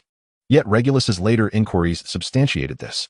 Coincidentally, the Saints, at the behest of their mistress, began to engage with him. Bellatrix, obsessed with all things Voldemort, cared little for the possibility of being imprisoned in Azkaban, clutching tightly to Tom Riddle's diary, unwilling to relinquish it.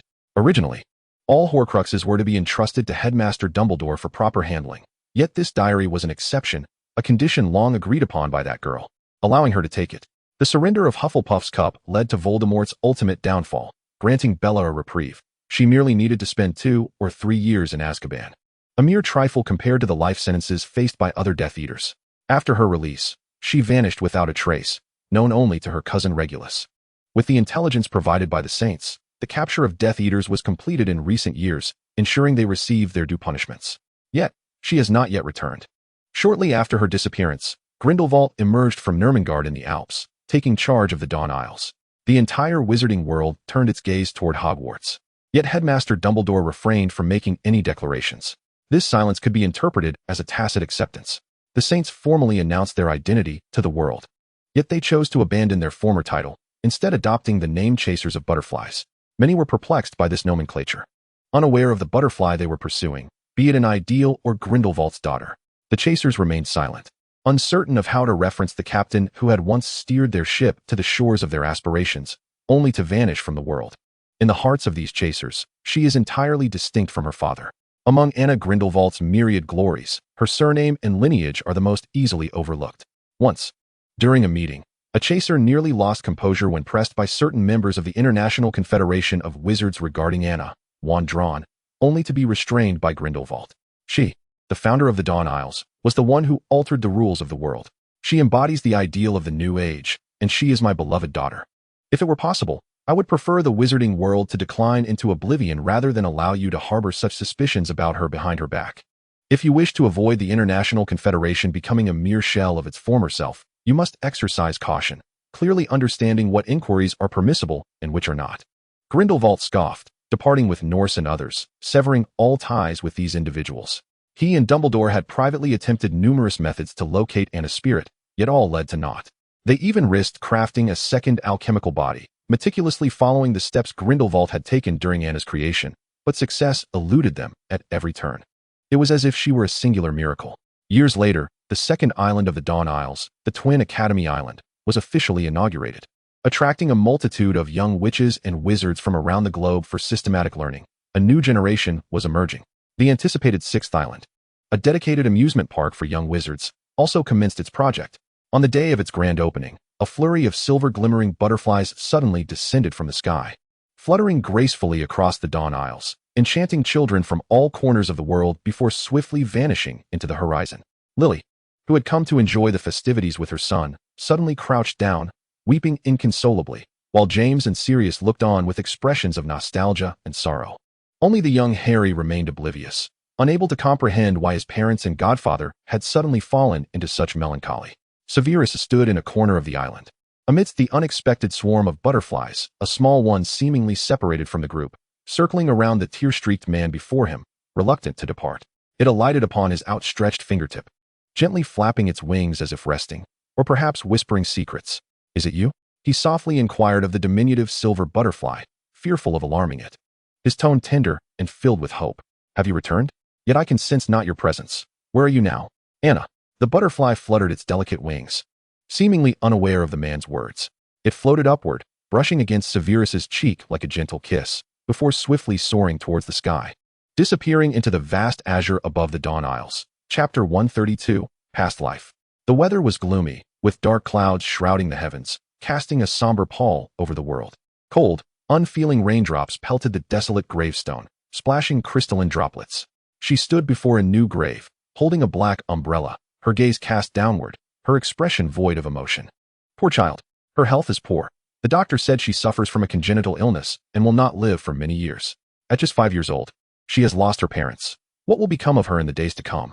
It is said that her only living relative, her aunt, has decided to adopt her. Such a fortunate family. Upon hearing this, the onlookers could not disguise the envy glimmering in their eyes, their words laced with bitterness. Indeed, it is her aunt's family that is fortunate, not her. That family busied themselves with arranging her parents' funeral, standing nearby to greet guests. Feigning tears that had been so painstakingly wrung from their eyes betraying a concealed glee. After all, the inheritance left by her parents was sufficient for that family to live extravagantly for generations. By merely adopting this girl until she reaches adulthood, when her frail body can no longer endure and she departs this world, all remaining inheritance would belong to them.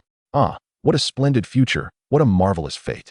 The rain arrived swiftly and departed just as quickly, like those hasty guests who came and went. They offered her a few words of comfort, their expressions betraying an indifference to sorrow. She remained there, umbrella in hand, the sunlight filtering through the gaps and the clouds illuminating her, yet obscured by the black umbrella. The shadow beneath the umbrella seemed an inescapable darkness, rendering her expression imperceptible to all. Suddenly, 2 vividly colored butterflies fluttered forth from behind the gravestone, incessantly flapping their wings before her, refusing to depart. Your parents are deeply concerned about you. A tall silhouette loomed in front of her, cloaked in black robes that concealed his form and visage, save for a wisp of silver hair that escaped from the collar, dancing in the breeze. Who are you? You may refer to me as the Grim Reaper. The Grim Reaper. Indeed, no living being can evade the ultimate fate of death. And the final resting place of souls is the ethereal river that encircles the world, a realm known as the River Styx, which I govern. I possess many names, yet this title is the most renowned. The Reaper's voice was steady and serene, devoid of the fearsome aura often attributed to such figures. On the contrary, being near him instilled an unexpected sense of comfort. Are you here to take me away? Certainly not. Your soul is rather unique. I merely wish to visit and make your acquaintance. Are those 2 butterflies the souls of my parents? She folded her umbrella, her expression softening, though it was somewhat forced, yet at least no longer devoid of life. To be precise, these are merely their lingering attachments. At the moment of death, the soul enters the River Styx, and only these attachments remain. These faint yet tenacious memories seek out those they cherished in life, yearning for one last glimpse of the individuals they held dear in this world. The Reaper patiently addressed her inquiries, his tone even verging on gentle. I will live well. After a moment of silence, she softly vowed to the deity of death. The experience of growing up was undoubtedly far from pleasant for her. Due to her frail health, she spent at least a third of each year in the hospital, which caused considerable disruption to her education and home life. Children are particularly sensitive to those who are different among them. In school, her frequent absences rendered her an outcast among her peers. No one desired to befriend an anomaly, and the teachers often regarded her with pity, repeatedly urging her classmates to treat her kindly. Unbeknownst to them, such self-satisfied gestures, akin to acts of charity, only incited further exclusion. Life at her aunt's house was no better. Finding solace in an environment where she was merely a guest proved difficult. Although the family provided her with a decent living situation, they never engaged in even the most basic communication or heartfelt conversation. In their eyes, the girl's life was merely on borrowed time, rendering emotional investment unnecessary. Only during her stays in the hospital did she find moments of relaxation, particularly when the Grim Reaper would occasionally visit her solitary room in the stillness of the night, engaging her in conversation or quietly sharing the view of the moonlight outside. Brought her an indescribable joy. The girl initially thought her days would continue in such a manner, until one day the Grim Reaper returned to her side, offering her eternal tranquility. Yet, on that fateful day, her world suffered a near-catastrophic blow. Her aunt, who was barely fulfilling her role as a caregiver, entered the hospital room holding a property transfer agreement. Upon examining it, she found it explicitly demanded that she relinquish all her inheritance to their names, albeit with a promise to cover her medical expenses. This unexpected turn of events arrived without warning. But I am not dead yet, nor am I in critical condition. Are you truly so eager? Aunt, if I miraculously survive, and if I refuse to comply, will you resent me for it? A mocking smile crossed the girl's face as she let the agreement slip from her grasp, allowing it to flutter to the ground. When did it all begin? This year. I am already 15. Under the careful watch of doctors, my health indicators remain stable. It seems I could live for another decade. Yet, this stability is predicated on exorbitant medical expenses. No matter how substantial the inheritance, it cannot withstand the relentless flow of expenditure. Moreover, that family had long regarded that money as their own. In the face of immense greed, shadows of darkness inevitably take root. Perhaps it was a casual conversation, a commonplace complaint, or a seemingly lighthearted suggestion that allowed the seeds of avarice to take hold. Following this incident, the girl chose to remain reticent, maintaining an air of calmness before others. Upon her aunt's subsequent visit, her eyes darted, unable to meet the girl's gaze, and her departure bore the semblance of a hasty retreat. She understood that what had transpired would surely recur, prompting her to promptly contact a lawyer, swiftly transferring the majority of her assets and requesting the doctors to cite her deteriorating condition as a reason to refuse any visitors. Chapter 133, Her Tenderness. The divine harbors no love or hatred for humanity. It gazes impartially upon each soul, for no being can coexist with it. However, even the divine may grow weary of the unchanging nature of existence over eons, leading to the inception of a brilliant idea. If no being akin to the divine exists, why not create one personally? Yet, despite having severed her own soul, she lived in this world entirely unlike herself. Through countless reincarnations, drifting within the river Styx, a trace of divinity remained within her. After all, she was born of it, and upon entering the mortal realm from the river Styx, she embodied humanity more than anything else.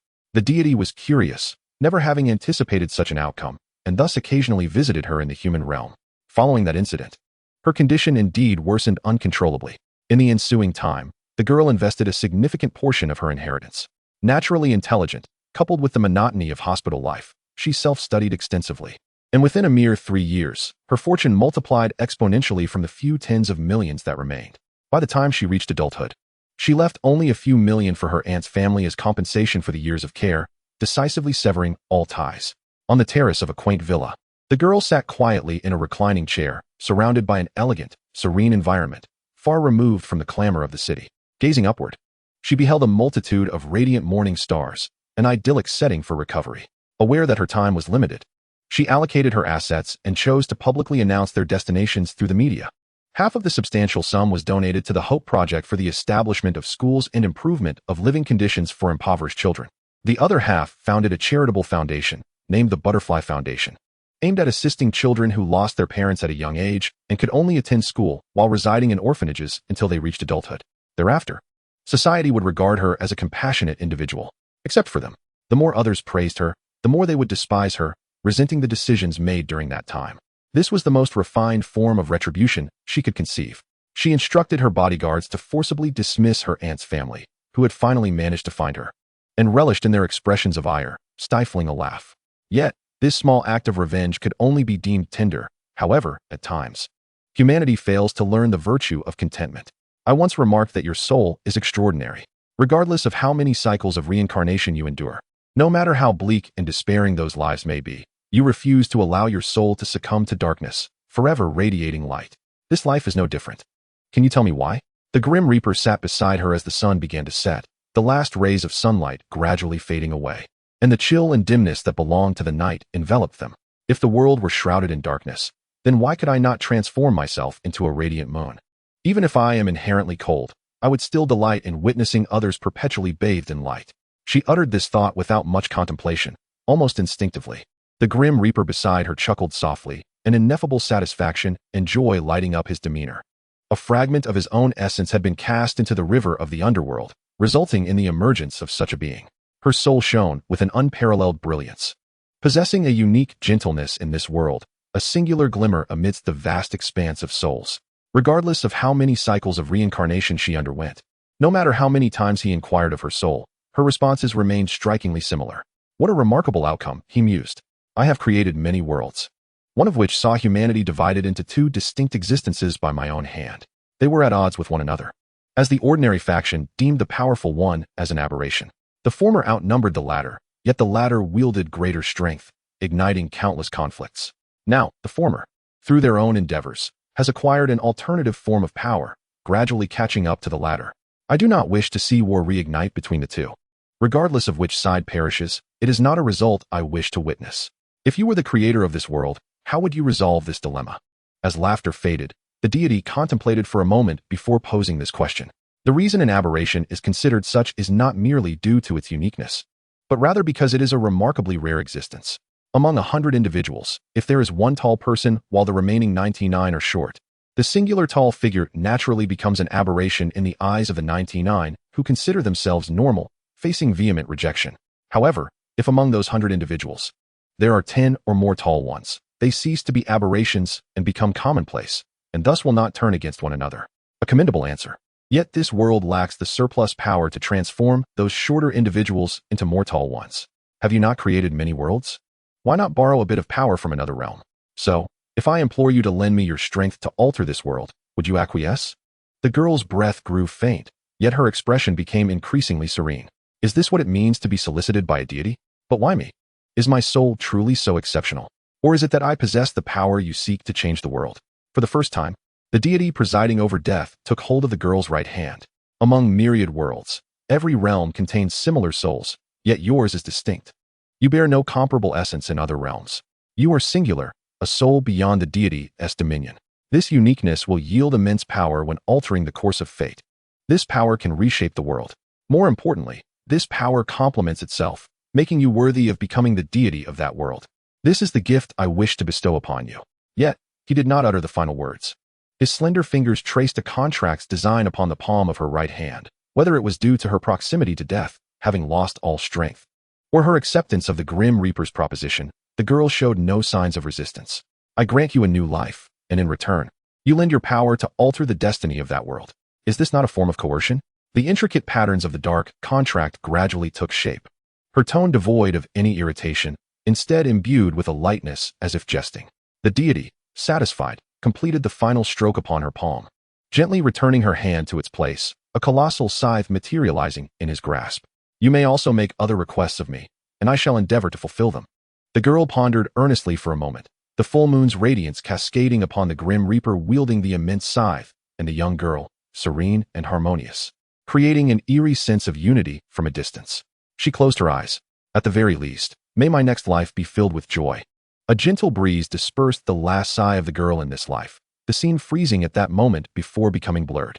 Within the river's expanse, the flow of time seemed to slow dramatically. The girl lay quietly amidst a river filled with silver specks, countless stars encircling her, tranquil and beautiful. The deity, holding the massive scythe, sat by the riverbank, an eternal presence.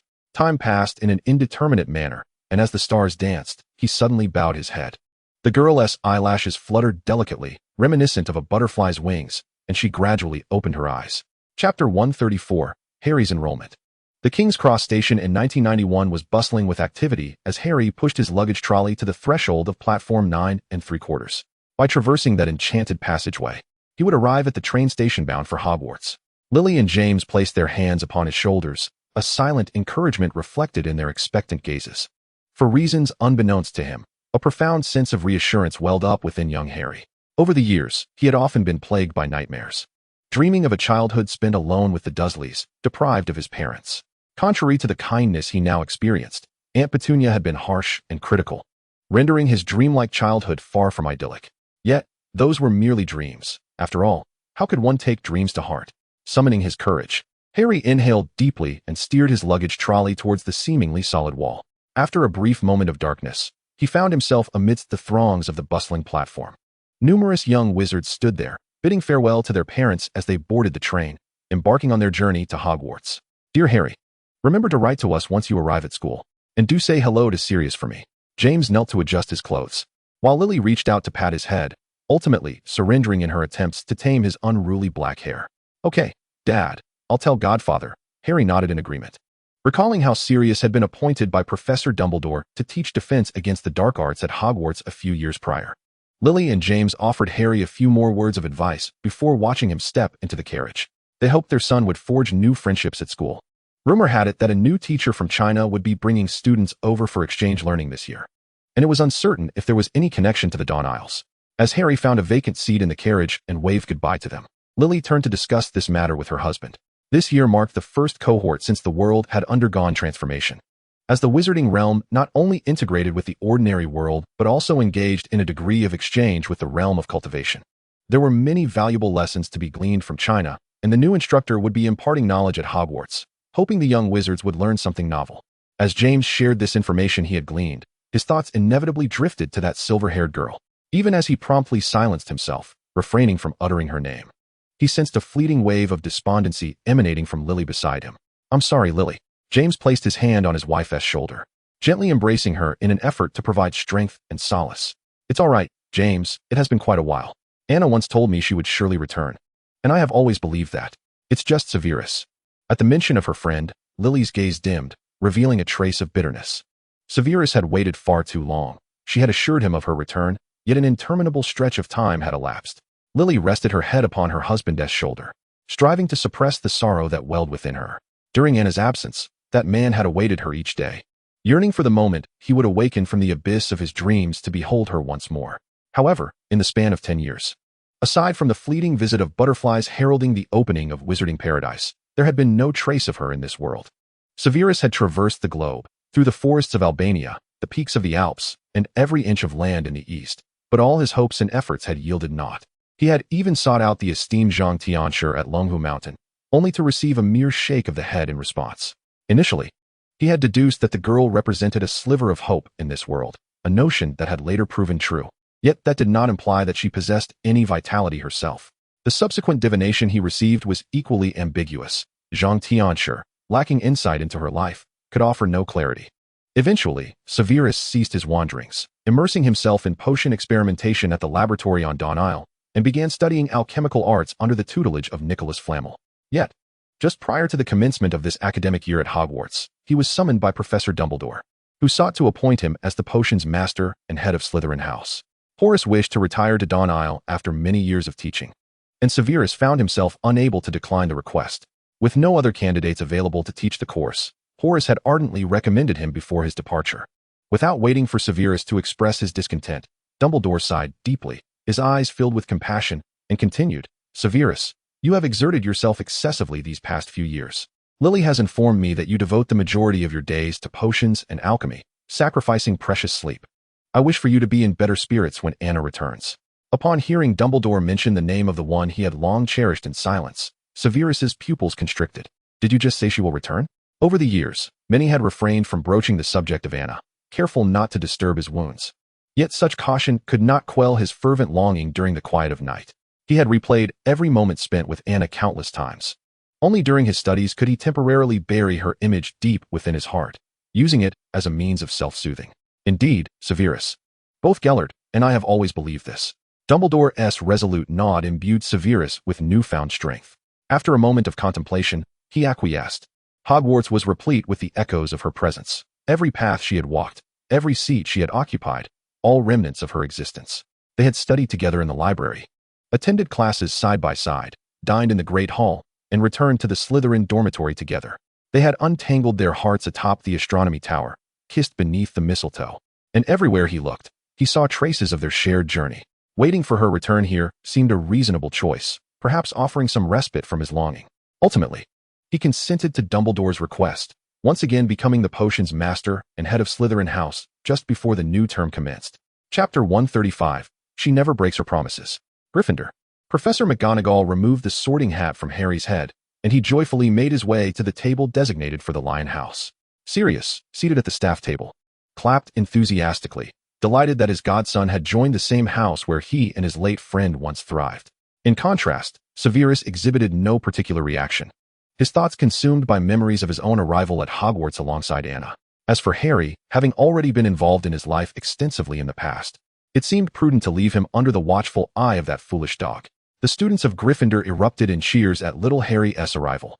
Although Voldemort had been vanquished by Anna's own hand, the legendary prophecy surrounding their fateful encounter was well known throughout the wizarding world. Thus, the young witches and wizards, raised on tales of that great battle, held Anna and Harry in reverence, their curiosity piqued by the boy who bore the weight of such a legacy. Following the completion of the sorting ceremony, the students excitedly discussed the upcoming term, some already privy to whispers of significant announcements to come. Dumbledore tapped his goblet, producing a clear sound that hushed the hall. "I am delighted to welcome new young wizards to Hogwarts this year, where they shall delve into the wonders of magic. As we advance into a new era, we have introduced 2 supplementary courses, mathematics and studies of the Eastern script, over the past 3 years. This year, we shall also welcome exchange students from the East for a year-long academic collaboration. I believe that the confluence of these 2 mystical forces will spark new ideas and vitality in our world. They should be arriving shortly. Let us step outside to greet our new classmates from afar." With that, he rose from his seat, followed closely by the other professors as they exited the bright hall. The students lined up orderly under the guidance of their house prefects. murmuring excitedly among themselves as they made their way to the expansive grounds. Severus stood aside, his interest in Dumbledore's mention of the Eastern exchange students waning. This group included not only 30 exchange students, but also 2 accompanying teachers, reportedly recommended by Zhang Tianshi. Though he remained uncertain of their identities, Dumbledore stroked his beard, gazing skyward at the night. Though it was not a full moon, the silver orb still cast a bright glow, dispelling the darkness and bathing the night in gentle light. Severus stared at the softly glowing moon, a light breeze brushing against him, carrying distant sounds reminiscent of whale song from the deep sea. Initially, he dismissed the sounds as mere breaths of the evening wind, but as a subtle black dot appeared beside the moon, accompanied by a deep, resonant hum, he sensed that the situation was far more complex than he had presumed. What could that possibly be? Everyone's attention was drawn to the dark spot in the sky. Save for Dumbledore, all wore expressions of intrigue. They are arriving. Dumbledore drew his wand, directing its tip toward the sky, casting a vivid green emblem of Hogwarts to guide the newcomers. To the astonishment of all, the dot expanded, its shape becoming increasingly substantial, ultimately transforming into a creature resembling a colossal bird, soaring freely across the heavens. Its outstretched wings obscured the moonlight, enveloping the area in shadow. "Good heavens, what is that?" exclaimed one. "It appears to be a mythical creature unique to the East. I have seen its description at Dawn Isle. A Kunping." However, according to ancient texts from the East, a true Kunping should be several times larger and has been lost to history. This may merely be a creature possessing Kunping lineage. It was indeed astonishing. Who would have thought such a wondrous beast existed in the East? Could there be dragons? One speculated. Perhaps. Students and professors craned their necks, striving to gain a clearer glimpse of the colossal entity soaring in the night sky. However, the inky darkness of the evening rendered their efforts futile, allowing them only a fleeting glimpse of this majestic beast, akin to the mere tip of an iceberg, perched upon the back of the Grand Rock. Imbued with the essence of the legendary Kunping, these students hailing from the land of Huaxia beheld below them the ancient castle that had stood for a millennium, their hearts swelling with a mixture of excitement and anticipation. Those fortunate enough to be selected for this academic exchange were undoubtedly the creme de la creme, eagerly looking forward to a year of life in a foreign land. "I shall descend first," announced one man, evidently the lead instructor, addressing his companions before guiding the students down. Another, however, awaited their complete descent before securing the rock in its designated habitat. As the lead teacher gently descended with the exchange students, Sirius Black's eyes widened in disbelief at the sight before him. The so-called teacher from Huaxia bore an uncanny resemblance to the figure etched in his memory, complete with silvery hair that shimmered like a beacon in the shadows, captivating the attention of several professors present. Among them, the newly appointed potions master, Professor Snape, felt particularly unsettled. He had traversed the expanse of Huaxia and encountered numerous practitioners of the mystical arts, yet this man was unlike any he had ever seen. The contours of his visage stirred a vague sense of familiarity within Snape, though he could not recall where he had encountered him before. This detail undoubtedly held significance. Were it not for the throng of students around them, he would have been unable to restrain himself from inquiring further. "Headmaster Dumbledore, it is an honor. I am Bayang, one of the lead instructors accompanying this group of exchange students from Huaxia." The silver-haired man possessed an undeniable charm, exuding an inexplicable sense of reassurance that endeared him to those around him. He stepped forward, greeting Dumbledore with a warm smile, which Snape noted was tinged with a familiarity that unsettled him further. What was happening? Had his yearning for Anna driven him to madness? "Greetings, Professorin. These must be the exchange students from Huaxia, all remarkable young individuals. By the way, was there not supposed to be another lead instructor?" Dumbledore's gaze lingered momentarily on Bayang's distinctive hair color before swiftly concealing his curiosity and shifting his inquiry. "Oh, the rock that brought us here has been flying for an entire day, and the other instructor is currently attending to its sustenance. Given its immense size, there is no suitable place for it to roost here. It will soon be secured in its habitat mid-air," and Bayang explained, then recalled something, casting a sidelong glance at Snape. "By the way, the other lead instructor is my younger sister. We are here together as siblings." "Ah, she has already settled the rock." As he spoke, he tilted his head skyward. The moonlight, previously obscured, suddenly illuminated the surroundings once more. Snape was momentarily blinded by the radiant glow, instinctively raising his hand to shield his eyes. Through his fingers, he beheld a silver-haired girl descending gracefully from the heavens. Her gentle smile reminiscent of a butterfly dancing beneath the moon's embrace, slowly landing before him. Amidst the cacophony of voices, her gaze found its way to him, her heart's true home. Unbeknownst to him, tears began to cascade down his cheeks. Yes, she had never broken her promises. Chapter 136. I have returned. What is the extent of 10 years? Over 3,000 days and nights, countless moments flowing like a river. The saplings once sown have now burgeoned into shade, while a child once cradled in arms has matured. The passage of a decade felt interminable, akin to enduring an unending darkness. Each moment laden with the yearning to witness once more that sliver of moonlight that had once illuminated their lives. Yet, how fleeting are 10 years? Like a fleeting shadow. Time slips through one's fingers in an instant. The resolute farewell from years past. Every word she had spoken still echoed in his ears, crystal clear, never to be forgotten. This decade felt all too brief, as if it were a dream abruptly interrupted, only to awaken again with the moonlight still shining and the heart blooming quietly, inviting a flurry of butterflies. Hello, I am Mbaiwa. It is a pleasure to meet you again, Severus. Her appearance was transformed entirely, yet her gentle smile and familiar tone remained unchanged, unwavering. It was her soul, upon her utterance, while others remained in shock or confusion. Snape could no longer contain himself and rushed forward, enveloping her in a fervent embrace. You have returned. You have returned, he murmured, as if attempting to pour forth a decade's worth of longing, worry, fear, trepidation, and loneliness. Yet ultimately, he could only repeat those words, unable to articulate anything further. I have returned, Severus. I promised you. I have relinquished all that was within reach, solely to return to your side. Severus, my soul's true home, I am back, and I shall never leave again. She gently patted his back, offering him boundless warmth and authenticity. The onlookers were somewhat bewildered, save for Dumbledore and Sirius, who discerned the underlying significance. The former retrieved a two-way mirror to contact Grindelwald on the Dawn Islands, while the latter reached out to Lily and James. Ahem, have you embraced long enough? Sir, might you kindly release my sister? And Bayong interjected, unable to bear the scene any longer. Upon hearing his words, Snape reluctantly loosened his grasp, yet he could not bear to divert his gaze from her, fearful that she might vanish in an instant. You certainly have a knack for disrupting the atmosphere, brother. She cast a reproachful glance at him, shaking her head with a wry smile. How had a decade passed, and she suddenly found herself with a brother? Moreover, how had her appearance reverted to that of her past life? What had transpired during those 10 years? Where had she been, and how had she returned as a lead instructor for the Huaxiao exchange students? Countless questions swirled within Snape's mind, yet ultimately, he chose to remain silent. As long as she was back, nothing else mattered. You have overlooked my existence, sister, he retorted, crossing his arms with a teasing smile. Their banter continued, reminiscent of the playful squabbles typical among siblings, until Mbaiwa approached Headmaster Dumbledore, with Snape steadfastly at her side, unwilling to part from her. Headmaster Dumbledore, faced with the venerable figure who had once been her father, now returned under a new name, she was uncertain how to address him. Is that you, Anna? The elderly man, his hair now streaked with gray, felt tears welling in his eyes, a bittersweet ache in his heart. He took a step forward, gazing at her silver locks now transformed into raven-black eyes, inquiring with urgency. That was my former name, Headmaster.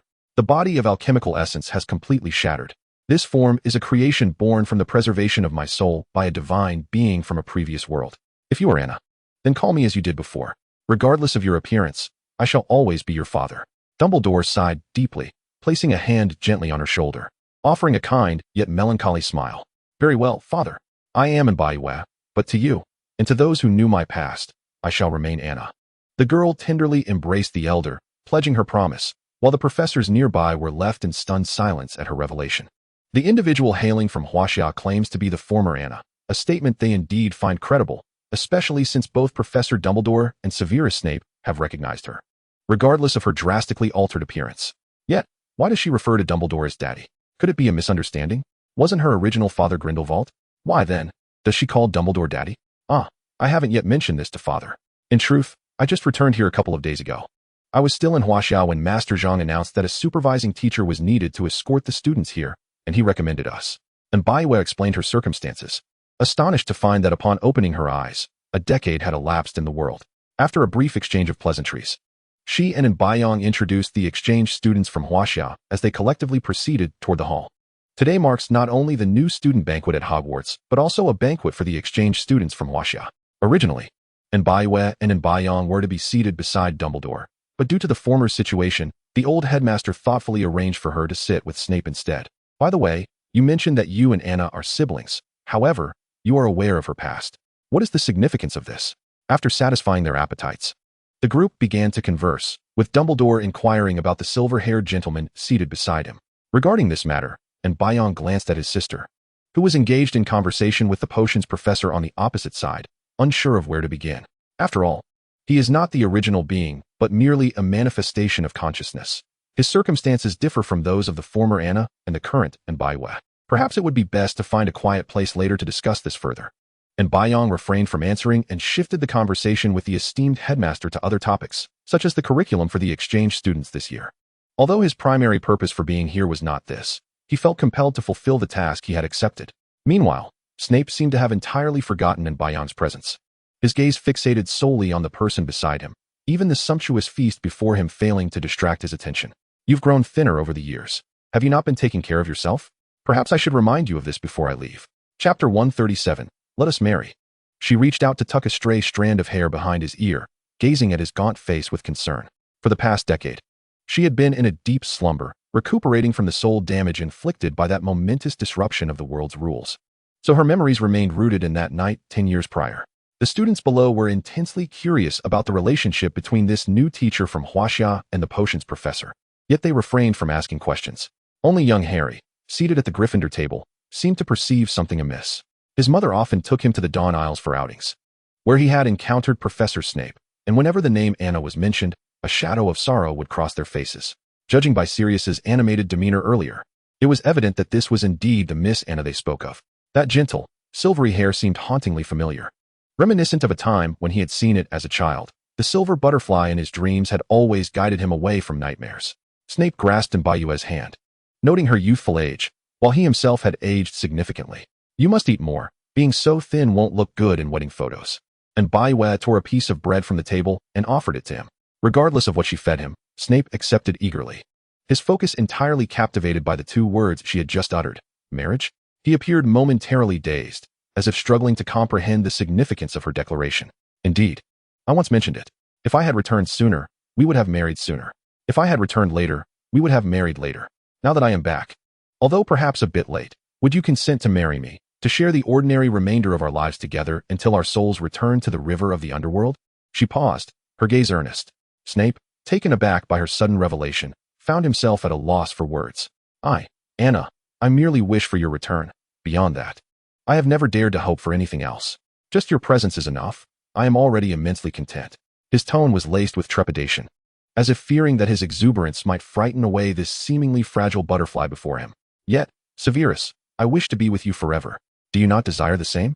Have these past 10 years rendered me insignificant to you? Do not fear, Severus. I am here and will not depart. She smiled gently, radiating a sense of tranquility. Let me speak with Father and the others. We shall choose an appropriate time, and we will marry, Severus. Upon her return, her words no longer held the enchanting allure they once did. Yet Snape still believed he had never heard anything more beautiful. The professors at the staff table, along with the students below, bore witness to the affectionate display between the two, feeling as though they had been inundated with romance. As the banquet concluded, students returned to their dormitories, while others made their way to the headmaster's office. Grindelwald had just emerged from the school's fireplace and immediately spotted the silver-haired girl. Though her appearance had changed completely, the familiar resonance of her soul stirred something within him. She was Anna, undeniably the same Anna from the past, unchanged at her core. Father, may I still call you that? And Baiwe felt a twinge of anxiety. She feared her present identity might not be recognized by him. Yet she was reluctant to sever ties with their shared past. Of course, you will always be my daughter. It is good to have you back. Have you fulfilled your purpose? Have you completed the path you once spoke of? His once golden hair, now touched with gray after a decade, bore the marks of time, piercing Anna's eyes with the weight of sorrow. Yes, Father, I have traversed that path. From now on, I shall remain here and go nowhere else. Anna embodies her past, while Baiwe represents her rebirth and future. Although they share the same soul, their significance in this world is entirely distinct. She nodded, but Baiyang, seated beside her, appeared restless. Indeed, you have longed to return here, sacrificing. Should I call you foolish or merely obstinate? He shook his head with a sigh, uttering words that left others puzzled. Sacrificed what? Snape tightened his grip on her hand, anxiously pressing for answers. Brother, if you do not wish to speak, you need not. Moreover, I can be Anna or Baiwe.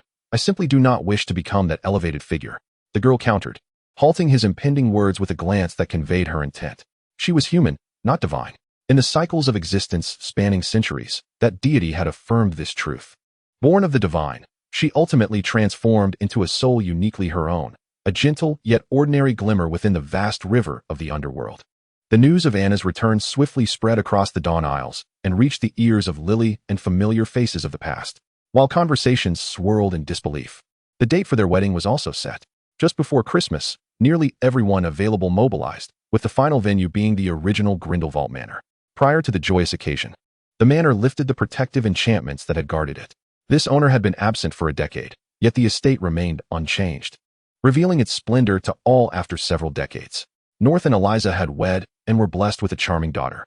He was now one of the high-ranking members of Dawn Isles, with his father having retired, leaving many responsibilities on his shoulders.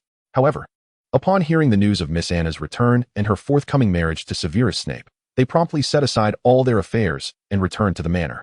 Meanwhile, Master Zhang from Longhu Mountain in Huaxia took this opportunity to serve as a representative of friendly relations between the two parties, crossing oceans to arrive on the other side. Invitations were dispatched globally, yet only a select few, those of significance and familiarity, received them. Abraxas regarded the invitation in his hand before passing it to his son. With Lucius now head of the Malfoy family and Anna's return, it was time for him to transfer the ties between Dawn Isles and the Malfoy family to the next generation. Lily encountered Anna, whom she hadn't seen in 10 years. Though her appearance had changed, she recognized the familiar soul at once. "Lily, I would like you to act as our witness." Chapter 138, the final chapter. The weather was splendid, flowers were in full bloom, and under meticulous arrangement by many, Grindelwald Manor was resplendent, more lavish than ever. Hundreds of chairs adorned the expansive lawn, tied with fluffy, exquisite satin and lace, intertwining pure white and sky blue, creating a vision reminiscent of blue skies nestled against white clouds. In addition to these decorations, the remaining areas were embellished with blue and white flowers, either blooming sporadically or clustered together, presenting a dignified elegance, pure and beautiful. And Baiwa stood before the floor-to-ceiling window on the second floor, gazing down at the already prepared altar, a rare expression of apprehension gracing her face. In contrast, Lily appeared jubilant. She pulled Baiwa closer and began to dress her in the gown. This pristine wedding dress was unlike the simple and elegant styles of the era. It was quite opulent, with a train nearly 2 meters long, adorned with sparkling diamonds that twinkled like stars, radiating a dazzling brilliance even without light. Looking upward, a grand bow tied at the back accentuated her slender waist, and her silver hair cascaded down to her waist, gently curling, obscuring part of her back, yet enhancing her elegance and mystery.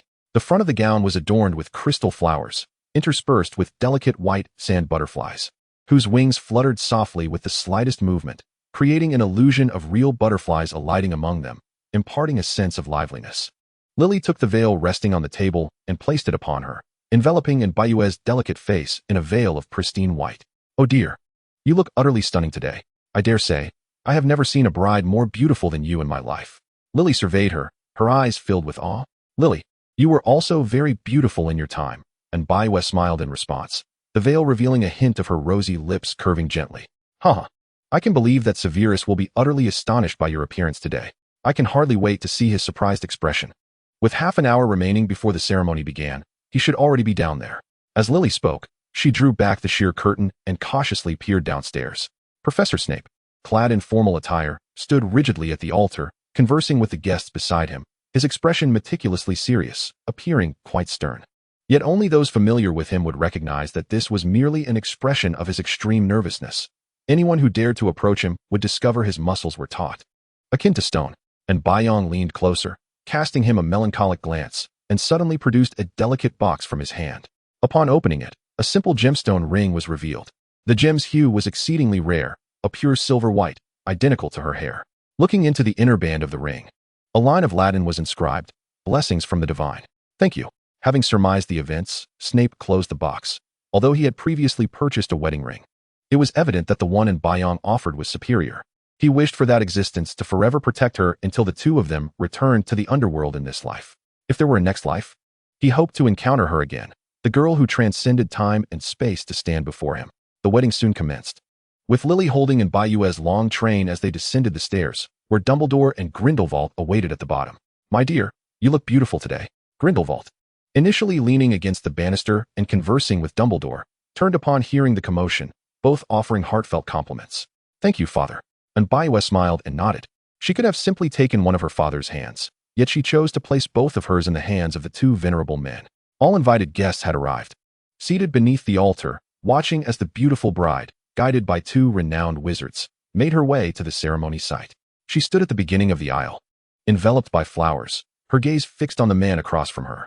The moment Snape laid eyes on Mbayiwe, his previously stern expression gradually softened into a smile, his gaze transforming into one of utmost tenderness as he stepped toward her. Mountains and rivers connect, and the blue sky meets the ocean. These are mere illusions of beauty bestowed by the world, yet you and I are the reality that transcends all barriers. Young man, today we entrust her to you. Should you dare to mistreat her in the future, be prepared. Neither Albus nor I will spare you. Even if you hide to the ends of the earth, we will surely drag you out. Grindelwald's stern words elicited a mix of amusement and exasperation from Mbayiwe. I believe Severus will cherish Anna dearly. My dear daughter, I have little to say, but I hope you both can live a safe and joyful life. Cherishing those before you is of utmost importance. Dumbledore placed Mbayiwe's hand into Snape's, allowing them to grasp each other tightly, patting them with satisfaction while wearing a gentle smile. Yet Snape knew that Dumbledore's heart mirrored Grindelwald's. He would ensure that this girl before him would never experience even the slightest sorrow. This was a promise he had made long ago in his heart. Holding the girl's hand, they walked side by side toward the altar, where Lily awaited their arrival. Snape gently lifted her veil, revealing the person before him. Lily raised her wand and pointed the tip toward the space between the two newlyweds. I, Severus Prince Snape, pledge my vows to the divine and to the one who will soon become my wife. In this life, I shall forever adore you and protect you. Regardless of how the world may change, I will always stand by your side. Even death shall not part us. His expression was earnest, each word a steadfast promise.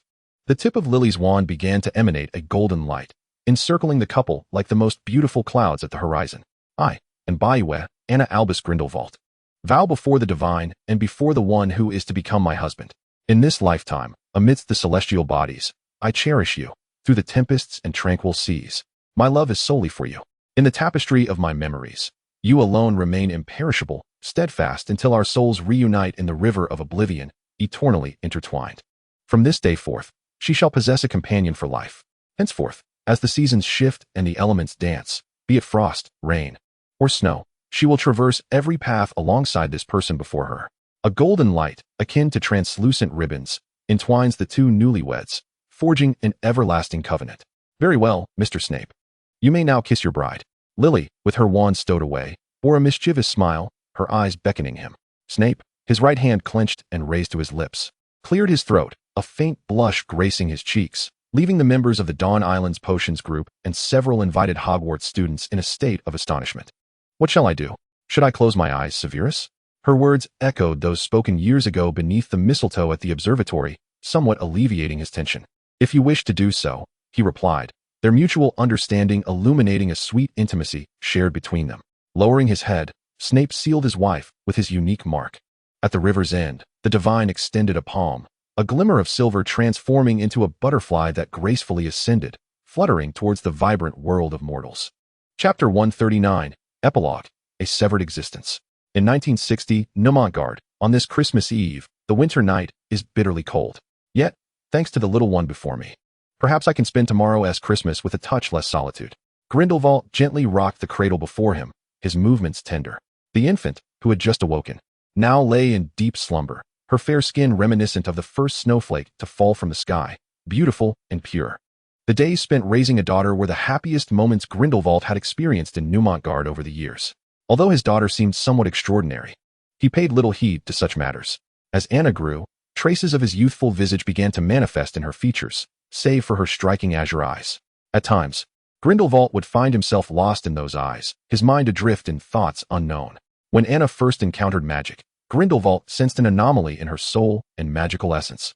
Following her initial outburst of power, he began to formulate a soul stabilizer. He could not allow this precious child, who had only just entered the world, to perish. Such was the sentiment that dwelled in Grindelwald's heart. After her 5th year, Anna's magic gradually stabilized, and he began to broach the subject of the saints in her presence. At 6, she stepped beyond Unmatched for the first time, embarking on a journey to London, the realm where Albus resided. He often found himself daydreaming, wondering if he might encounter him. During his solitary moments in Unmatched, Grindelwald frequently indulged in such fantasies. He had always kept a watchful eye on the affairs concerning the saints and the Dawn Islands. His daughter possessed an advanced intellect, firmly believing that one day, Muggles and wizards would ultimately merge. It was from this point that a glimmer of suspicion took root in Grindelwald's heart. Yet, he refrained from voicing it, instead discreetly restraining certain individuals among the saints, silently clearing obstacles from her path. The plan unfolded unexpectedly smoothly, yet his prophetic abilities seemed hindered, obscuring the visions of the future. Upon entering Hogwarts, it became clear that Anna's talents were exceptional. The other two houses merely regarded her as a young lady of the Grindelwald lineage, extending offers of admission. Nevertheless, she unhesitatingly chose Hogwarts. On the first day of enrollment, he encountered an old friend he had not seen in years. Emerging from the flames of the Phoenix, the reunion ignited decades of longing and resentment, along with a hint of bitterness. It appeared that as long as he reappeared before him, the entanglements of the past would dissipate like wisps of smoke, leaving only love in their wake. Accompanying him to Hogwarts, he assessed Anna's condition, exhaling a sigh of relief upon confirming her well-being.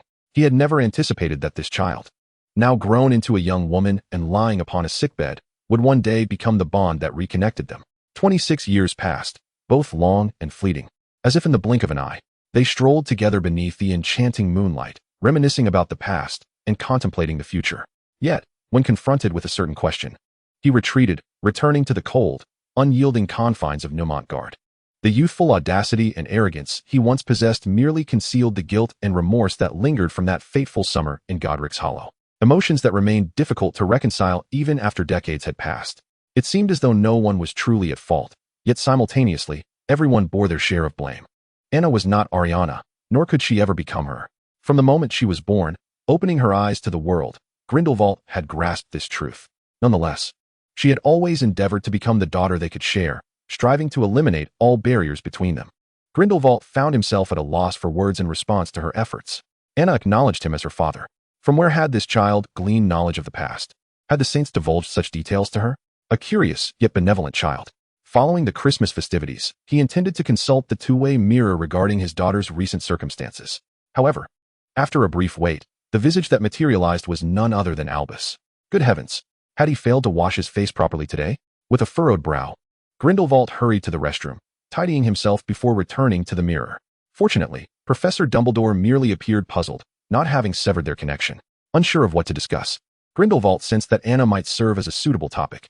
He awkwardly recounted amusing anecdotes from her childhood, attempting to ease the atmosphere. Dumbledore on the other side listened quietly, engaging gently in conversation. From that moment onwards, they began to communicate through the two-way mirror from time to time. As Anna matured, she journeyed to Asia, even igniting a fire on a small island, reminiscent of Grindelwald's own past. He was uncertain of what she had discussed with the old man over there, but his daughter had always maintained her own convictions. She confronted Voldemort in Diagon Alley, with the saints beginning to reveal themselves as the seekers of butterflies within the wizarding world. She lured Voldemort to the Albanian forest. Other saints spoke of the precarious situation at the time, yet Grindelwald had faith that she would not act recklessly.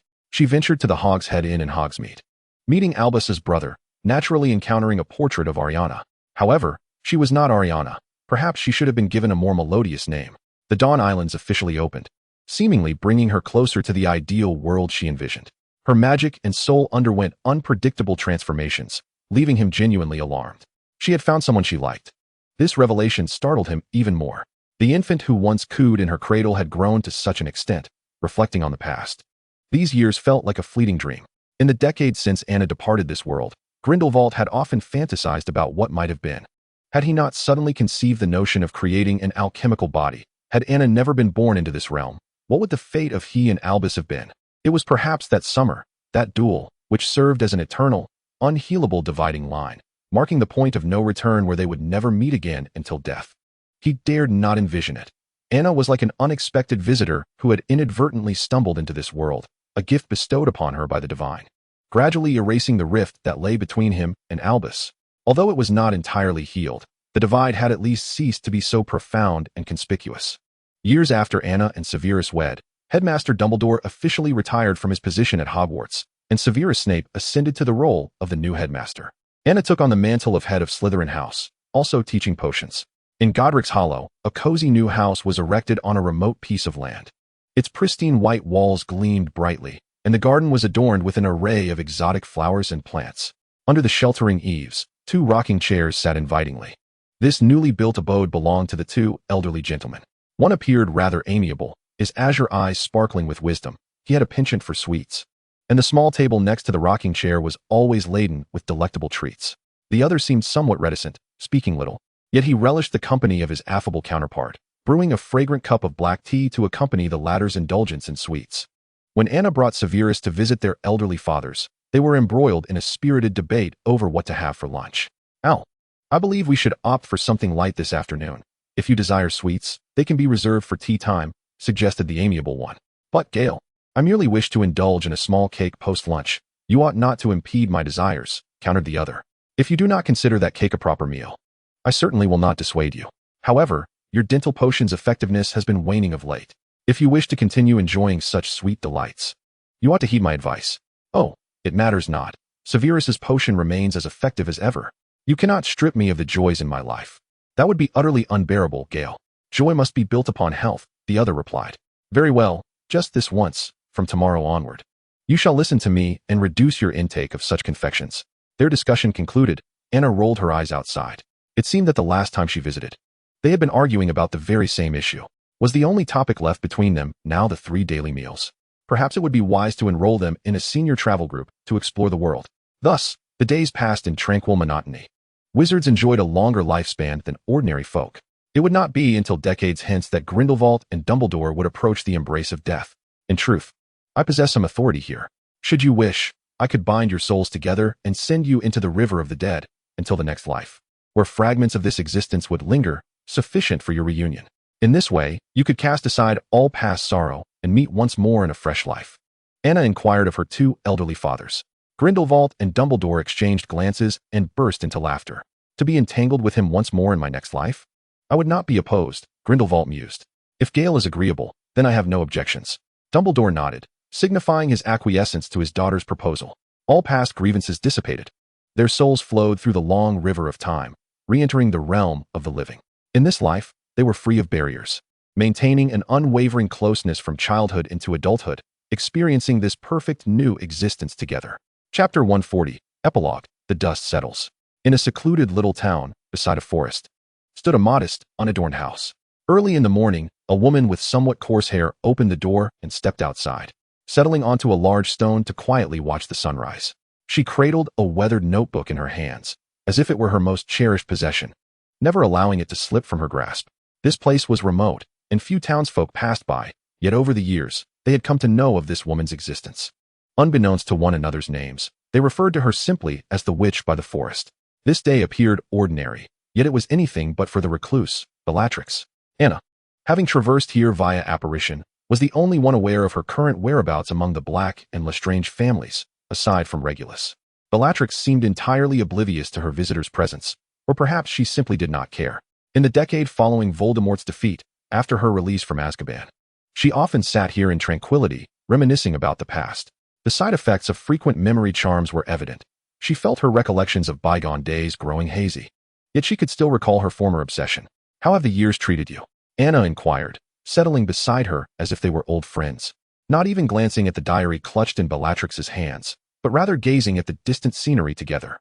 The quietude rendered the initial discomfort palpable, but Bellatrix merely cast a sidelong glance at her companion before responding quietly, even in a different guise.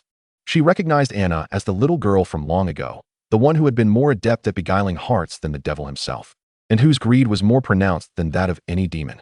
"You have adjusted, I see," Anna remarked, raising an eyebrow but choosing not to elaborate further. Could the environment truly transform a person? Or had the complete annihilation of Voldemort inflicted such a tremendous blow upon her? The original Bellatrix had been so frenzied. One need only recall her depiction in the original text to grasp the enormity of her transformation. Perhaps she had indeed come to terms with it. Anna refrained from speculating on the thoughts of the woman beside her, instead remaining silent as they lingered there, from the sun's zenith until dusk approached. Just before the sun completely vanished, Bellatrix, once reminiscent of a statue, stirred and retrieved the diary from her bosom. "Here," she said, her expression devoid of emotion, as if she were merely presenting an ordinary object to Anna. "You came here today for this, did you not?" As she observed the hint of surprise on Anna's face, Bellatrix reiterated, pushing the diary forward. Indeed, its contents were incomplete, although 10 years prior, both the primary soul and its fragments had been claimed by death. They had yet to coalesce into a complete entity. It seemed that some vestiges of obsession remained within this diary. I am here to collect these remnants, to allow for his complete soul to return to the river of the dead, awaiting the opportune moment to embrace either an ordinary or extraordinary life, one entirely different from before.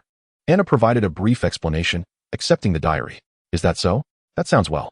Bellatrix gazed at the diary now held in Anna's hands, murmuring softly, seemingly lost in thought. And what of you? Will you remain here? Anna inquired. Regulus wishes for you to return and assist him in sustaining the Black family, especially since Sirius is rather indifferent.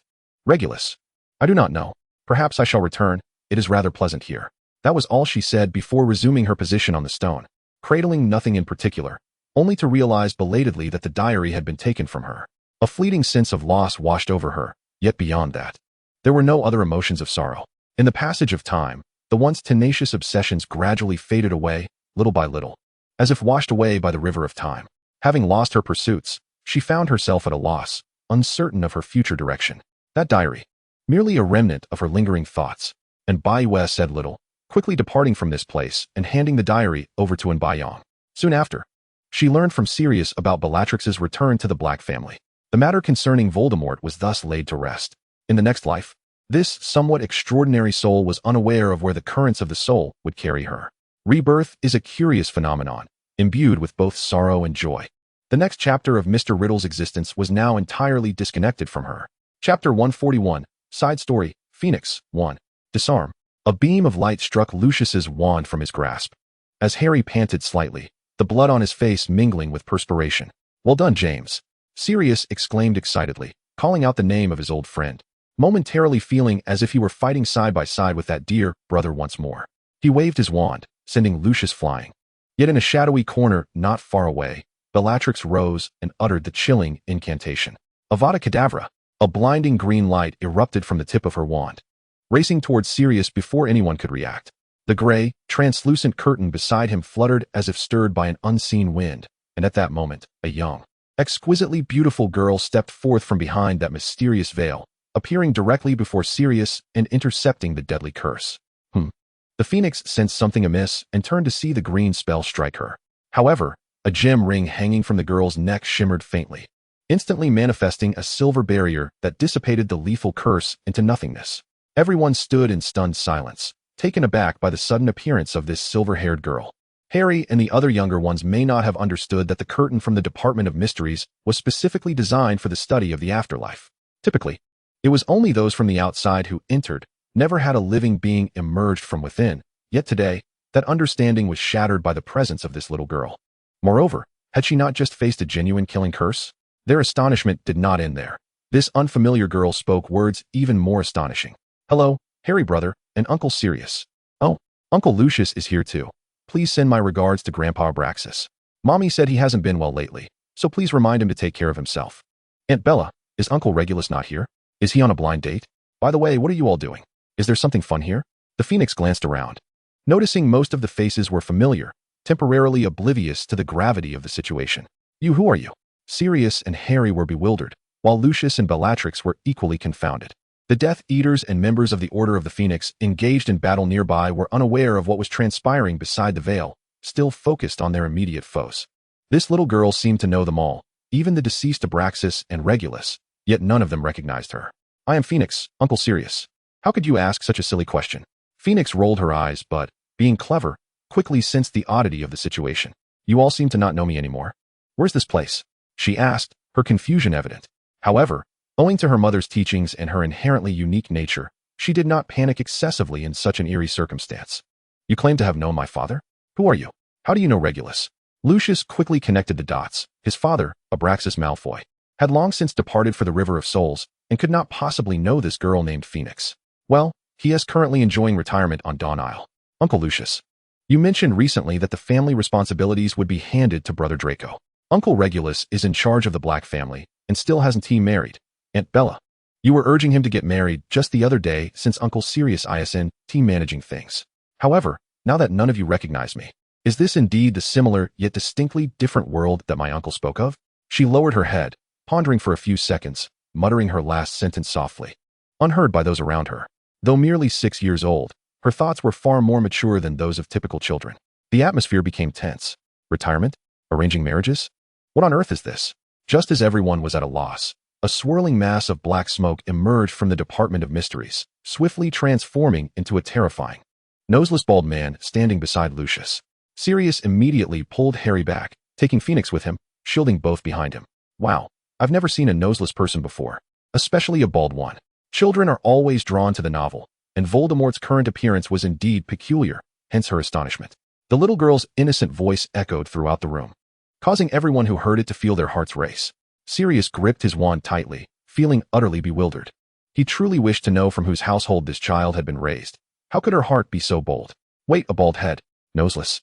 Oh, could it be the Voldemort that my mommy defeated? The Dark Lord? Phoenix's eyes widened. She never imagined she would have the chance to see the one who had reincarnated yet remained a figure of terror recounted by adult wizards to young witches and wizards. Oh, dear lady, might you clarify what you mean by, I was defeated by your mother?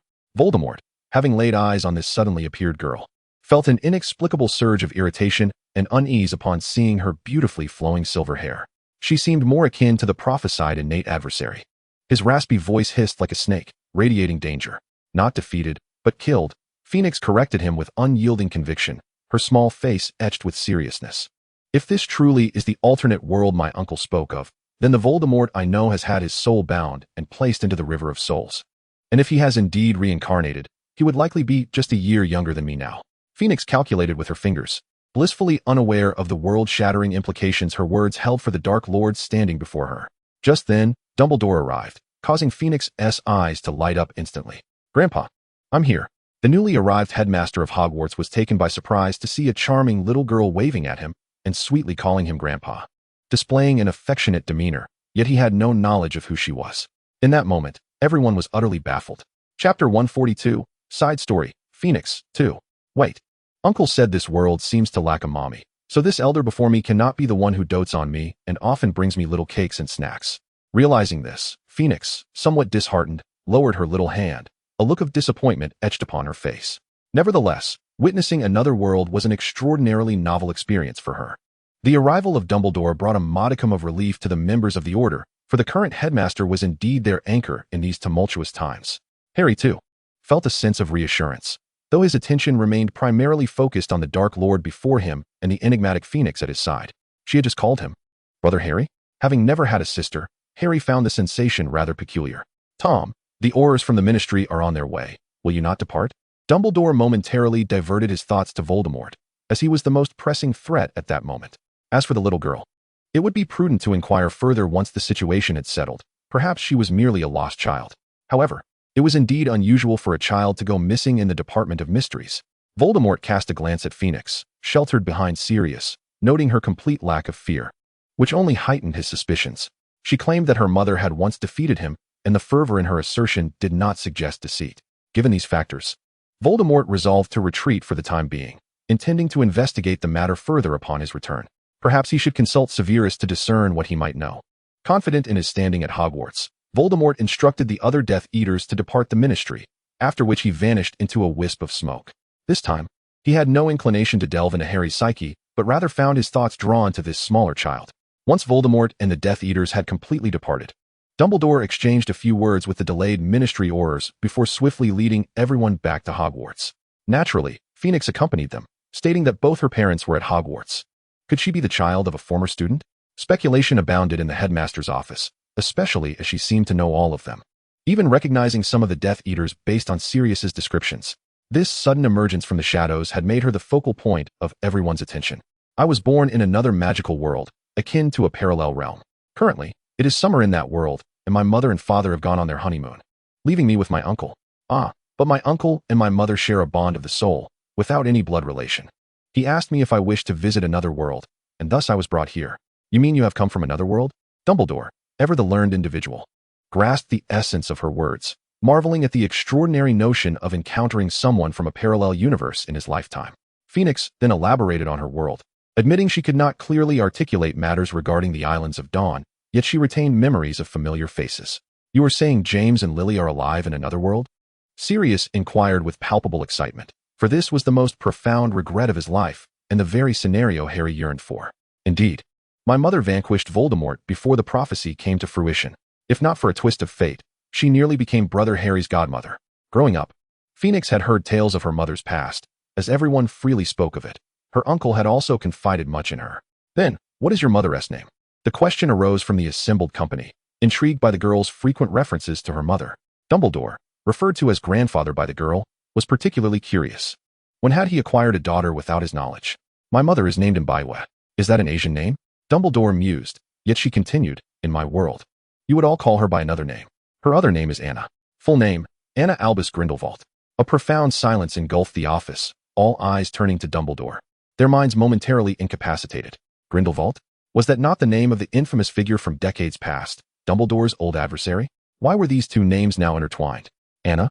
Aside from the middle name and that unforgettable surname, part of Dumbledore's attention was drawn to her first name, Anna Ariana. What were the implications of Grindelwald's thoughts in that world? Could this be considered an apology? Reflecting on the solitary figure still confined in Nurmengard, Dumbledore glanced at the phoenix fox perched nearby, hesitating to visit the Alps later. At that moment, the door swung open, and Professor Snape, clad in black, entered. Phoenix's eyes brightened once more, her dark pupils sparkling with a glimmer akin to tiny stars. However, she refrained from speaking immediately, for she understood that this man was not the one from her world. I presume you have pressing matters, otherwise, I would not have been summoned here. And why is this fugitive still present? Snape scowled, casting a disdainful glance at Sirius. Wow, this person also seems to dislike Uncle Sirius, Phoenix mused, her bright eyes fixed on the newly arrived Professor Snape. Though Snape noticed the unfamiliar young girl in the room, he paid her little mind, merely feeling a sense of vague familiarity upon glimpsing her obsidian eyes. Severus, you arrived just in time. This young girl hails from a parallel world where Voldemort was vanquished. Perhaps we can glean some crucial insights from her. Dumbledore breathed a sigh of relief, swiftly steering the conversation. By the way, your mother is named Anna. Who, then? Is your father? Is that something I can divulge? Phoenix cast a covert glance at the recently arrived figure, feeling a touch bashful. Of course, her subtle gestures did not escape Dumbledore's keen eye, leading him to form a tentative hypothesis. I am Phoenix Snape. My father is Severus Snape, the current headmaster of Hogwarts. By the way, my mother is now the head of Slytherin House and the potions professor. With this revelation, Phoenix quickly cast aside her shyness, proudly stating her lineage. What? A chorus of incredulity erupted from the gathered individuals. Are you jesting? Sirius's voice brimmed with disbelief. Wow, the Severus from another world has actually become the headmaster of Hogwarts. Dumbledore exclaimed, astonished. Harry's eyes flickered between Snape and Phoenix, disbelief etched on his face. If one were to draw comparisons, there were indeed striking resemblances, particularly in their obsidian-like eyes. Although the man before her was not her true father, Phoenix, still a child, couldn't help but feel a twinge of disappointment upon hearing Snape's skepticism. Both of my grandfathers often remark that I resemble my mother more than anyone else. However, my mother insists that my eyes are identical to my father's, and I must admit I share that sentiment. Phoenix quickly regained her composure, countering the skeptical gazes of those present, striving to affirm her identity as the biological daughter of Severus Snape from another realm. 10 years after her return, Imbiwe bore the visage of her past life, and thus, Phoenix's features exhibited a hint of Asian descent, embodying a harmonious fusion of Eastern and Western beauty, truly exquisite. Upon hearing this, Snape couldn't help but gaze into the girl's eyes, compelling him to concede that Phoenix was indeed correct. There were numerous aspects in which she bore a striking resemblance to him.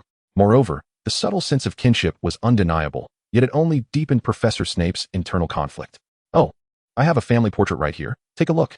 Fearing that the crowd might still harbor doubts, Phoenix seemed to have a sudden recollection. She retrieved a photograph from her storage ring and placed it upon the table. The image was a magical photograph, animated as is customary in the wizarding world, and everyone in the headmaster's office immediately recognized the backdrop of the trio, the shores of the Black Lake at Hogwarts.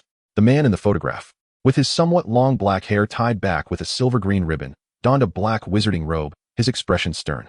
Yet, when he glanced at the woman beside him and the phoenix cradled in her arms, a gentle warmth flickered in his eyes, softening his demeanor considerably. Although he appeared slightly younger, it was unmistakable. This was indeed Severus Snape. As for the woman beside him, though she was unfamiliar to all present, her Asian features were evident, and she bore a remarkable resemblance to the phoenix now before them. Her silvery long hair shone brilliantly, yet it was her gentle smile that dulled its brilliance, leaving a softness that rivaled the serenity of the lake. Perhaps sensing Severus's gaze upon her, Imbiwe turned slightly, meeting the eyes of those nearby, a radiant smile gracing her face. The phoenix in her arms appeared quite small, hardly 2 years old, nestled comfortably against Imbiwe, her large, watery eyes betraying a hint of anxiety as she clutched tightly to her father's robe. The trio radiated warmth and happiness, and even through the photograph, one could feel the overwhelming joy that seemed ready to spill forth. Professor Snape stepped back a couple of paces, his lips quivering uncontrollably. To be honest, even after hearing about this matter from Phoenix herself, the impact of witnessing his own likeness in the photograph was far more profound. He could never love anyone but Lily. And as for the woman in the picture, he had never encountered her. How could she possibly intersect with his life in another parallel universe? Moreover, she had become the wife of this alternate version of himself. The thought struck Professor Snape with an overwhelming sense of disorientation, his mind echoing with confusion, rendering him momentarily incapable of coherent thought. Aunt Lily mentioned that when brother Harry was born, Mother sacrificed herself to alter that prophecy, perishing alongside the noseless Dark Lord. Subsequently, for reasons unknown, she was brought back by her uncle 10 years later, returning to my world and marrying my father, which resulted in my existence. In truth, the situation was far more intricate than that, but Phoenix, still young, had not yet been privy to the specifics from Mbaye, piecing together the events from mere fragments of conversation. Altering prophecies? Mutual destruction? Her words startled those present, particularly Professors Snape and Dumbledore. Given their close ties to their counterparts in another world, the sudden revelation stirred unexpected emotions within them. Yet, when Phoenix mentioned her return, a collective sigh of relief echoed in the room. Clearly, the denizens of the other world had long since liberated themselves from Voldemort's threat. All thanks to the girl's mother, a woman named Anna. It was she who had summoned her uncle, a figure shrouded in mystery, seemingly endowed with incredible powers, capable of transporting Phoenix to this parallel world. Mother was not always like this. Looking at old photographs, she resembled my other grandfather more. As she spoke, Phoenix produced another photograph of Mbaye from her time with Anna and placed it on the table. The familiar visage, with sky-blue eyes, caused Dumbledore to momentarily shudder. Oh, by the way, Headmaster Dumbledore, my grandfather in the world I hail from. He has retired and is currently residing in Godric's Hollow with Grandfather Grindelwald. In a sudden turn, Phoenix dropped another bombshell, entirely oblivious to the potential impact this revelation would have on her grandfather in this world. Everyone had grown numb, as Phoenix nonchalantly continued to unveil one astonishing truth after another, demonstrating the stark differences between her parallel world and this one. Even Professor Snape had managed to marry such a beautiful woman, the daughter of both Headmaster Dumbledore and Lord Grindelwald, along with their adorable daughter, Phoenix. They found themselves at a loss for words.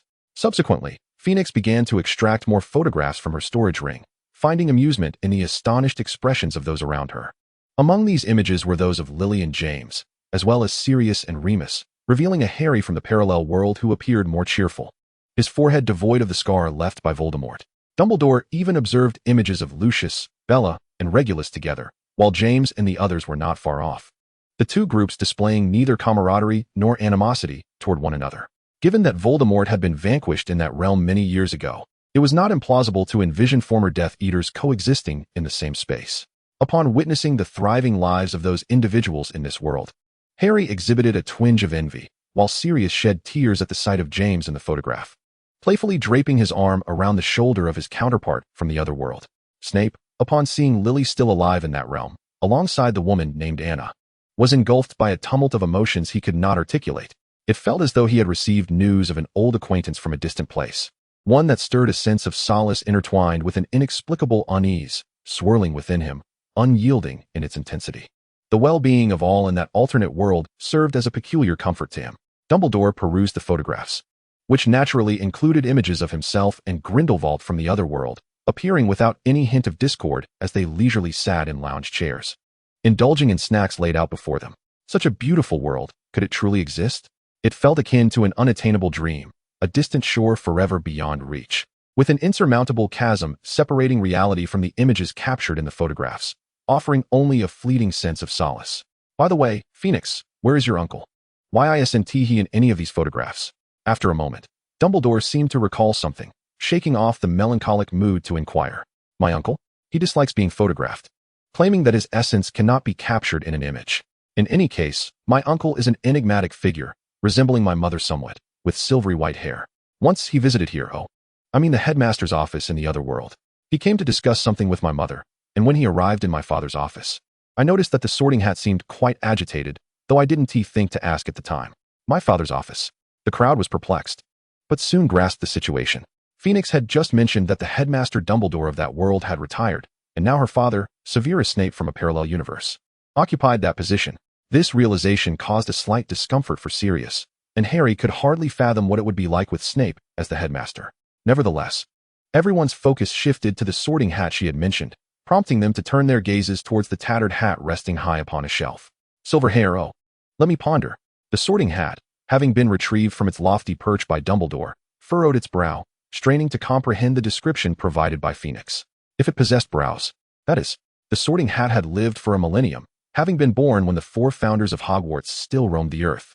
However, it had never been removed from Hogwarts. Had it ever encountered Phoenix's uncle, perhaps it would possess some recollection.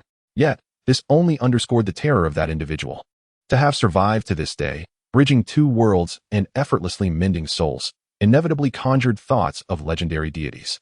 The exceptionally unique silver hair captured the sorting hat's attention as it gazed at Phoenix's youthful visage, seemingly recalling something from distant memories. Its previously indistinct expression gradually transformed, revealing panic and disbelief. No, no, no, it cannot be. Several millennia have passed. His power is too formidable. He could never descend upon this world again. It is impossible. This world would crumble. In the past, Gryffindor and the others had sought information about that being, ultimately concluding that this world was too frail to withstand his reemergence. Thus, for 1,000 years, no tales of him had circulated. A millennium ago, only fragments of records regarding him remained, and in the 1,000 years since Hogwarts was founded, even those scant accounts had faded with time. I cannot speak of it. The sorting hat sealed its lips, uncertain and too fearful to utter his name. This only deepened the crowd's bewilderment. Well, since the sorting hat refused to speak, so be it. Phoenix, how long do you intend to stay here? Dumbledore, sensing that matters might be more unexpected than anticipated, patiently inquired. I don't know. Uncle said I could play here for a few days, and when the time is right, someone will come to take me back. By the way, may I meet the Grindelwald of this world? The innocent voice of the little girl echoed in Dumbledore's ears, leaving him momentarily speechless. He certainly couldn't reveal that Gellert was still locked away in the remote prison of Nurmengard. It is quite late today. I will take you to see him tomorrow, shall I? He found himself unable to refuse the request of another world's granddaughter, especially since he too was curious about why Gellert of that world had a daughter with him. Severus, I believe you have some questions for Phoenix. May I entrust her to you this evening? Once Harry and Sirius had departed, Dumbledore gently patted her on the head and turned to Professor Snape, who was finally regaining his composure. He had intended to refuse, but Phoenix suddenly turned her small head, her sparkling black eyes locking onto his, rendering him incapable of uttering a refusal. It was as if, should he dare to utter a negative, the same eyes would reveal a heart-wrenching disappointment. Ultimately, Phoenix followed him out of Dumbledore's office. In a corner of the potions master's office was an inconspicuous small door, which led to a spacious room, albeit sparsely decorated, appearing quite drab at first glance. You shall sleep here. Snape pointed to a somewhat cold-looking large bed and curtly addressed the little one before him. All right, Daddy. Although it did not seem as warm as her bed from her own world, the familiar bitter scent of potions enveloped the space. She felt that even in a different world, there were many similarities, so she did not long for home. Do not call me that. I am not your father. Snape frowned. The sudden emergence of someone with his bloodline was undoubtedly strange. Daddy is still Daddy. Even though this is a parallel world, it does not make much of a difference to me. Phoenix insisted earnestly, causing Snape to feel a lump in his throat. Suit yourself. He was reluctant to elaborate, for the dark mark on his arm was subtly throbbing. Voldemort was summoning him. Meanwhile, Phoenix sensed an unprecedented aura of loathing. Before Snape could instruct her to go to bed, Phoenix suddenly approached him and, before he could react, tugged at his sleeve. On his arm, the grotesque dark mark came into view before them both. Chapter 145, Side Story, Phoenix, 5. The distasteful scent. When she was supposed to meet Voldemort today, she should have sensed that disquieting aura of his soul, but her excitement at arriving in a parallel world had masked it, far less vivid than it was now. Snape was startled by her sudden action and instinctively attempted to retract his hand, but she had already gently covered the burning dark mark with her small hand, soothingly caressing it as if to alleviate his pain. Phoenix had seen the mark on Abraxas Malfoy's hand before. Although Voldemort had long since returned to the River of the Dead, the mark remained, following those former Death Eaters until they stepped into their graves. Abraxas had shared some details about the mark and that Dark Lord with her, yet Phoenix had never known that her parallel world's father bore the same mark. Having been nurtured by many since childhood, her surroundings were filled with beauty and happiness, and the terrifying tales from Voldemort's era felt like distant memories. Yet in this world, the pain and darkness that should only exist in books suddenly leapt before her eyes, and most alarmingly, It was intricately linked to her father from another world. The dark mark seared alarmingly on his arm, but Phoenix felt no desire to release his hand. She harbored an inexplicable premonition that if she let go, this individual before her would plunge into an abyss from which he could never return. This is not something you should know. Despite being but a child, her grip on his hand was remarkably firm. If she were to let go now, it could potentially harm him. Snape furrowed his brow, and just as he hesitated over whether to remove Phoenix's hand, he suddenly felt liquid dripping onto his arm. The few drops sliding down her small face were slightly warm but swiftly turned cool, alleviating the burning sensation of the dark mark. Those were the tears of another world, shed by his daughter for him in this world. Realizing this, Snape felt a sense of confusion and helplessness. Daddy, did that wicked Dark Lord do this? Please, do not leave. Daddy, I do not want you to go to that wicked man. I will call Uncle, Daddy, and Mommy, and Grandfather, and we will defeat him. Please do not go. I beg you, do not leave, Phoenix. The girl looked up, her tears streaming uncontrollably, her voice trembling with evident distress. Her words coming out in fragmented bursts, appearing exceedingly pitiful. Let go of me. Severus Snape acutely sensed the tremor that betrayed his voice, as if his throat were obstructed by an unseen force, rendering him breathless. No, I will not permit you to leave. Phoenix resolutely shook his head, increasing the pressure of his grip, fearful that a moment's inattention would cause his father to vanish before his very eyes. Taking a deep breath, Snape summoned every ounce of patience within him, crouching down to soften his tone. I shall not depart. You may release your hold. He made this solemn promise, to which Phoenix gazed at him with a pitiful expression. Really? Indeed. Having already delayed for so long, he feared that further procrastination might arouse Voldemort's suspicion. It would be prudent to consult Dumbledore the following day. Perhaps, as he had suggested, there was something within this little girl that held the key to vanquishing the Dark Lord. Then, Father, you should go to bed. Mummy always says that you do not take care of yourself and need someone to remind you. Since Mummy is not here, I shall remind you. Gradually, Phoenix loosened her grip on him, wiping her tears away as she murmured. The searing sensation of the dark mark on her arm dissipated upon contact with her tears, and the burden of her connection to Voldemort seemed to lessen considerably. However, Professor Snape remained oblivious to this change, his focus entirely captivated by the small child before him. After they had both washed up, they lay down on the bed, having spent his life in solitude. Snape was utterly at a loss as to how to soothe the child to sleep. Fortunately, Phoenix was well behaved, and the events of the day had left her somewhat fatigued, allowing her to soon drift into a sweet slumber. In the stillness of the night, he watched the sleeping child beside him, and an inexplicable sensation welled up within him. This was his child from another world, possessing eyes similar to his own, with many facial expressions that mirrored his. Yet, he pondered who that woman, who in name belonged to him in that world, truly was. She seemed to harbor numerous secrets. Meanwhile, Voldemort felt the sudden severance of the connection to Snape through the dark mark and was engulfed in confusion. The dark mark represented a bond of the soul. Unless he personally nullified it or the soul dissipated, there was no means for the other party to extricate themselves. Confident in his understanding of the soul, he now surmised that something must have transpired on Snape's end. For reasons unknown, Voldemort recalled the silver-haired girl he had encountered earlier that day in the Department of Mysteries. Since her arrival, many things appeared to have shifted. Bella had returned, whining about her long-lost cousin Regulus, while Lucius had visited the grave of his father, Abraxas Malfoy, standing silently for an extended period. Given the upheaval on Snape's side, he was left with no choice but to attempt another approach. Through recent inquiries, Voldemort had become certain that the so-called savior, Harry Potter, had somehow forged a connection with him, allowing him to extract certain memories through legilimency. It was precisely for this reason that he had devised his trap, yet it had been thwarted by Lucius and that suddenly appearing little girl. The thought ignited a furious rage within Voldemort. Once he had calmed himself, he sought to investigate the events that transpired at the Department of Mysteries today through his link with Harry Potter. Witnessing the moment the little girl emerged from behind the curtain, she had even withstood an Avada Kedavra curse unscathed.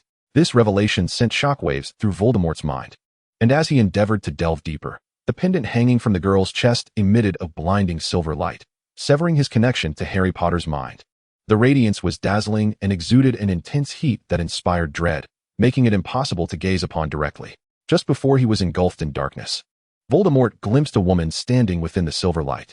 Her lips curled into a smile, yet her gaze bore an air of pity, as if lamenting his very soul. To his utter horror, he felt an eerie familiarity with this scene, every expression of hers etched in his memory as though inscribed upon his very soul, igniting all his fears in an instant. Who was she? Who on earth was she?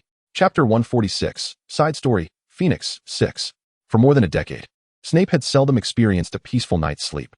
Oftentimes, upon closing his eyes, he was haunted by visions of Lily collapsed on the ground, lifeless.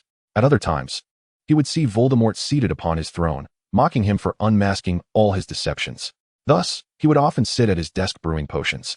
And by the time the concoctions were complete, dawn would break. This method of self-anesthesia proved effective, yet it had cost him the ability to enjoy a tranquil slumber for quite some time. The following morning, when he awoke from his bed, he was somewhat astonished by the serenity of his dreams from the night before, free from the torment of nightmares, devoid of the loneliness and terror of waking in the middle of the night, and having slept through the night like an ordinary person was, without a doubt, a luxury for him. What had happened yesterday? Just as he was lost in thought, trying to recall his actions before sleep, a soft voice broke through his reverie. "Father." "Good morning." Phoenix had awoken earlier than Snape, dutifully kneeling on the bed, gazing at her father in the parallel world for some time. Upon noticing his eyes flutter open, she beamed and greeted him with a morning salutation. However, when Snape heard her greeting, he felt as though he had been startled into wakefulness, abruptly sitting up in bed. Damn it, did Voldemort summon him yesterday, and he had neglected to attend due to this little girl? How could he have allowed a moment of weakness to distract him from such an important matter? Snape felt a pang of regret, but it was too late. He could not conceive a plausible excuse to placate Voldemort. Perhaps he should let that old be fret over it. Father, my grandfather from this world says he will take me to see another grandfather today. Would you like to accompany me?" Phoenix blinked her large, watery eyes. Although it was phrased as a question, her tone was laced with a sense of pleading. It was the weekend, and with no classes for the students. Professor Snape naturally had no lessons to teach.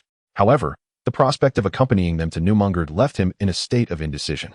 After a brief while, once they had both washed up, they arrived at Dumbledore's office, where the headmaster appeared somewhat fatigued, as if he had not rested well the previous night. Indeed, how could he find rest upon discovering that his counterpart in the parallel world had a daughter and had retreated to the valley with Grindelwald? Grandfather, are we going to meet great-grandfather now?" As they entered the office, Phoenix slipped away from Snape's side and tugged at Dumbledore's sleeve, her eyes brimming with anticipation. Dumbledore paused for a few seconds, adjusting to her affectionate address before accepting the fact that she referred to Gellert as great-grandfather. "Yes, I shall take you to meet him." He lovingly patted Phoenix's small head, a wave of familial warmth enveloping him, a sensation he had not experienced in years. This little girl truly embodied her name. A little phoenix ablaze with a warm flame, bringing forth boundless warmth. Subsequently, Snape recounted the events of the previous night between him and Phoenix. Yet when he rolled up his sleeve to reveal the dark mark, both were astonished to discover that the once pitch-black and hideous mark had faded significantly. The originally dark marking has transformed into a faint shade of gray, and the once potent aura of dark magic has similarly diminished. What could be the cause of this phenomenon? The two individuals are somewhat perplexed by the current situation when Snape recalls that yesterday, tears of a phoenix seemed to have fallen upon the mark, even alleviating the searing sensation that accompanied its burning. However, he had not immediately noted this detail at the time. Upon mentioning this to Dumbledore, the elder raised an eyebrow, gazing in astonishment at the small figure engaged in conversation with the Sorting Hat. The tears of a phoenix possess the ability to restrain dark magic. And since phoenix tears are known for their antidotal and healing properties, it becomes evident that her name was indeed aptly chosen. Regardless, this is a fortuitous development. "Severus, you shall accompany us to Nurmengard. I believe you have the right to understand the existence of her counterpart in the parallel world." Dumbledore sighed gently, summoning the phoenix fox from the shelf, addressing Snape. Snape merely pressed his lips together, refraining from refusal. Fawkes, brimming with enthusiasm, took hold of their hands. And with a blaze of phoenix flames, the three vanished from the headmaster's office at Hogwarts. They arrived in the Austrian Alps, where the snow atop the peaks remains unmelting throughout the year. It has been decades since Dumbledore first heard of the infamous Nurmengard prison, and nearly a century has passed since he encountered the young eagles soaring from the Alps. From youthful infatuation to middle-aged enmity, and ultimately, a conclusion of mutual estrangement. It was unexpected to hear news of him once more, albeit from another world. Standing before the edifice of Nurmengard, Dumbledore looked up to see the words, "weathered by time," etched upon the stone walls, "for the greater good." This phrase, originally proposed by him, was ultimately upheld by another throughout his lifetime. Contemplating this, Dumbledore felt a tumult of emotions, knowing he was soon to reunite with an old acquaintance from whom he had long been estranged, causing him to waver. Yet, Fawkes remained oblivious to the turmoil within Dumbledore's heart, bubbling with excitement as they approached the gates of Nurmengard. "Daddy, Grandpa, this is where Mommy was born." The two were taken aback, realizing that the individual named Anna from the other world was indeed born here. Great uncle said it took a great deal of time and effort to create mommy, but my uncle told me that there is no existence of mommy in this world. So since yesterday, I've wanted to come here and see it. The guards at Nurmengard were not as stringent as those at Azkaban, and with only Grindelwald remaining within. Having not attempted to escape for decades, the Ministry of Magic had relaxed their oversight. This once renowned prison now operated merely with a few magical traps in place. Having arrived at the entrance, retreat was not an option, especially as Dumbledore's curiosity about how his daughter from another world was brought into existence was piqued. He took Fawkes' small hand, with Snape following closely behind, and together they entered the frigid confines of the prison. In another world. Upon discovering that his beloved daughter had been sent to a parallel universe by that rascally and Bayong, he was filled with ire and immediately utilized magical means to return from Asia to England. Everything is predetermined. Do not be anxious. Feeny is quite safe, you know. No one can harm her, regardless of the world. And Bayong spoke with a smile, soothing and Bayua's emotions while disregarding the presence of the now Hogwarts headmaster, who was suddenly informed that his daughter had ventured into another world and was urgently summoned back during his honeymoon, emanating an aura of chill. Chapter 147, Epilogue, Phoenix, 7. Predetermined? To me, destiny is meant to be broken. You had better retrieve Feeny promptly, or do not blame me for my lack of mercy, brother. And Bayua rarely experienced anger. Her face typically bore a gentle smile that radiated warmth to family and mere politeness to outsiders. Yet this matter had crossed her threshold, for she was acutely aware that in the parallel world, Voldemort had not yet been fully vanquished. How could she rest easy knowing her daughter was left there alone? Of course, Feeny must be brought back. Well, do you wish to travel to the parallel world? Ultimately, and Bayong revealed his true intention.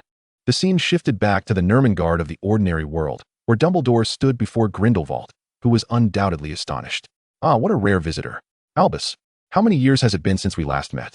The Grindelwald of the parallel world clearly lacked the experience of raising a daughter, still harboring some bitterness. However, Fawkes remained oblivious to this, continuing to greet her grandfather with a radiant smile. Hello, great-granduncle from the parallel world. The girl's voice diverted Grindelwald's attention from Dumbledore, and upon seeing her silvery hair, an unfamiliar yet intriguing sensation coursed through him. He seemed to find the color of her hair oddly familiar, despite having never seen it before. Moreover, what had this little one just called him? Great-granduncle? What could that possibly mean? With Fawkes initiating the conversation, Dumbledore relaxed and began to narrate the circumstances that led them here. After absorbing his account, along with Fawkes' interjections, Grindelwald gazed at the little girl with a complex expression, a mix of skepticism and uncertainty flickering in his eyes. Anna Albus Grindelwald, is it? He appeared to recall something, letting out a soft sigh as he turned away from the others. Follow me. Grindelwald led Dumbledore and the others into the depths of Nurmengard. Upon opening a long-sealed room, magical lights flared to life, revealing a vast underground chamber. It was devoid of any clutter, with the sole focal point being an alchemical crystal bed positioned at its center. Indeed, I have conducted experiments on alchemical bodies, but regrettably, none have succeeded. Grindelwald approached the crystal bed, gently caressing its icy surface, a wistful expression crossing his face. The experiments have been consistently unsuccessful. I have attempted numerous times, yet no matter how I tried, I could not conjure a soul from nothing. Nor could I imprison another's soul within an alchemical body. In this parallel world, similar souls and destinies exist, yet there can never be an exception. However, since my counterpart in another world succeeded, it indicates that my experiments are indeed feasible. Yet, we are but mortals, regardless of our efforts or how powerful we become. We can never reach the realm of the divine. I held this belief until I ultimately abandoned the experiments. Now, with this exception arising, the only certainty is that her soul is indeed extraordinary, blessed by the divine, or connected to it in some way. How enviable it is for my counterpart in the other world, to dwell in a realm favored by the divine. A world that has successfully undergone reform is truly alluring.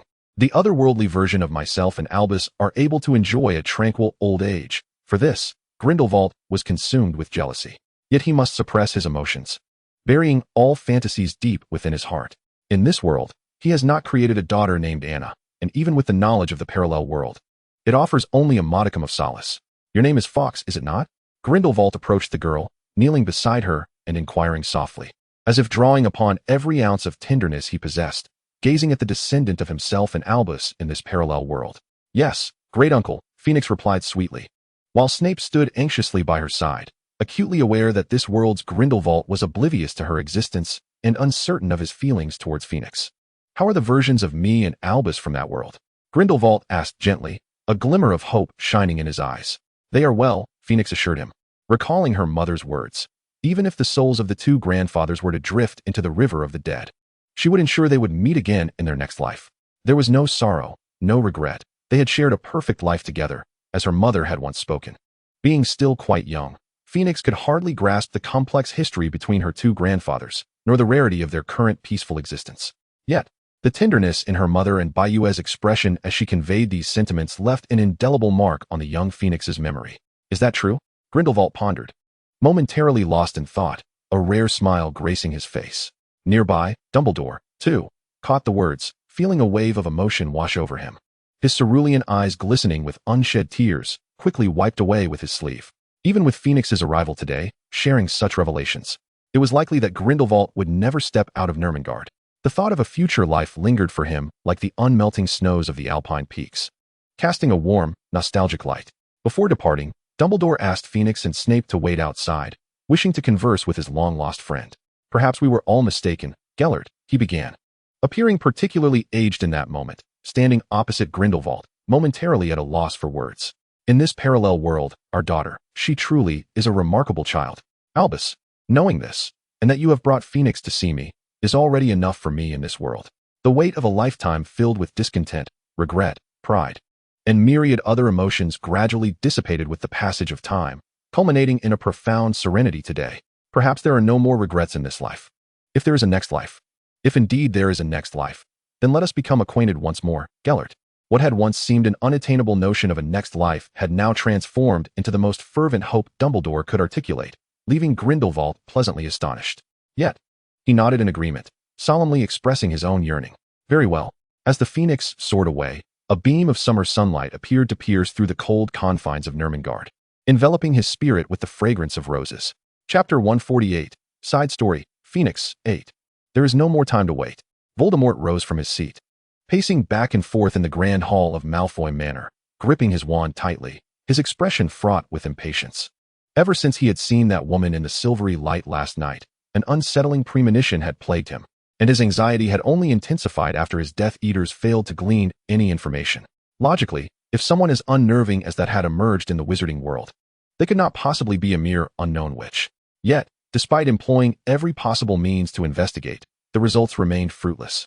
Voldemort, who had always favored eliminating uncertainties, would not hesitate to eradicate anything that posed a threat. His eagerness to kill a baby still in its cradle after hearing that prophecy illustrated this point. Now, confronted with an even greater threat, how could he remain indifferent? Resolute, he summoned his most trusted followers to discuss instigating a war in the wizarding world. His first target would be Hogwarts. Though Dumbledore was formidable, he was unwilling to delay any longer, fearing unforeseen complications. Meanwhile, back at Hogwarts, Phoenix and her companions were seated in the headmaster's office, where Dumbledore was inquiring about Voldemort's situation from his granddaughter in the parallel world. "Let me think," she began. "When Brother Harry was born, there was indeed a prophecy. Later, my mother set a trap for the Dark Lord based on that prophecy, ambushing him with the chaser. Oh, I believe it was referred to as the Saint back then, alongside members of Grandfather's Order of the Phoenix.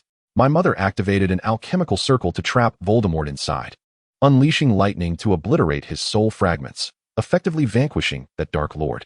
These were tales Aunt Lily once recounted to me as she held Brother Harry in the attic." Witnessing it all, Phoenix recounted all she knew, but her youth, coupled with the fact that Voldemort had been vanquished long before her birth, limited her knowledge. The adults were also reluctant to dwell on past events, leaving her with scant information. "Fragments of the soul?" Dumbledore echoed, his mind racing with questions. Could these fragments be Horcruxes? Moreover, Phoenix mentioned that they had perished together to defeat Voldemort. Did it truly require such a grave sacrifice? Or perhaps Phoenix was unaware of the full extent of the circumstances. After a moment's contemplation, Dumbledore gleaned several useful insights. Indeed, Voldemort possessed Horcruxes and had crafted many years ago. The diary had been destroyed, and Harry might also harbor a fragment of Voldemort's soul. Yet where were the other Horcruxes? "I don't know. Grandfather and mother have never spoken of this matter with me," Phoenix replied, shaking her head, indicating her uncertainty. Perhaps I could ask Uncle." Suddenly, she appeared to recall something, retrieving a small mirror from her storage ring and beginning to write upon it. Was she capable of contacting another world? Dumbledore and Snape exchanged glances, their minds racing with questions. This was hardly Phoenix's fault. Her excitement from yesterday had caused her to forget in Bayang's instructions before sending her to the parallel world. In this alternate realm, she could not typically reach out to her original world, but in Bayong was an exception. He would never truly leave Phoenix to face a world where Voldemort still existed alone, thus providing her with a specially crafted communication mirror for contact. Before long, Phoenix stared at the message transmitted through the mirror, momentarily stunned. "What's wrong, Phi?" Dumbledore inquired, having grown accustomed to her presence after a day of friendly interaction, now addressing her by a nickname. He had heard that the other world's version of himself and Gellert also referred to her in such a manner. At the sight of Phoenix's expression, Dumbledore's concern deepened. Uncle said he had to return home to handle some matters and isn't available to answer my questions right now. However, Mother and Father are preparing to set off and should arrive in a couple of days, so I can ask them anything then." As she put away the mirror, a joyful expression blossomed on Phoenix's face, though her words took both Dumbledore and Snape by surprise. Dumbledore felt overwhelmed at the prospect of meeting the daughter of another world, while Snape grappled with the uncertainty of confronting another version of himself and his wife. However, the blissful Phoenix, unaware of the circumstances, found delight in her surroundings. While the parallel world was indeed intriguing, the novelty of spending a couple of days here could not rival the comfort of her childhood home. With Anna, who had once vanquished Voldemort, on her way to collect her daughter, Dumbledore felt a sense of relief, no longer burdened by concerns regarding Voldemort. Yet, a tinge of sorrow began to envelop his heart.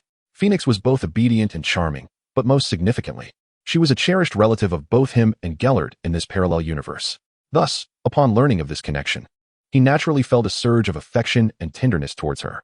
Severus Snape, on the other hand, found his emotions difficult to articulate. Having never experienced the warmth of familial love, he discovered a burgeoning softness within himself after merely spending a night with Phoenix. If she were to return to her own world, he would surely find himself reminiscing about their time together. During these 2 days, Phoenix spent most of her time in the company of Snape and Dumbledore, though she would occasionally encounter Harry, who had come searching for her. He was eager to hear tales of another version of himself and his parents, a sentiment echoed by Sirius, who rarely visited Hogwarts due to his ongoing wanted status and could only communicate through letters from Harry. "Yes, my mom and dad, and the other version of me, are all well," Harry thought with a hint of envy, yet he bore no complaints about his current life, for the parents in this world had sacrificed themselves to protect him. The love he possessed was no less than that of his parallel counterpart. "Oh, by the way, let me give you these few photographs," he said, having learned of the tragic fate of this world's Harry. Alas, his mother's soul was singular, and this world could never birth another Anna Grindelwald to alter fate. As Harry carefully tucked away the precious photographs depicting the parents of the parallel world alongside himself, he began to engage in cheerful conversation with Phoenix. However, he could not help but occasionally steal glances at her eyes, which mirrored those of Professor Snape, causing a flicker of discomfort within him. Even now, he found it hard to believe that Professor Snape could possibly have a daughter. Whispers of Voldemort's minor machinations soon reached Dumbledore's ears, revealing his intention to launch a war at Hogwarts, prompting the old headmaster to prepare in advance. Meanwhile, Mbaye and company traversed an endless sea of stars, soon approaching a radiant light that marked the exit of the parallel world. "Here we are, Hogwarts," said James and Sirius as they stood at the familiar gates of the campus, glancing around with a sense of wonder, though unable to discern any significant differences between the two worlds' Hogwarts. Although the emergence of Dawn Island and Mbaye had altered the global landscape, the ancient castle retained its timeless charm. Lily, unable to bear the foolishness of the two, sighed and interjected, "I think we should go in first." Harry, observing the look of exasperation on his mother's face, suppressed his urge to linger with his father and godfather, striving to appear more mature. Yet, the anticipation of meeting his parallel self filled him with exhilaration. As the group entered the campus, they fortuitously crossed paths with Professor McGonagall, who was walking near the Black Lake. She cast a curious glance at the obviously non-student figures before her, her eyes widening in disbelief. "Oh, Merlin, that person bears an uncanny resemblance to James, and the woman beside him, with the fiery red hair, looks just like Lily from my memories." Wait, what was she seeing? Were Sirius and Harry truly walking alongside them? Professor McGonagall questioned her eyesight, wondering how she could witness such a shocking scene. Rubbing her eyes, she wiped away the tears that had sprung forth from nostalgic recollections, and when she looked up again, she saw the man resembling James waving at her. "Professor McGonagall, it's been a long time," he called out. Although for the McGonagall of the parallel universe, they had only met 2 months prior on Dawn Island. For this world's Gryffindor head, she had long believed she would never see these two students, whom she held in such high regard, again. "It's truly James and Lily. How can this be?" Professor McGonagall hurried towards them, still reeling from her astonishment, unaware of the peculiarities surrounding Harry and Sirius.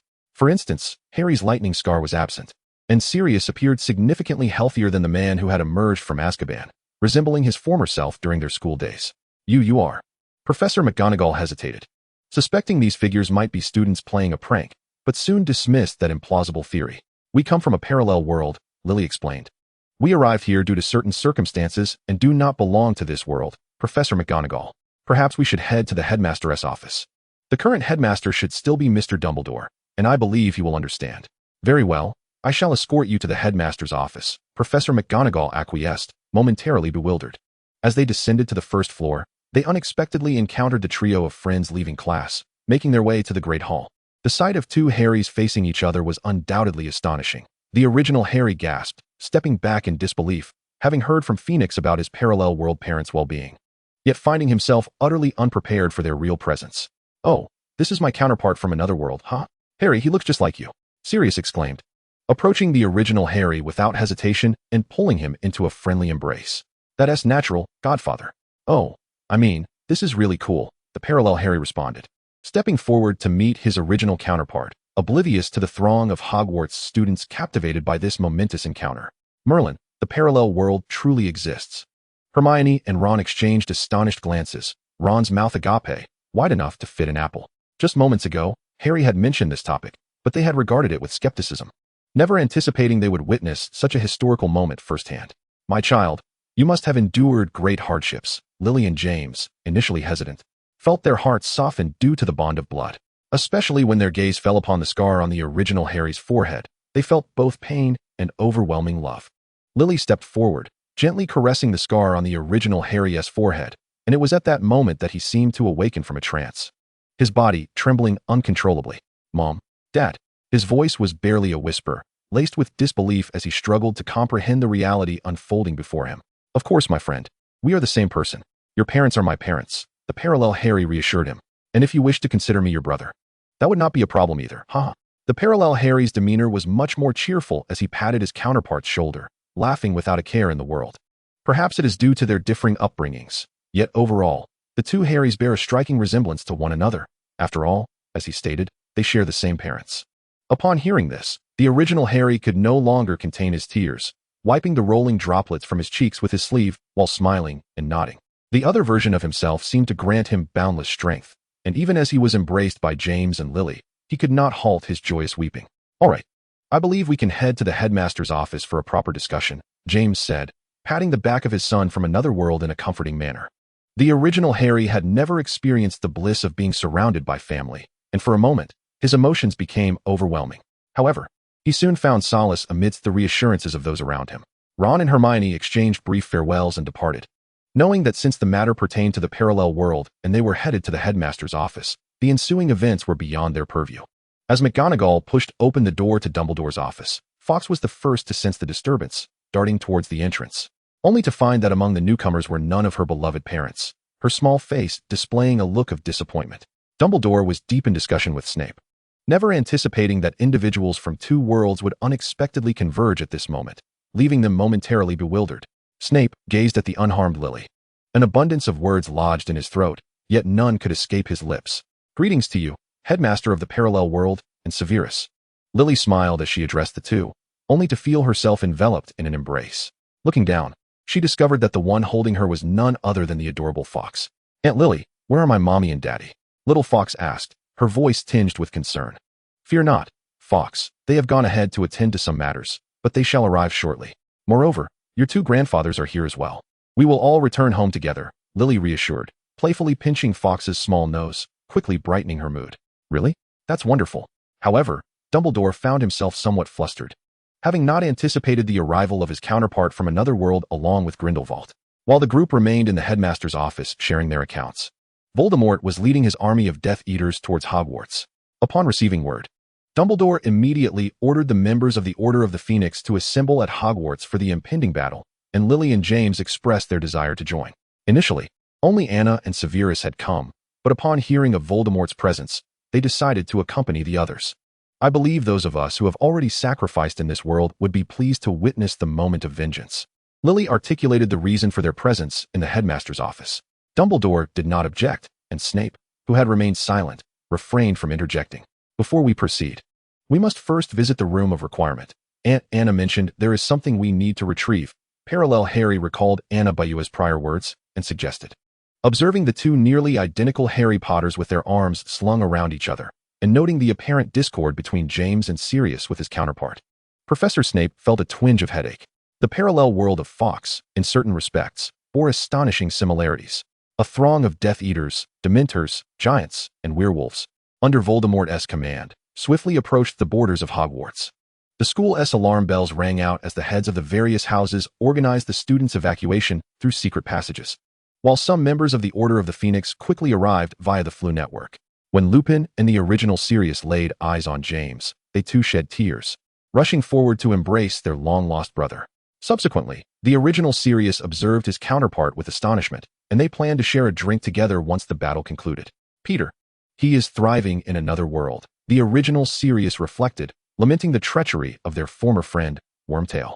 With the turn of events, many circumstances diverged from the trajectory of this world, yet the traitor in this realm remained a traitor, and they had no intention of showing mercy. After exchanging information, they commenced casting protective spells over Hogwarts, and soon a transparent barrier enveloped the entire castle, prompting Lily to recall the scene from over a decade ago when Anna was ensnared in the alchemical array. I hope no one has to sacrifice themselves this time, she murmured, though with everyone present, the news of the parallel world's triumph over Voldemort invigorated the spirits of all in this world, instilling a belief that victory would indeed be theirs. Voldemort, observing the nascent protective barrier, stroked his wand thoughtfully before unleashing a beam of light. A brilliant ray surged from the hillside near Hogwarts, targeting the still-forming, fragile core of the shield. If struck, the nearly completed protective charm would surely shatter in an instant.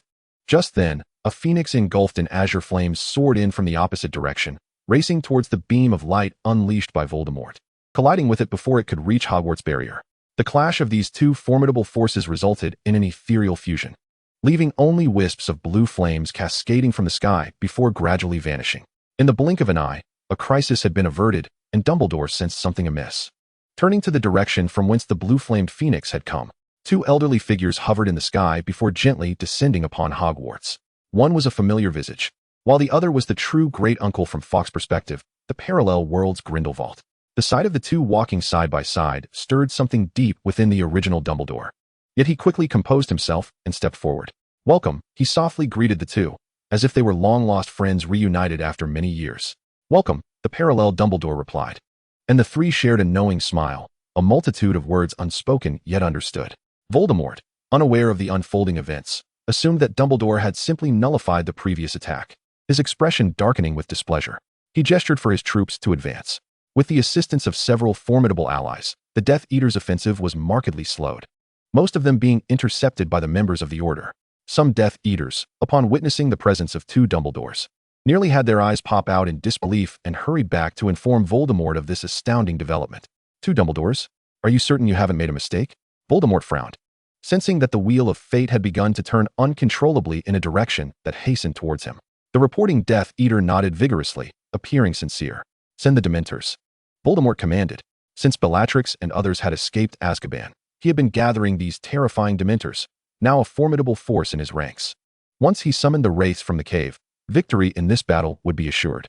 The Dementors soon drifted into the skies above Hogwarts, their chilling presence gradually enveloping the ancient castle, while the Phoenix Guardians conjured by the two Dumbledores could only temporarily shield the students from the encroaching threat, unable to vanquish them entirely.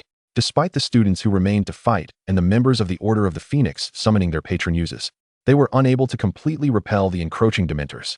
Professor Snape observed the majestic doe emerging from Lily's wand tip, tightening his grip on his own wand. Dumbledore recognized that this stalemate could not persist. The only way to vanquish the forces of darkness was to eliminate Voldemort, the instigator of this war. However, should they abandon this place, the students, professors, and members of the Order might not withstand the onslaught of the Dementors. Just as the situation grew increasingly dire, a silvery butterfly fluttered gracefully into view, a beacon of dawn amidst the oppressive swarm of Dementors, dissolving the pervasive darkness. The moment a Dementor made contact with the butterfly, its form began to disintegrate, swiftly vanishing from existence. Following this, a multitude of butterflies arrived, and within this swirling tide, a silver-haired woman made her entrance. "Anna, over here," Lily called out, spotting her immediately and waving enthusiastically. Professor Snape, standing beside her, not only recognized the woman named Anna, but also caught sight of another version of himself standing next to her. Hearing Lily's call, Mbaye turned her gaze in that direction, smiling to acknowledge that she had heard, yet she did not descend immediately from the sky. While the other patron uses could only drive the Dementors away, hers was unique. Perhaps due to its extraordinary power, it could completely eradicate these soul-draining creatures. The silvery butterflies danced through the air, devouring the Dementors that lingered in the sky. Severus remained by his wife's side, vigilant against potential ambushes from other Death Eaters, dividing his attention between Mbaye and the battlefield, neglecting to glance at the version of himself below. For some inexplicable reason, witnessing his parallel self caused the Snape standing below to feel a flicker of irritation. Chapter 151, Epilogue, The Final Battle, 1. Once Mbaye had successfully cleared all the Dementors from above Hogwarts, the two descended through the barrier to the ground, where Lily had already moved on to assist elsewhere, leaving the Phoenix in the headmaster's office. "Hello, Professor Snape," Mbaye greeted, gazing at the man who bore a striking resemblance to her husband, yet was entirely different. Finding it quite remarkable, faced with Mbaye's warm greeting, Snape was at a loss for words, while Severus let out a slight huff, seemingly displeased with his wife's amiable demeanor. Even though the person before them was once himself, he felt a twinge of jealousy at the gentle smile Mbaye displayed. "Do not be like this, Severus. Upon meeting your past self, do you not feel any joy?" Mbaye gently touched his arm, smiling with a hint of resignation. "There is nothing to be joyful about. He is he, and I am I. We are not the same," Severus replied. Yet he would not genuinely harbor anger towards Anna over such trivial matters. He simply felt somewhat uncomfortable. Hearing these words, Snape below appeared puzzled. "May I ask you both to clarify? What does it mean to refer to a past self?" "You need not concern yourself with this," Severus dismissed, unwilling to divulge matters regarding his rebirth, believing it unnecessary to share such details with the other. As Mbaye listened to their playful banter, she seemed to ponder something, lightly clasping her right palm, where the mark of their bond had long since faded. Just then, the two Harrys stumbled upon one of Voldemort's Horcruxes, the diadem of Ravenclaw, in the Room of Requirement. When they arrived at Mbaye's location, they witnessed the two Snape professors exchanging cold glances, causing a chill to run down the spines of both Harrys. "Oh Merlin, one Professor Snape is quite enough. We cannot bear such a shocking sight," they thought, especially as both turned their displeased expressions toward them, nearly prompting the two Harrys to flee. "Potter, what are you doing standing there?" The simultaneous queries from the two Snape figures almost made Mbaye burst into laughter. However, for the two Harrys, the situation was far from amusing, as they acutely felt the intensified coldness emanating from the two Snapes, leaving them caught in a dilemma. "Professor Snape, I suspect Gryffindor will be penalized points for your reckless behavior on the battlefield." "Headmaster Snape, the battlefield is not a classroom, foolish Mr. Potter. I believe it is time I teach you this lesson, at the cost of 10 points for Gryffindor." While their words no longer synchronized, their mutual obsession with deducting points was remarkably in tune. Upon finishing their statements, both Snape figures paused in unison, as they realized that the hourglass in the Hogwarts Great Hall indeed reflected a loss of 20 red gems for Gryffindor, as the current potions professor. Mbaye also noticed this and could no longer contain her laughter. "Ahem, Severus, they must be here for me." She quickly composed herself, waving to the two Harrys in the distance, signaling them to approach.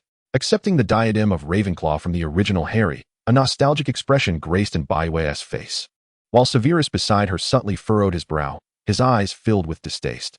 Every time he encountered such Horcruxes, he was reminded of that night when she shattered into pieces and left him, a scene that had haunted him for a decade until Mbaye's return gradually alleviated those nightmares. "You both have worked hard. This belongs to Voldemort. To defeat him, we must obtain these Horcruxes. Gryffindor will be awarded 20 points for your efforts." Mbaye smiled as she restored the points that had been deducted by the two Snapes. And Severus had no intention of opposing his wife, though he still felt a bit irked. Professor Snape remained silent, standing by without further comment. I almost forgot. There is one more thing." She glanced at the lightning-shaped scar on the original Harry's forehead, suddenly remembering that he was also a fragment of Voldemort's soul. A truly unfortunate child. Both Dumbledore figures and Grindelwald had just sensed Mbaye's arrival and soon made their way to the area. "It is a pleasure to meet you, Headmaster Dumbledore." Mbaye greeted the headmaster of this world, while the original Dumbledore felt an indescribable sensation upon seeing her. In two worlds, her soul had chosen the other, which inevitably left him with a sense of regret. Yet, upon witnessing another version of himself in Gellert today, the original Dumbledore quickly found solace, as this too represented a form of completeness. "Anna, greetings. May I address you as such?" The original Dumbledore stepped forward, carefully examining the daughter of the other world standing before him, his tone unconsciously softening. Of course, sir. The Phoenix could directly refer to him as grandfather and call Professor Snape father, as these were not significant issues. After all, she was still a child. However, as her adult self, she needed to maintain a sense of decorum, as she held great respect for the wise figure from the original narrative. Harry carries a fragment of Voldemort's soul. I trust you have surmised this. However, you need not worry. I can help him purge it now. And Biowed did not shy away from the original Harry.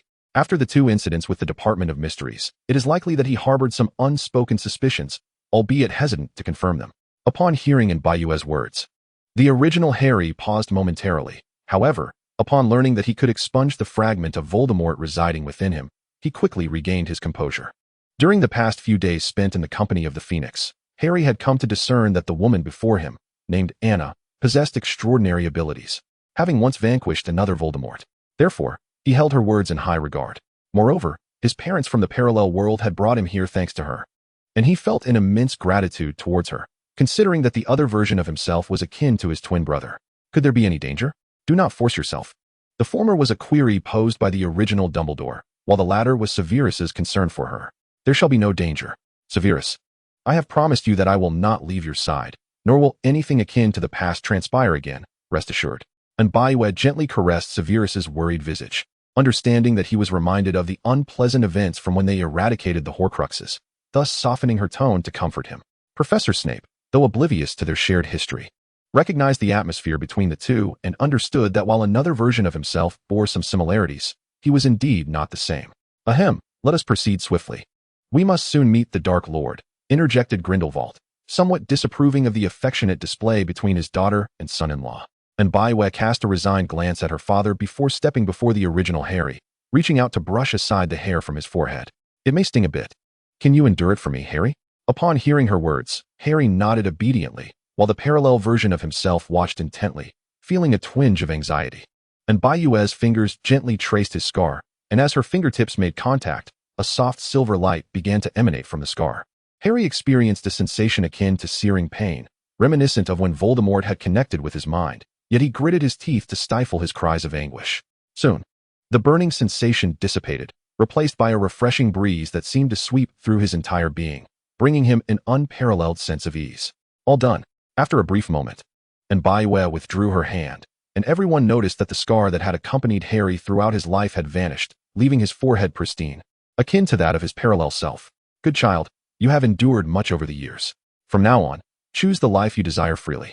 And Biowed tousled the hair of the original Harry, reflecting on how he had grown up alone under the harshness of his aunt's household, lacking parental guidance, and had known his fate as the savior since the age of 11, all the while battling Voldemort without ever straying from his core values of kindness and courage. For an adolescent, this was an extraordinary achievement. Sometimes, it was not merely the protagonist's aura that made him the hero, but rather his intrinsic role as the protagonist of his life that radiated an undeniable brilliance. Thank you. For reasons unknown, as he felt the gentle caress upon his head, Harry experienced an overwhelming warmth, as if the clouds that had long shrouded his life were now being tenderly illuminated by the bright moonlight. Henceforth, the path ahead bore no shadows. Observing and Biowed comforting Harry, Professor Snape seemed to grasp, albeit vaguely, why another version of himself would fall for this woman. From the moment the Dementors vanished, Voldemort's previously unwavering composure began to fracture. Unbeknownst to Hogwarts, a disturbance had transpired. A Death Eater had just informed him that there were 2 Dumbledores present, which left him restless, prompting him to personally lead a formidable force forward. Before Hogwarts stood a long bridge connecting to the Forbidden Forest. It was here that the original Harry would confront Voldemort in their final battle, casually discarding the Elder Wand into the depths below. At this moment, Voldemort surveyed the members of the Order of the Phoenix bracing themselves across the bridge, with Dumbledore standing at the forefront, wand in hand. Tom, this is Hogwarts, the very place where you once studied. Must you insist on waging war here? Dumbledore's voice resonated from across the expanse, tinged with palpable disappointment, which amused Voldemort. From their very first encounter, Dumbledore had regarded him with suspicion, never once extending a shred of trust, and now he dared to express disappointment? Indeed, it is Hogwarts, a location of great significance to me, which is precisely why I have chosen to confront you here. Dumbledore, I will not perish. Even if you defeat me today, I shall attain immortality in this world. Naturally, the victor today can only be me. His overconfidence was difficult to bear, a confidence rooted in his Horcruxes. Little did Voldemort realize that his trump cards had already been fully revealed. The serpent Nagini, coiled around Voldemort, seemed to sense something. Her eyes fixated upon the far side of the bridge, her tongue flickering as if probing for something familiar, a thoughtful glint glimmering in her usually cold gaze. Is there a familiar essence? Without conscious control, she began to glide toward the bridge, startling Voldemort, who attempted to rein her in, yet Nagini appeared undeterred by his commands. Moving toward Hogwarts of her own volition, that familiar, awe-inspiring essence, reminiscent of a divine presence, was even more potent and unfathomable than when she had sensed it in the Albanian forest. Upon seeing the great serpent approach, the Order of the Phoenix stirred with unease. And Baiwe, who had initially intended to remain in the background, stepped forward, observing the confused giant viper. She made her way to the middle of the bridge, with Severus standing beside her. Nagini, surrendering to her instincts, bowed her head before the silver-haired woman, and at that moment of her emergence, Voldemort felt terror seep into every fiber of his being. Although her appearance was different, Voldemort was unyieldingly convinced she was the one from the silver light, the one who had gazed upon him with eyes of compassion, as if she were a deity. It has been a while, Mr. Voldemort. However, this is our first true meeting, it matters not. And Baiwe stroked Nagini's cool, smooth head. Since awakening and returning to that world, despite having declined his offer and chosen to become mortal, her strength had become remarkably complete following her sacrificial rebirth. She was now truly a divine embodiment walking amongst mortals, albeit with her own soul intact. Do you think you can stand in my way? Voldemort steadied his demeanor. He did not believe that this previously unheard-of woman possessed the power to defeat him. Perhaps the visions he had witnessed were merely traps set by her. Yet, seeing Nagini, who bore a piece of his soul, behave so obediently before her, Voldemort began to waver in his conviction. In response to Voldemort's words, Severus remained silent. Their connection had been severed at the moment of rebirth, leaving no ties between them. Now, the only things he cherished were Baiwe and their daughter. Please refrain from addressing me so familiarly with my husband's name, Mr. Voldemort. Otherwise, I shall be displeased. And Baiwe gently tugged at the corner of her mouth, her fingertips once again emanating a silvery glow that swiftly eradicated the excess fragments of souls within Nagini's body. Regrettably, as it had now entirely lost its reason and transformed into a mere viper, it could only instinctively regard the essence of life with reverence when approaching her, rendering Baiwe unable to revert it back to its human form. All she could offer was a blessing for its soul, hoping that in the next life it might become a being of freedom. As she obliterated the soul fragments, Voldemort distinctly felt the severance of the bond with Nagini, his countenance shifting to one of alarm as he stepped back. Why retreat now that he had arrived, Mr. Voldemort? She drew forth her wand, and to the astonishment of all present, the wand, which initially resembled a simple wooden stick, began to metamorphose, ultimately extending into a colossal black scythe, reminiscent of the legendary Grim Reaper sickle. A mere touch of the scythe's handle upon the ground summoned forth several silvery chains that surged forth at an astonishing speed, ensnaring Voldemort's body and drawing him closer. Just as on that fateful night, the Dark Lord found himself entwined by the chains of death, poised to confront a fate akin to that of his other self in another realm. Chapter 153, Epilogue, The Final Showdown 3. As Voldemort personally advanced towards Hogwarts, Lucius, Bellatrix, and several other Death Eaters trailed closely behind him. Given that Dumbledore was stationed at the opposing end, Lucius felt a sense of foreboding regarding Voldemort's endeavor. Yet as his master, he had no choice but to heed his orders. Worry gnawed at Lucius and Narcissa as they contemplated their son still within the school, though they dared not exhibit their anxiety openly. Upon spotting a somewhat familiar woman emerging from the crowd, Lucius's already troubled heart sank further. The silver hair prompted both Lucius and Bellatrix to recall the little girl they had encountered days prior. She had claimed that her mother had personally vanquished Voldemort, and her fervent declaration had resonated clearly, devoid of deceit. The girl had even mentioned having seen Abraxas Malfoy and Regulus, which Bellatrix had swiftly dismissed. But Lucius speculated that she might be a seer or possess prophetic abilities. Yet, it was only upon witnessing Severus beside that woman today that he realized his prior assumptions had been entirely erroneous. Though it was indeed Severus, he could not possibly be the potions master Lucius knew. Where did they emerge from? Before Lucius could unravel this enigma, Baiwe had completed her initial cordial exchange with Voldemort, binding him and dragging him forth. The sudden twist of events left the Death Eaters and the members of the Order of the Phoenix in stunned silence, though Severus felt an unsettling familiarity with the scene, one he was reluctant to recall. As Lucius contemplated whether to continue the assault on Hogwarts or seize this opportunity to discreetly withdraw, Bellatrix had already dashed forth without hesitation. However, she was unable to reach Voldemort and Baiwe, as two figures suddenly appeared, standing in their way. Bellatrix gazed at her own wild-haired, frenzied reflection, a myriad of emotions coursing through her. Regulus cast a glance at Lucius and Narcissa amidst the crowd, offering a slight nod without uttering a word, fully aware that they belonged to two disparate worlds. "Have you brought the items?" And Baiwe inquired of the two who had arrived last, bringing their thoughts back to the present. Bellatrix was taken aback, realizing that she had personally retrieved the Hufflepuff cup from Gringotts, once entrusted to her by Voldemort, and was now presented with the chance to bring it forth once more. Regulus had learned of his counterpart's demise from Kreacher, the house elf remaining at number 12, Grimmauld Place. He had escaped peril due to Baiwe's intervention, yet his other self had ultimately met his end. The two presented the Horcruxes to Severus, who stood beside Baiwe, leaving Voldemort incredulous at the sudden appearance of these two individuals. Regulus was one matter, but why was there another Bellatrix? Two Bellatrixes, two Dumbledores. And even Severus before him might not be the one he knew. What had gone awry in this world? At that moment, the light flared on either side of Hogwarts. One side engulfed in a sea of blue flames, with several azure phoenixes soaring and calling out in that half of the sky. The other side blazed like a red lotus of inferno, vibrant crimson hues reminiscent of a resplendent sunset, saturating the opposing half of the sky. It was Grindelwald and Dumbledore, simultaneously launching their assault, ensnaring the attacking werewolves and giants in one fell swoop. And by the way, after Severus and I arrived in this world, we had already ventured to the cave, cleansing it of the army of Inferi. We also retrieved the body of Regulus from this world, which would be returned to Sirius once matters concluded. The diary had been destroyed by the second-year Harry, leaving only 4 Horcruxes floating before Voldemort. These included the Resurrection Stone ring retrieved by Grindelwald and Dumbledore from Godric's Hollow, the Ravenclaw diadem taken by 2 Harrys from the Room of Requirement, the Hufflepuff cup from Bellatrix's vault, and Regulus's Slytherin locket. The soul fragments within Harry and Nagini had already been eradicated, and now he was left with the entirety of his hidden longevity gambits converged here.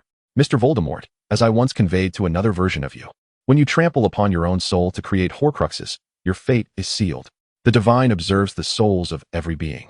It shall not permit eternal life to persist in this world, for this rule has been established since the dawn of creation. And Baiwe raised the scythe in her hand, resting it against the neck of the ensnared Voldemort. The keen edge pressed against him, emanating a chilling aura, as silvery light flickered at the tip of the blade. What right do you have to utter such words to me? Are you not the embodiment of immortality? Why must mortals be confined to but a century of existence? I refuse to accept this. I am unwilling. I am unwilling. The specter of death loomed nearer, and the Dark Lord, who had schemed his entire life for longevity and power, unleashed a profound inquiry and doubt from the depths of his soul toward the divine envoy before him. He was unwilling, yet he could advance no further. At least for me, being immortal is far easier and more joyful than being that lofty deity. And Baiwe responded to his inquiries, echoing the answer she had once given the divine upon awakening from the River of Souls. The blade swept through, severing all ties of cause and effect, returning the fragmented soul to the embrace of death. Voldemort's corporeal form shattered into black shards, dissipating into the ether like his delusions of immortality. A soft thud echoed as several items, once vessels for Horcruxes, clattered to the ground, akin to the sound of shattered stones falling after the collapse of an altar. And Baiwe transformed the scythe back into her wand, simultaneously retrieving the 4 items from the ground. The tales of the Grim Reaper, passed down through millennia, had made it clear to all that even the Resurrection Stone could not offer true resurrection or everlasting life. All was but an illusion. Yet many remained blind to this truth. Lucius had already seized his wife Narcissa and slipped away when Voldemort was ensnared by Baiwe's chains, while Bellatrix and the other Death Eaters found themselves surrounded by members of the Order of the Phoenix who had encircled them from behind. Accompanying Baiwe, Bellatrix personally obstructed another escape route for herself, presenting a stark contrast between one who was serene and another who was frantic. She spoke the truth. I and my former master inhabit entirely different realms. In the presence of her alternate self, Bellatrix uttered but a single phrase. In her past, she had chosen betrayal to possess Voldemort's soul, while the version before her opted to immerse herself in the other's world. The encounters and choices of the two were disparate, leading to inevitably divergent outcomes. Undoubtedly, with the arrival of Phoenix, the fate of this world had also transformed entirely. Chapter 154, Epilogue, Return. Mummy, Daddy, how I long for you. Seated in the headmaster's office, the bored Phoenix perked up at the sound of the door creaking open and immediately spotted Baiwe and Severus leading the way. She dashed forward, embracing the two she hadn't seen in many days. We miss you dearly, our beloved Phoenix, and Baiwe replied, lifting her little darling into her arms and showering her face with affectionate kisses, eliciting peals of laughter from the child. Severus lingered behind, observing the heartwarming scene of this joyful family trio, and felt an inexplicable pang in his heart at the sight of Phoenix's radiant smile. They were soon to depart, and he would once again be left alone in this world, devoid of anyone to bid him good night before sleep. "Oh, I almost forgot. There's one more thing," and Baiwei remarked as her peripheral vision caught Severus in the corner. She entrusted Phoenix to her husband and stepped forward to stand before Professor Snape. "Allow me to remove the dark mark from your hand, Professor Snape." Her tone was polite and gentle, yet it starkly contrasted with the gaze she had cast upon her alternate self moments prior. Severus did not refuse, and it was evident that Baiwei did not wish for him to decline. She grasped his hand firmly, rolling back his sleeve. The very same gesture as that of a certain little one. And Baiwei observed the faint dark mark on Severus's hand and was struck by a sudden ache in her heart, tears glistening in the corners of her eyes as she recalled how Severus had borne that wretched mark until death in a past life. Noticing the expression on her face, Professor Snape felt a flicker of panic. He was bewildered by her sorrowful demeanor, for it seemed there was no connection between them. "It is all in the past. If you feel sadness, you may use the butterfly mark to cover it," he comforted, though the latter part of his statement dripped with jealousy. "Surely not, Severus. Are you envious of your own self?" she teased. "He is not the present you, yet he was once you. I merely remember the past and feel sorrow for you." "Severus," she replied, "and it occurs to me, I don't believe I have ever been jealous of you, Severus." With that thought, Baiwei set aside her melancholy, allowing a gentle smile to grace her features. She bore no grievance regarding Lily, for the man she loved now was Severus, and her words were but playful banter. She delicately wiped away the mark from Severus's hand, and soon the remnants of the brand vanished effortlessly, leaving no trace as if it had never existed. "I once told my husband that having finally embraced a new life, one must look forward and not dwell on the misfortunes of the past, otherwise, the future too shall be marred by misfortune. Professor Snape, from this day forth, live well, free from the burdens and guilt that have shackled you. I believe both this world's Lily and our world's Lily would wish the same for you." The warmth of her touch soon faded, for she had not shared her past transgressions with the other Lily, which allowed her to speak words akin to forgiveness, erasing the guilt within him. Her tenderness emanated from the depths of her heart, serving as a balm for one who had languished too long in darkness. Though Severus had begun to suspect why they were aware of his past, he refrained from voicing his thoughts for confirmation. If given a second chance at life, would he lead an existence entirely dissimilar to the one he currently knew? As he gazed upon the family reunited with Dumbledore, confusion enveloped him. In the wake of the battle, indeed, following an overwhelming victory, Hogwarts swiftly reclaimed its order. Some students felt as though Voldemort had never truly come, as if it had merely been an emergency drill, and soon they returned to the familiarity of their school. "Haha. Can you guess which of us is this world's Harry?" Two Harrys, clad in identical garments, strolled boldly past familiar faces, relishing the task of discerning who was who, reminiscent of the Weasley twins. The two young Sirius Black and the alternate Regulus ventured to the Black family estate, laying to rest the fallen Regulus in the family crypt. James and Lily busied themselves meeting old friends and explaining the inexplicable phenomenon of their sudden resurrection. Dumbledore and Grindelwald, accompanied by Baiwei, Phoenix, and the original headmaster, traveled to Nurmengard. They would recount the events transpiring in the parallel world, hoping to offer assistance to this realm, particularly concerning the future of wizards. After 2 days filled with revelations, Baiwei finally prepared to depart, gathering everyone to return to their own world. The journey had begun with 10 individuals, and now, with Phoenix included, they numbered 11. Despite the original Harry's earnest desire to leave with them, the two worlds could not maintain a prolonged intersection. Otherwise, it would provoke the laws of the universe, unleashing chaos. "Don't worry, I asked Aunt Anna for a special communication mirror. As long as the signal is good, we can chat across worlds. Keep it safe," the parallel Harry said, handing a small mirror to the original Harry. Over the course of their days together, they had forged a bond akin to that of true twin brothers, rich with affection. Lily, James, and young Sirius enveloped the original Harry in a prolonged embrace, capturing countless photographs over the past 2 days, yet the impending farewell was laden with heartache. Regulus and Bella paid a visit to the Malfoy family, assisting them in navigating the challenges posed by the Ministry's inquiries, ensuring their survival through caution. Dumbledore and Grindelwald felt little reluctance. They had already retired to Godric's Hollow, and their visit had been akin to a holiday. The unresolved issues between them concerning this world would need to be addressed by them alone. After bidding farewell to everyone, Baiwei withdrew her wand from her storage ring, transforming it back into a scythe. With a swift motion, She carved a fissure in the air leading back to their original world. Then, farewell. Perhaps the next time we meet will be in the River of Souls. And Baiwe quipped, as those around her waved their goodbyes and stepped through the portal. However, when it was Phoenix's turn, she suddenly broke free from her father's grasp and dashed towards Severus of the alternate world. Goodbye, another daddy, I will miss you, she exclaimed. Oh, and this is something my uncle asked me to give you. As she spoke, she removed a pendant ring from around her neck, placing it into his hand, then flashed a mischievous smile before racing back to Baiwe's side. As the fissure sealed, tranquility returned.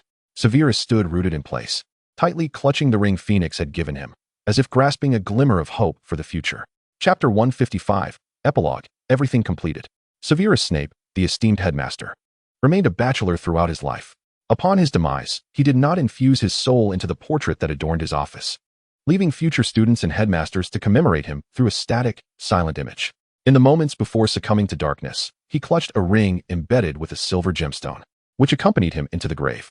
Yet, for reasons unknown, Snape felt an inexplicable sense of existence beyond death, as visions of unfamiliar scenes flashed before his eyes. Within these visions, he did not encounter a phoenix or another version of himself. Instead, he adhered to Dumbledore's intricate plan, cautiously maneuvering before Voldemort, paving the way for Potter until he permanently closed his eyes in the shrieking shack, burdened with both regret and relief. Strange memories surged within his mind, as if he had traversed two divergent timelines. Simultaneously, it felt as though his soul was being drawn by an unseen force, floating gracefully from the ground to the heavens, and ultimately into a sea of stars. The eternal River of Souls remained unchanging, its origin and eventual desiccation unknown to all. As Snape processed the conclusion of this alternate timeline, his heart stirred. He opened his palm, and the ring transformed into a silver butterfly, guiding him towards the river's end. There sat a figure cloaked in black, with familiar silvery hair, though their visage remained obscured. This being gazed intently at the myriad of luminous points within the river, representing countless souls, some dim, some unremarkable, and others resplendent and extraordinary. The figure observed with neither sorrow nor joy, devoid of any discernible favoritism, embodying the essence of viewing all beings as mere insects, with no distinction among the souls. Yet, when Snape approached, it seemed the being became aware of his presence, their fingers twitching slightly. I once inquired of her if she harbored any additional desires or wishes. She confided in me that her sole hope was to lead a lighter and happier life in her next incarnation. As the divine being spoke, Snape instantly recognized whom they referred to. Yet he understood his place was to remain silent, listening intently to the words of this supreme entity. Reincarnation and rebirth. Death and renewal. Fate is indeed a curious phenomenon. Amidst the intricate web of cause and effect, she chose your soul. Having promised her, I too shall fulfill my vow. After all, after such a prolonged cycle, there must be both a beginning and an end, mustn't there? The deity chuckled softly, raising a hand to gently wave, casting Snape's soul into the river before him. The soul, stripped of memories of the shifts in the world line, embarked on a journey through an echoing void of silence. Suddenly, a silver butterfly fluttered by, leading him toward an entirely different life. Stepping through a fissure in the fabric of parallel worlds, Severus paused momentarily, opening his palm to reveal a ring adorned with a silver gemstone, which now lay prominently within his previously empty hand. What is it? Noticing her husband's moment of bewilderment, Baiwe inquired with curiosity. It's nothing. I believe this ring, which you previously entrusted to Phineas, is better kept with you. I fear she may misplace it, Severus replied, solemnly placing the ring upon Baiwe's finger. The exquisite silver gemstone gleamed softly, restoring harmony and wholeness to their lives. The end. If you enjoyed this tale, please like, comment, and subscribe. Thank you for your support.